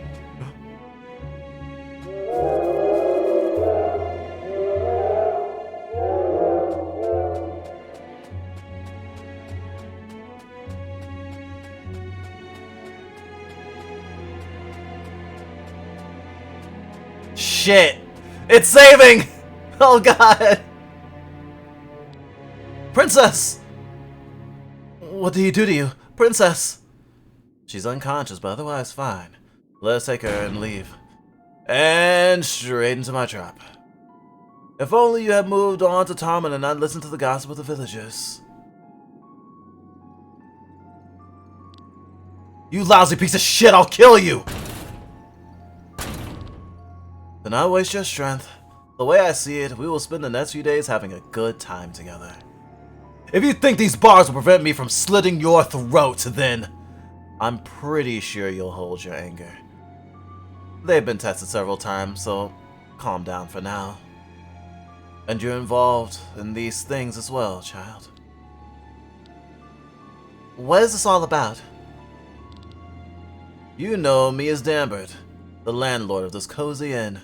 But I'm actually a former scientist from Tarmon. And this here is my little laboratory.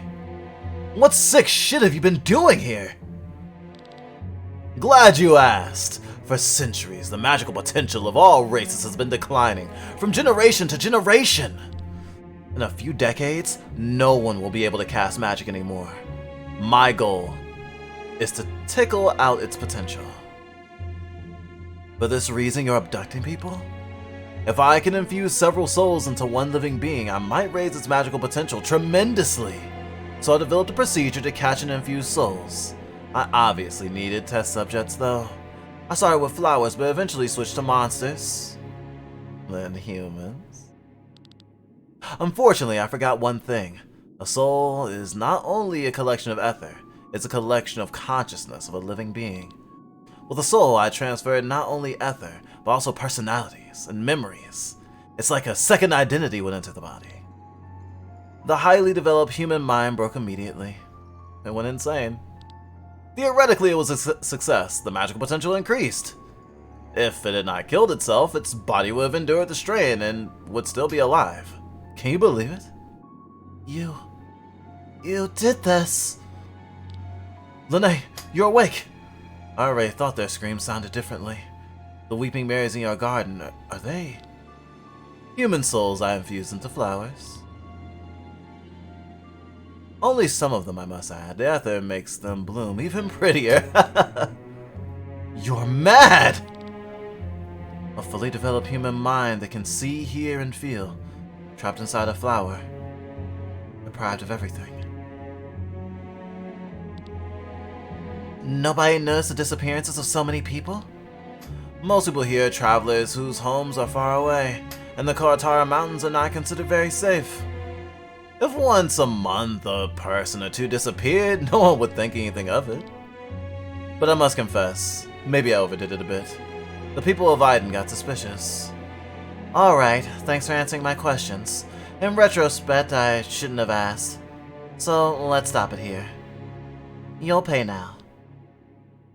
And how will you do this? How? You don't actually think such a lousy lot could keep me in, did you? After them! I will never forgive this man! Lene, are you able to walk? Yes, I'm fine. I am just at a loss for words. Then save them for now.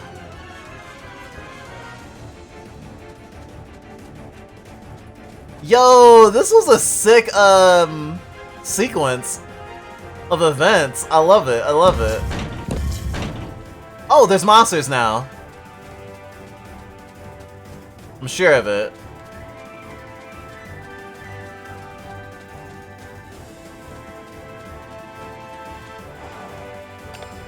I feel bad because I know any monster I'm fighting in here probably has a human soul in it or something. And that just feels bad. Real bad.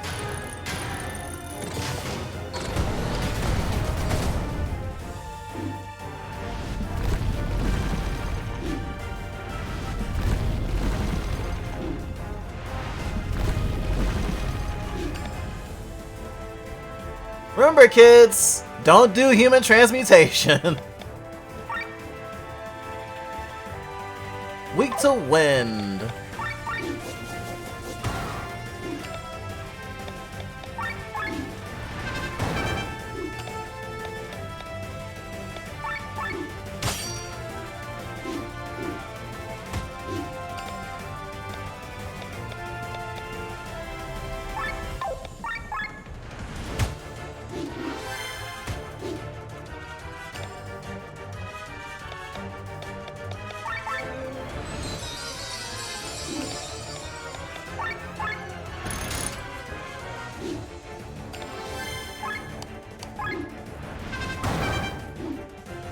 And then there was one. They just kind of look like flesh blobs, gonna be honest.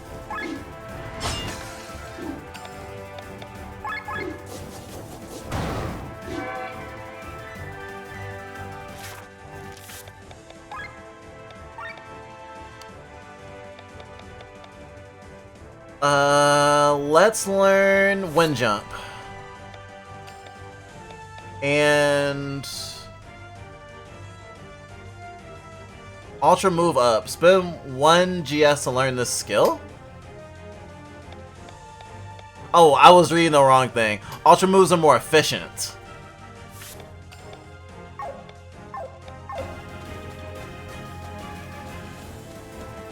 I love having a Princess Dragoon in my party.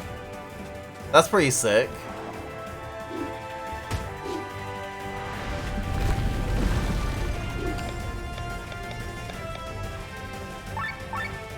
Ooh, an all attack.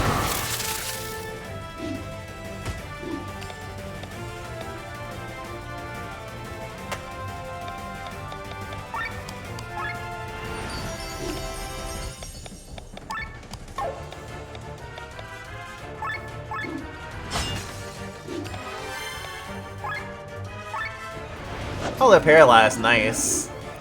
Paralyze.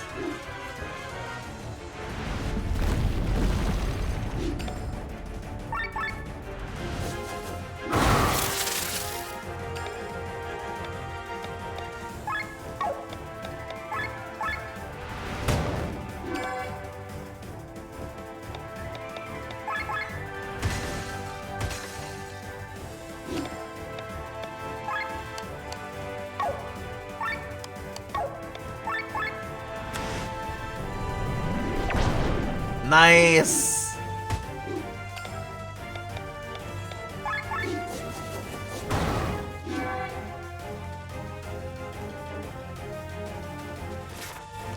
Let's see.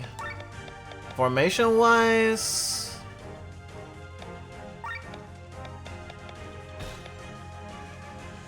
actually, Kaylin and Victor aren't too bad. Yeah, I don't want to crowd all my healing skills in one basket.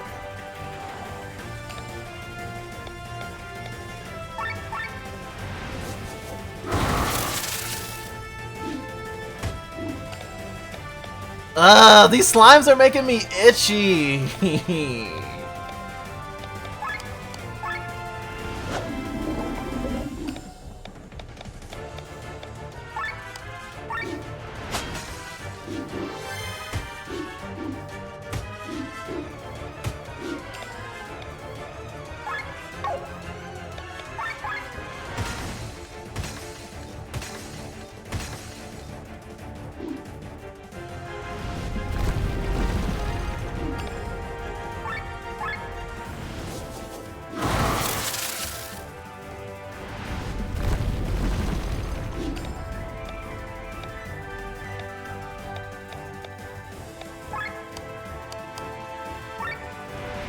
Spread! Spread! All the poison, yes!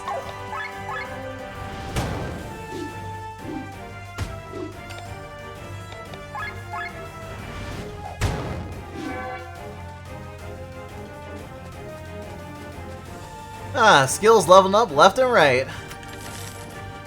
No, I was doing something right.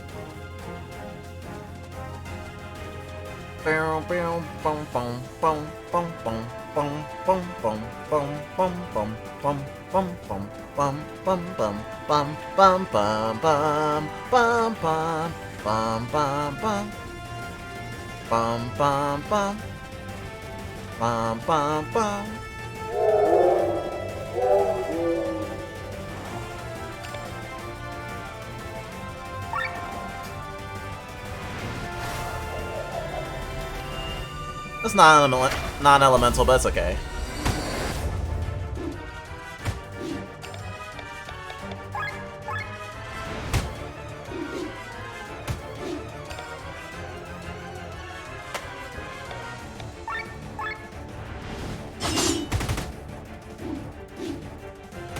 Ooh, Pelstorm active.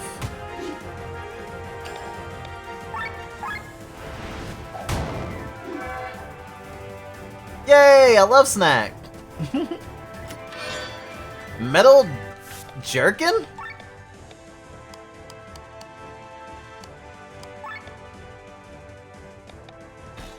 Well, at least there's that.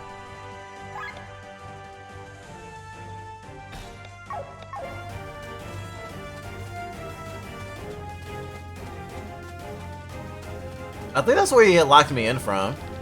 Progress! The human test subjects increased their magical abilities immensely, but similar to the monsters, no one survived the experiments. However, I succeeded multiple times in embedding the human souls into plants. They survived the procedure and are blooming in white splendor throughout my garden.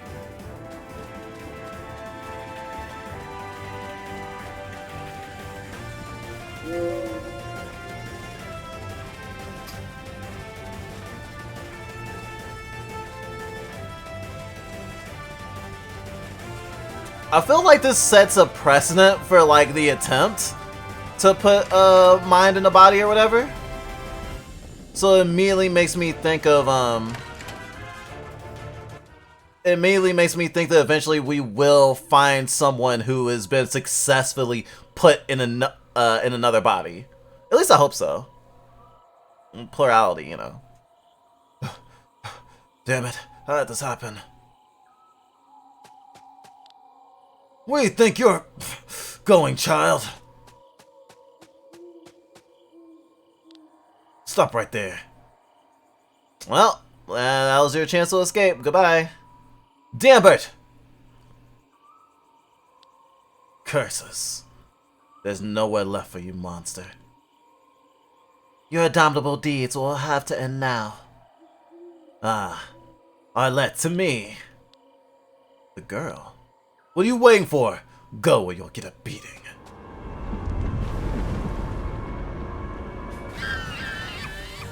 She's the boss? This magical potential.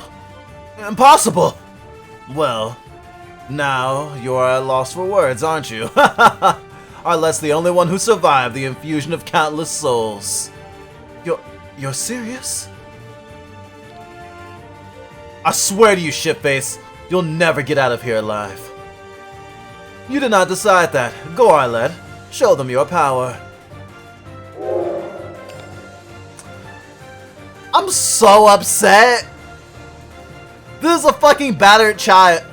This is a battered system, and we're fighting it. I feel so fucking bad.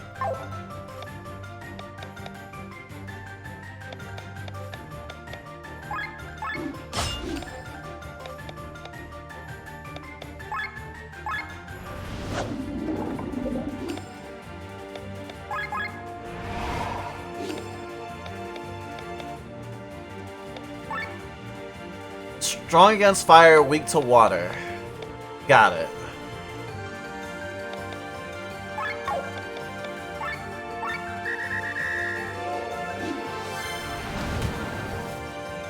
Fire flower. Blooming fireworks.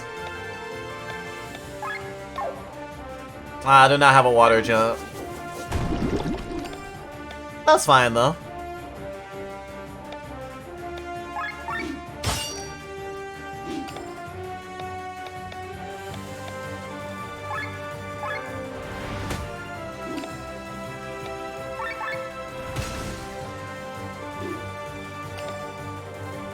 that silence was great.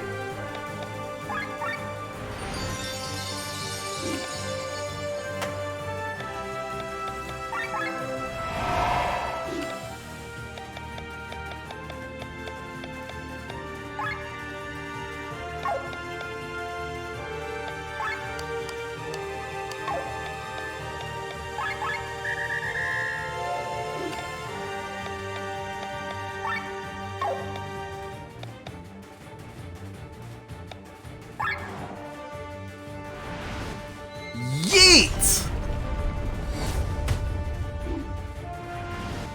Third eye.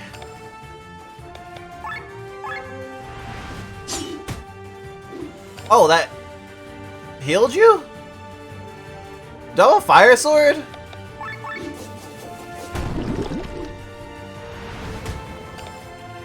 Oh, absorb damage. It was a buff. And now she's paralyzed.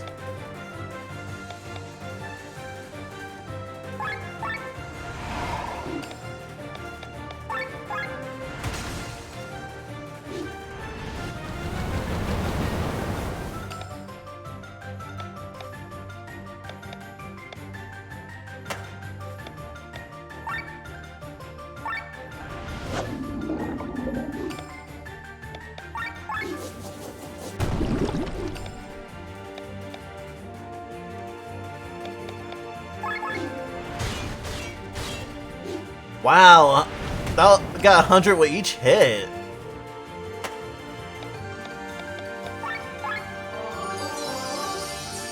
This fight's actually pretty easy so far.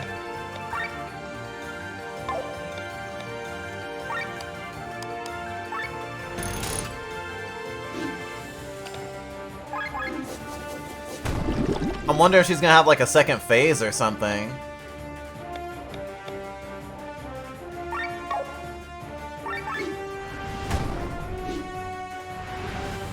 Soul Infusion, all stats up!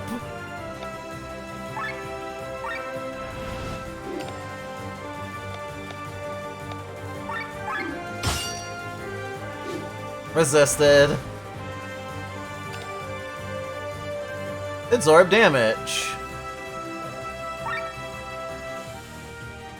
I can do a little cleanse. Oh, I missed.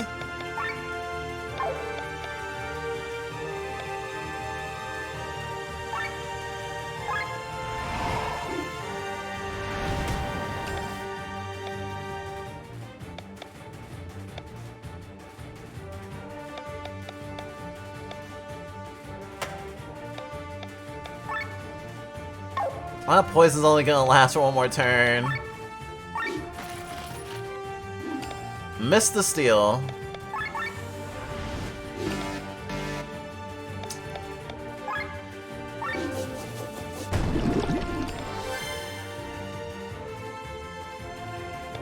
Fuck me.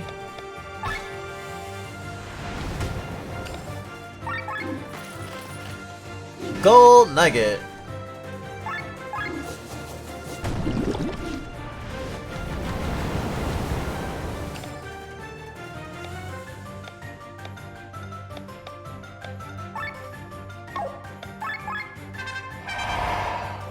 Oh, I got a little careless there.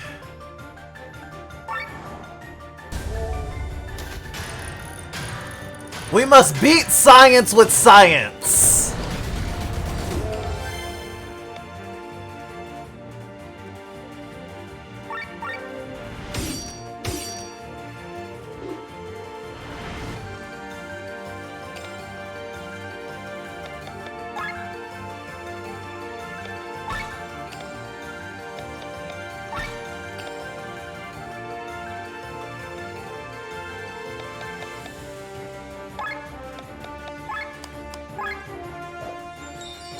Don't want her to die.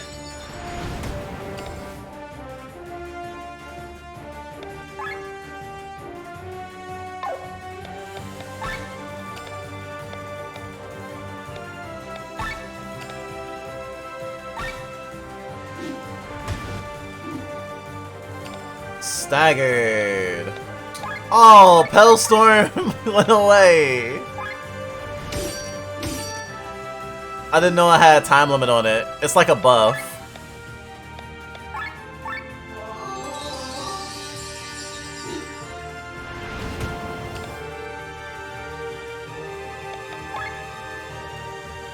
And she can't heal.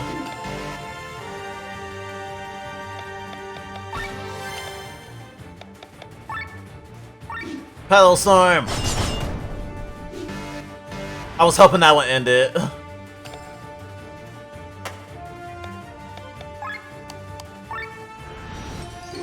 Picking up the slack on all this lack of TP.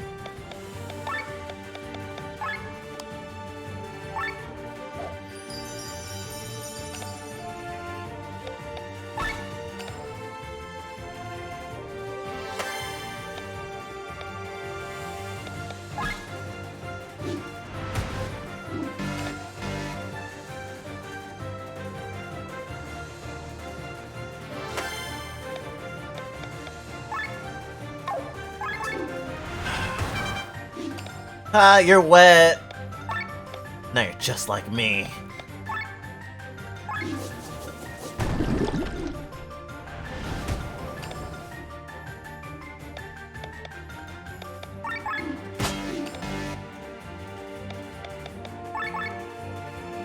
Oh, staggered.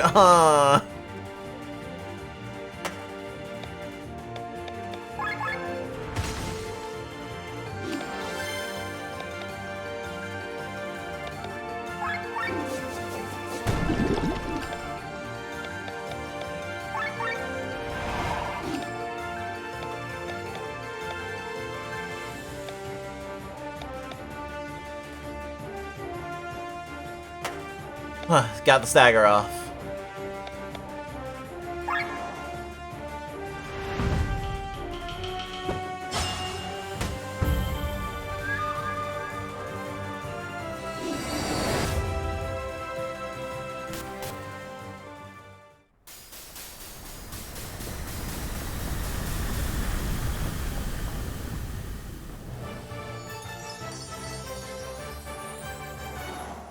Victory!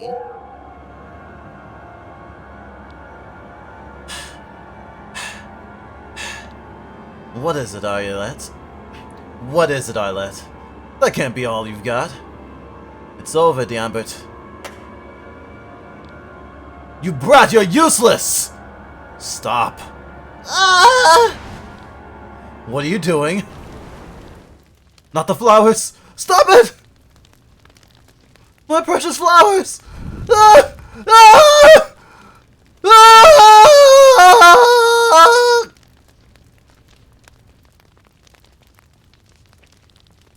She lives. Her wounds are severe. I can only treat them temporarily. We have to bring her to a doctor. But, are we doing her a favor? That's not for us to decide. Even in times of peace, one is not spared from the cruelty of men. If you think that this was a particularly cruel example, then you haven't experienced much of the world yet. Are you telling me that this is a common story to tell at a campfire? No. It's a common story to withhold at a campfire. There, that should do it. We have to go. Let's take her to Aiden.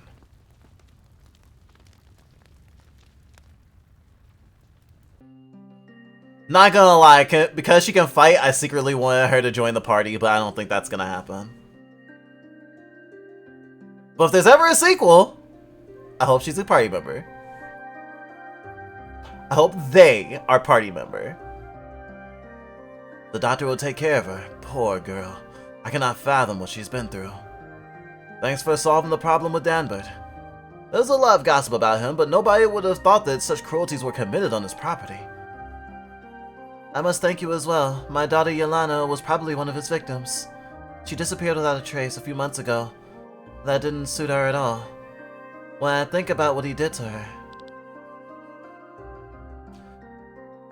We will leave for the White Rose Inn right away and take care of his property. I just wish I could strangle the monster with my own hands. Now shut up. Can a person drink his ale in peace? Sorry, we'll be quieter. The volume is not the problem, Dollface, but the content.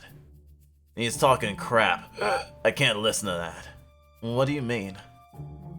Please avoid the conversation. This is General Godfrey of Terran.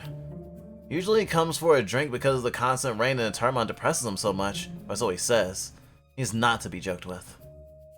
I do not know him. He must be new. And we shouldn't get to know him. Remember, Matthew, keep your identity secret until we're in Tarmond. It's not far anyway. This Danbury, or whatever he was called, wanted to change the world. He wanted to accomplish great deeds.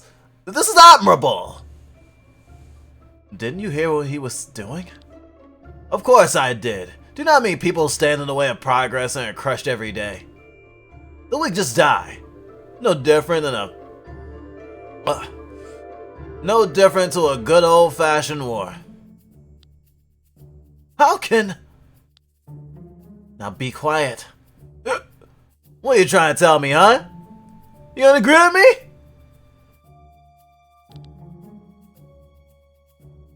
Do you want to claim that the life of your daughter weighs more than progress? Kaylin, hold yourself back. Even if you beat him up and we run away, the village will surely feel the consequences. Just father another daughter. It can't be that hard for you. You're breeding like rabbits. You probably remember the gutter where you fell upon her mother for the first time. Find a new victim there. You asshole!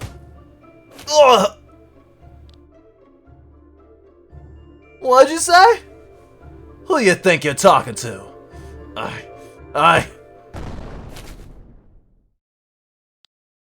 Glenn! I'm sorry. What have you done? He'll take revenge on the entire village! Can this day get any worse?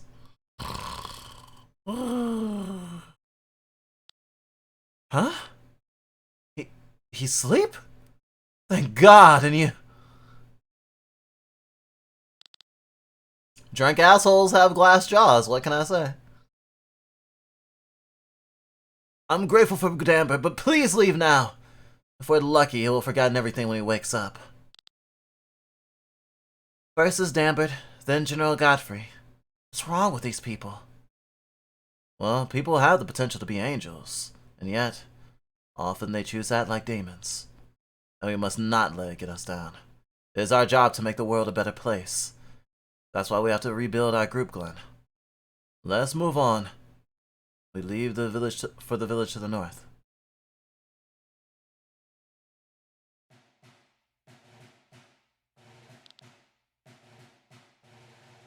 Are you well, Raphael? I heard a demon attacked the banquet. Aye, only got a few scratches from it. Oh, not a playable character, but a character with melanin. And a very afro-looking hairdo. I am partially appeased. That's a relief. You're needed here. His Holiness is behaving strangely. How so? He closed half of all churches in southern Pangaea, and almost all orphanages in the Free Cities. Can you imagine the chaos that's going on right now? The citizens are terrified. They're losing their faith. He has his reasons. Only I do not see these reasons. I've already spoken to Sir Inquisitor Eva. Don't worry so much. This blade serves to judge heretics. There's no other function. This topic does not fall within your jurisdiction. We are the swords of the church. You don't have to tell me that. But if I did not know His Holiness's targets, where do I strike? A sword does not need to see. It must be guided by a steady hand, and then it can find its targets. His Holiness knows what he's doing. Inquisitor Wyatt! He is awaiting us. Come. We'll talk another time.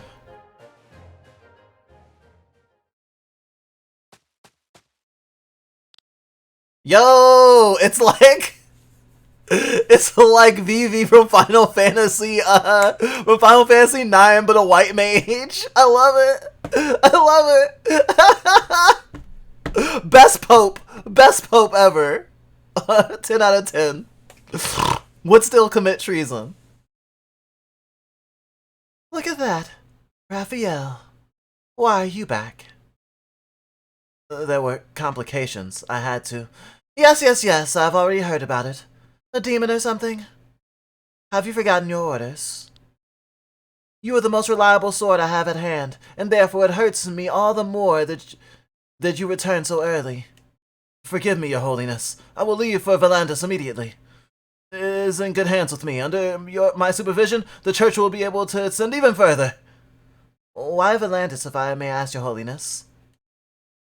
Valandis is a swamp of the wicked. As you know, war has been raging there for years. It is time that we show the pagans the true way. Let Raphael see to it that we gained a foothold there. Marcus now receives you. Oh, great. You three, come along with me.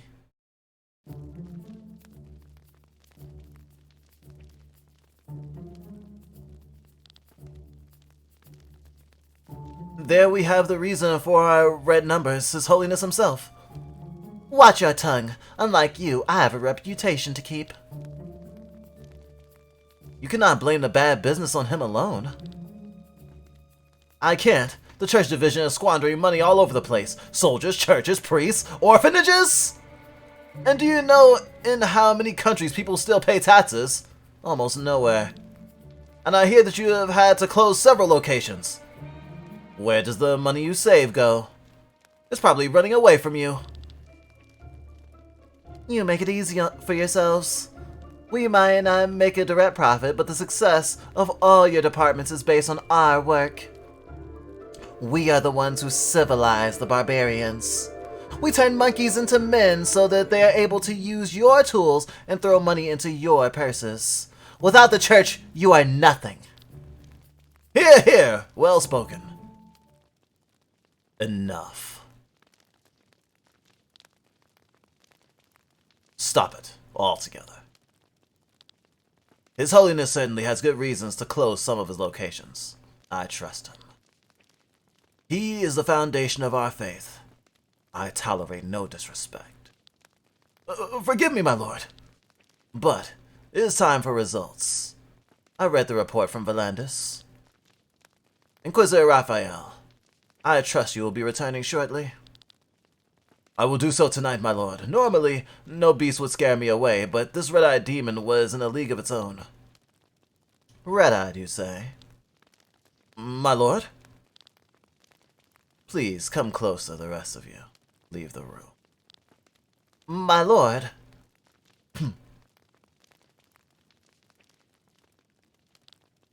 Closer. Kneel.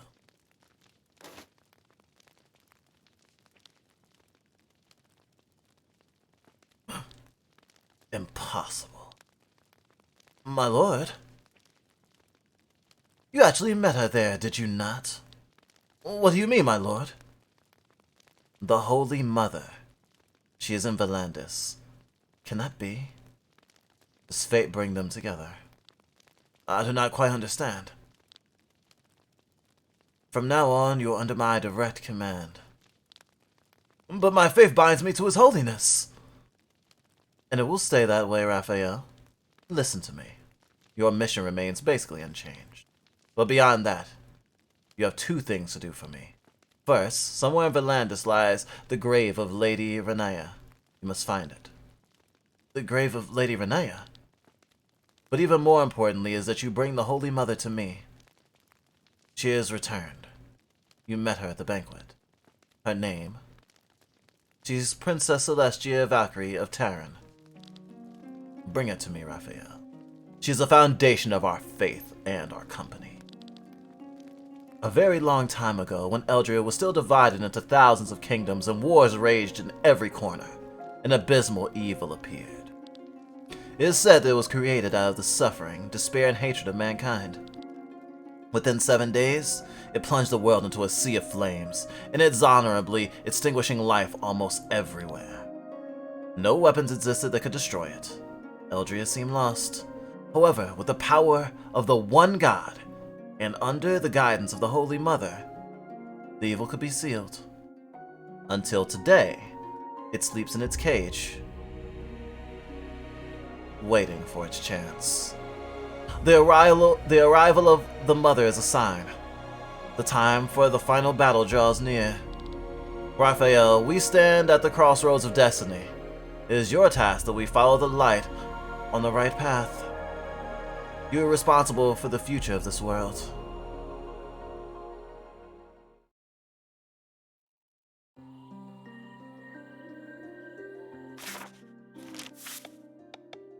Huh. I expected more of a villain speech. Arms break. Lowers the target's attack and magic by 15% for 3 turns. Actually, let's go for Machine Killer.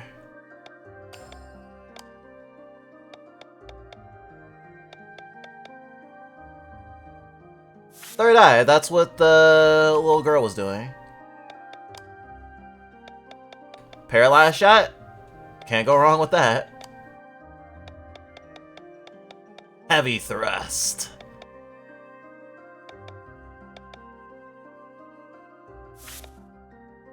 That gives me new options.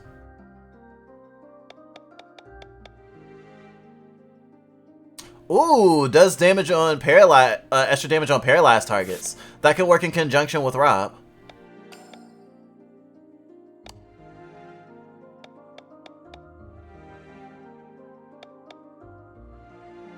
Grants defensive buff, increases defense and mine by 10%. Sounds good to me.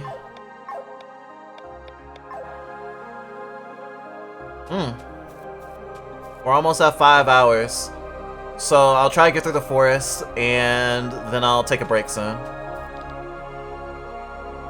There's only one forest bigger than the Fjordwoods on Valandis, the Inner Sanctum. It's forbidden to go there, and if you ask me, it's too dangerous as well. I heard fairies live there and play tricks on humans.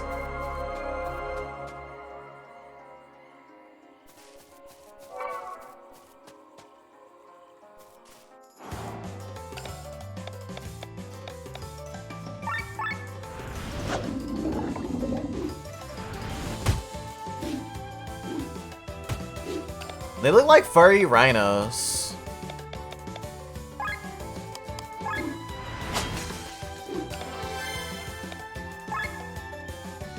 Weak to earth.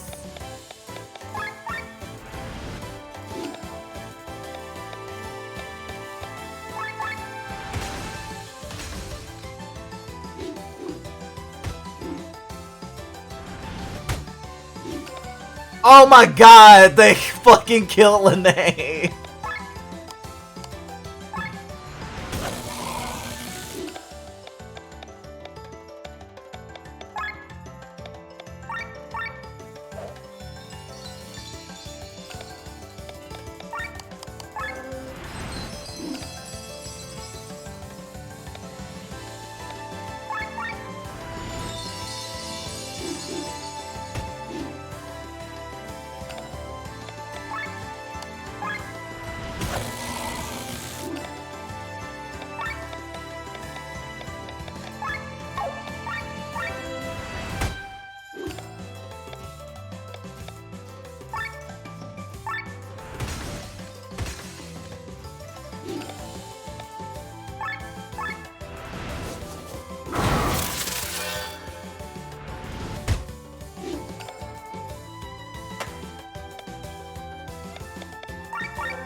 Fire thrust!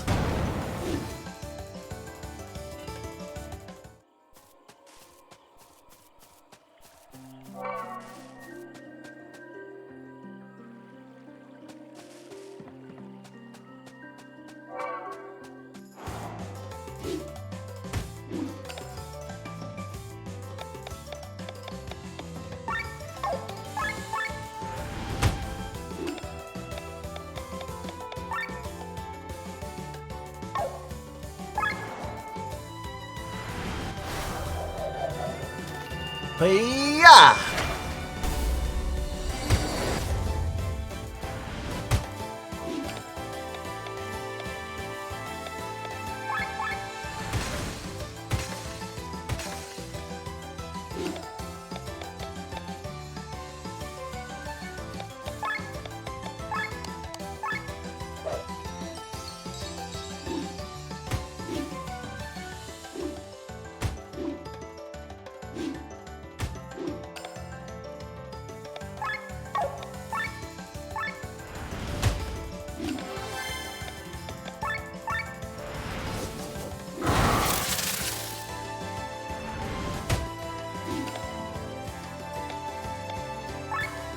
And cut.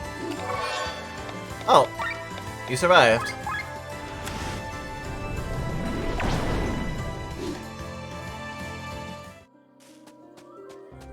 Wow, I got skills leveling up left and right.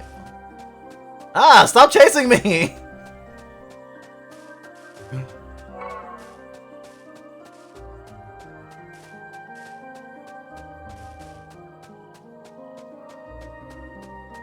Now we fight. Gazer is gazing into the distance.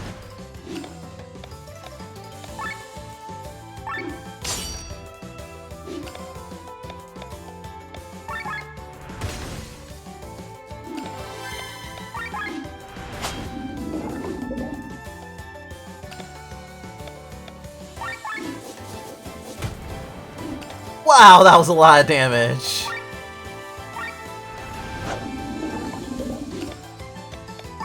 Use status effects well.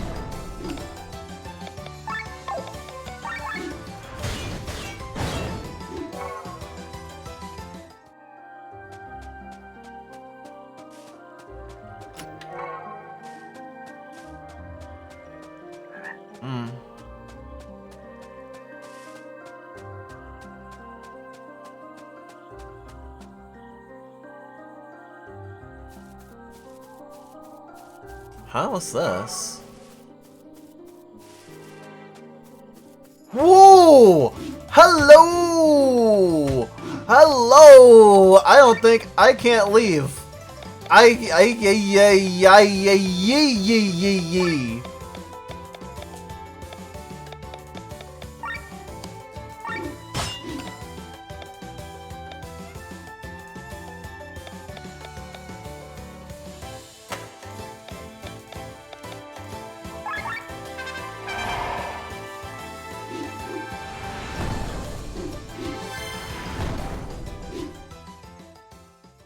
Wrecked. Yeah. Autosave. It was like, oh, I want to explore this place. It's like, oh, I wonder what this place is. And then I die.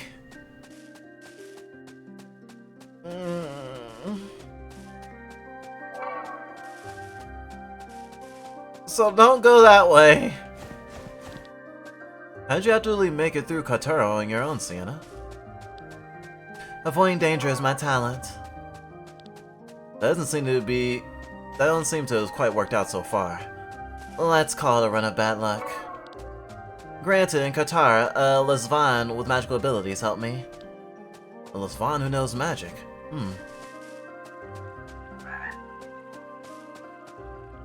Yay!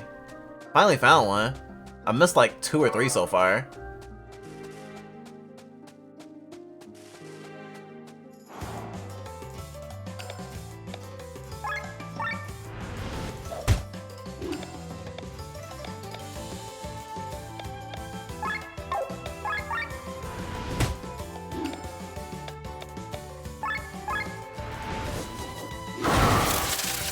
Oh, you're weak to wind. Nice.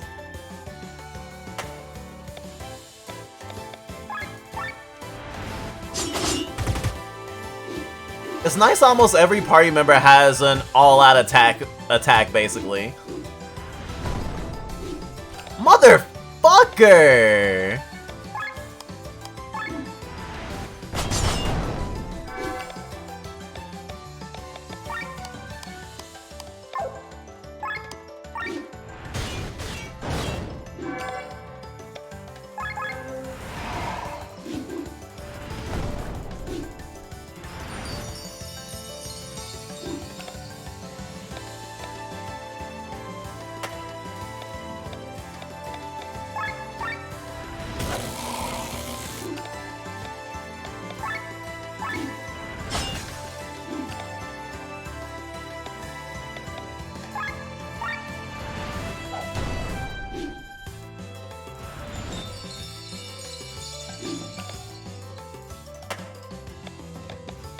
Does more damage on paralyzed targets.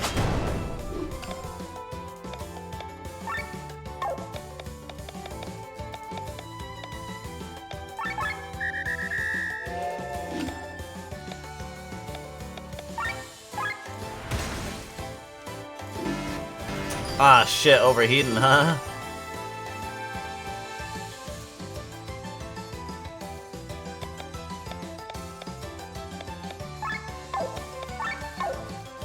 Well, at least I can give you bleed.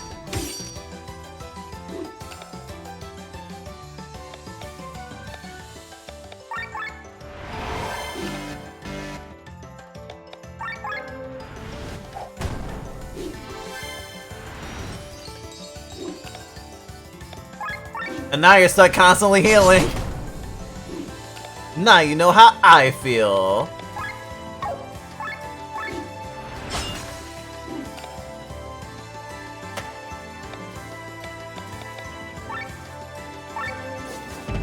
Oh no, you're strong against Earth. You're weak to wind.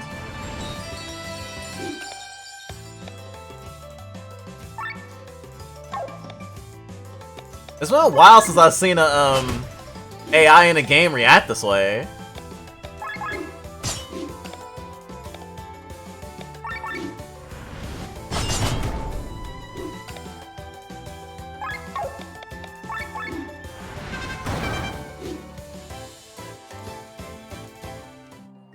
Huh. That was kinda neat. I should change my party though. Let's see.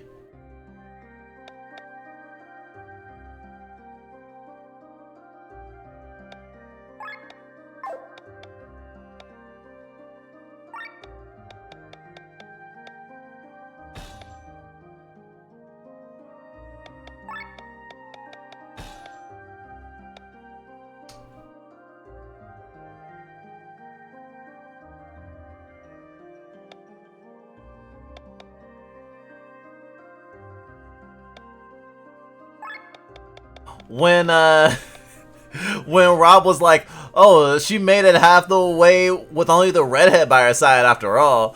For a second I was like, wait, Sienna? I was like, oh wait, there's two redheads in the party?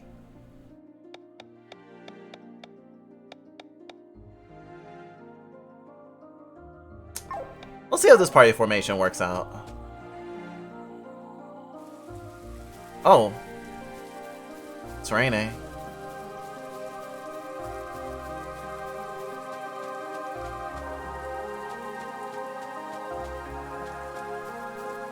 See that autosave, I fucking panic. I was like, oh shit, something bad's about to happen. How do I get over there?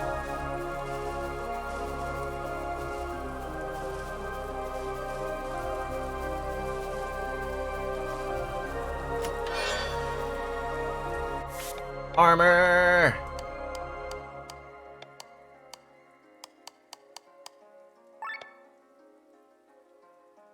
Defensive mine goes down, but TP goes up. Eh. Ah, everything goes up. Nice. Light armor is important too. Gosh, my light armor is getting heavy though.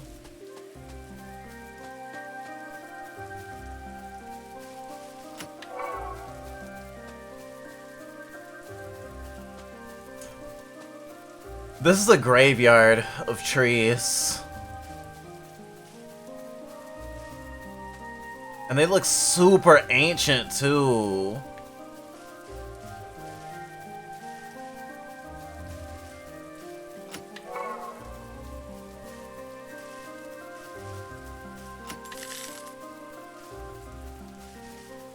I appreciate there's just chests that have hundreds of dollars in them. That's like just real nice. Rainy day money, as they say.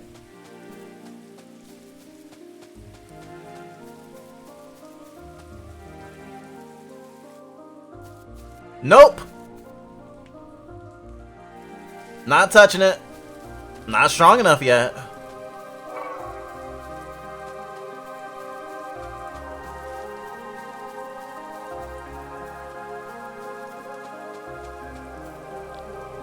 And that's the wrong way. So the real question is, do I want that last cutscene and kick off some events? Or do I just want to start in the rain? I think rounding out at almost just shy of 5 hours for today's Chained Echoes is fine. Even though, I want to go so much farther. I actually saw a video recently that talked about what someone defined as drifting versus binging. Binging, like binging a show or a video game, as opposed to like playing it or engaging with a thing on a regular basis whenever you have time, or more structurally every day or every week. And apparently, like, it's easier to retrieve memories for things if you're doing it week to week or day to day, as opposed to binging it all at once, because it all kind of blends together. It's kind of like when you study. Like, studying in chunks over time helps you cement knowledge way more than, say, binging, like doing a cram session the night before a test does. Doing a cram session the night before a test can help you, of course, but only in that short-termish way, or mostly in the short-termish way. Of course, I don't see, even though we do analyze shit for work, we don't necessarily think of like all our work as homework in and of itself all the time, or anything we consume that we want to do like content about. But considering that, breaking stuff up is really nice. And of course, the like seasonal television, watching something every week, has something of an emotional connection with people because of like television shows and airing schedules. And of course, stuff like Netflix and other streaming services have been killing the propensity to like have any patience with content. Just all that I want right now. I mean, shit. The way that, like, one of the ways of designing content for YouTube to get more engagement is to make a funnel. Having a video that, like, someone who has never seen your channel before would likely watch, and have a ancillarily relay a video to that, and basically having videos that are somewhat related or have some of a similar vibe, or for some reason would make sense to watch next, so that someone can go down a rabbit hole of your content. Not everyone does it, and sometimes it's just a natural component of making content, because if you're doing a lot of stuff that you care about, then it'll probably be related in some way. For example, for like subject specific like YouTubers or streamers, it kind of does its own work. Like, if you have a Pokemon channel and all you do is cover Pokemon, then someone who just ancillarily wanted a question answered, say how to farm a specific shiny in a new Pokemon game, they're probably gonna come for that surface level thing. But then they're like, oh, you do a whole bunch of Pokemon content. Oh, you have like an analyzing all the years of Ash's journeys and see if they make sense. I'll watch that next. Like, it kind of works like that. And it's not always purposeful, and it's not like always a form of manipulation, but it can be. Regardless of all that, playing an RPG regularly feels like watching an anime or some sort of series long form.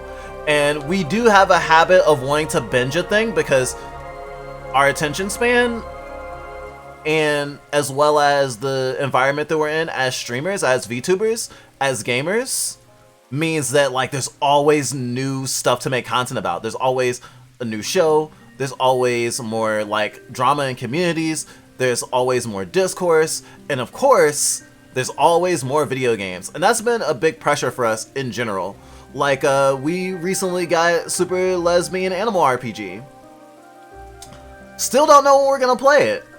Still need to figure that out. And that one is at least 15 hours, and how we play games and voice them, that's going to probably be at least 20 hours of gameplay. Give or take. Though, if we were really, like, focused on it, we could say do a couple of streams during one week and finish it off.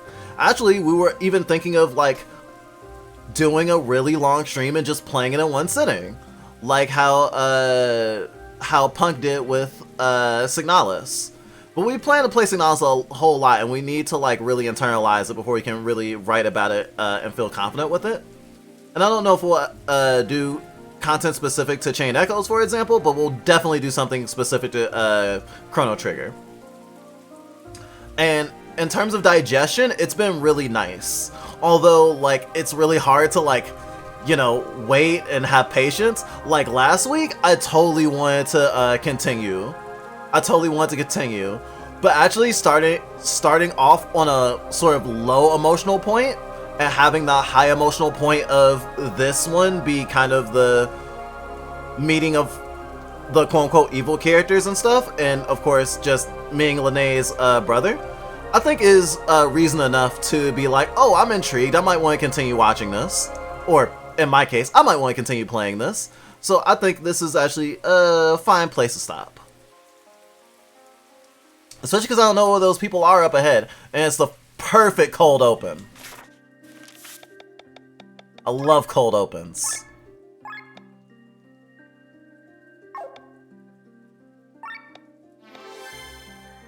VR Woods. Alright, so next time on Chain Echoes. We'll probably meet Linnea's brother in person. And I expect the game will not end. Because this game, I've barely scratched the surface, it feels like. We don't have all the party members, and although if this was like a TV show or something, I would be like, oh, this might be a short series. Goes to fucking My Anime List, looks up the episode listings. At this point, I'd be on episode, I guess, using the streams as a marker, this would be what? Either the third or the fourth episode. I think the third. So it's like, yeah, this is not a 4-episode series. This is gonna go on for a while. And without knowing anything about what happens in the game, the developer literally said they were thinking about a sequel. So this game ends in a way that allows for there to be room for it to be a sequel, naturally. So also thinking about that. So next time on Chain Echoes, shit gets real.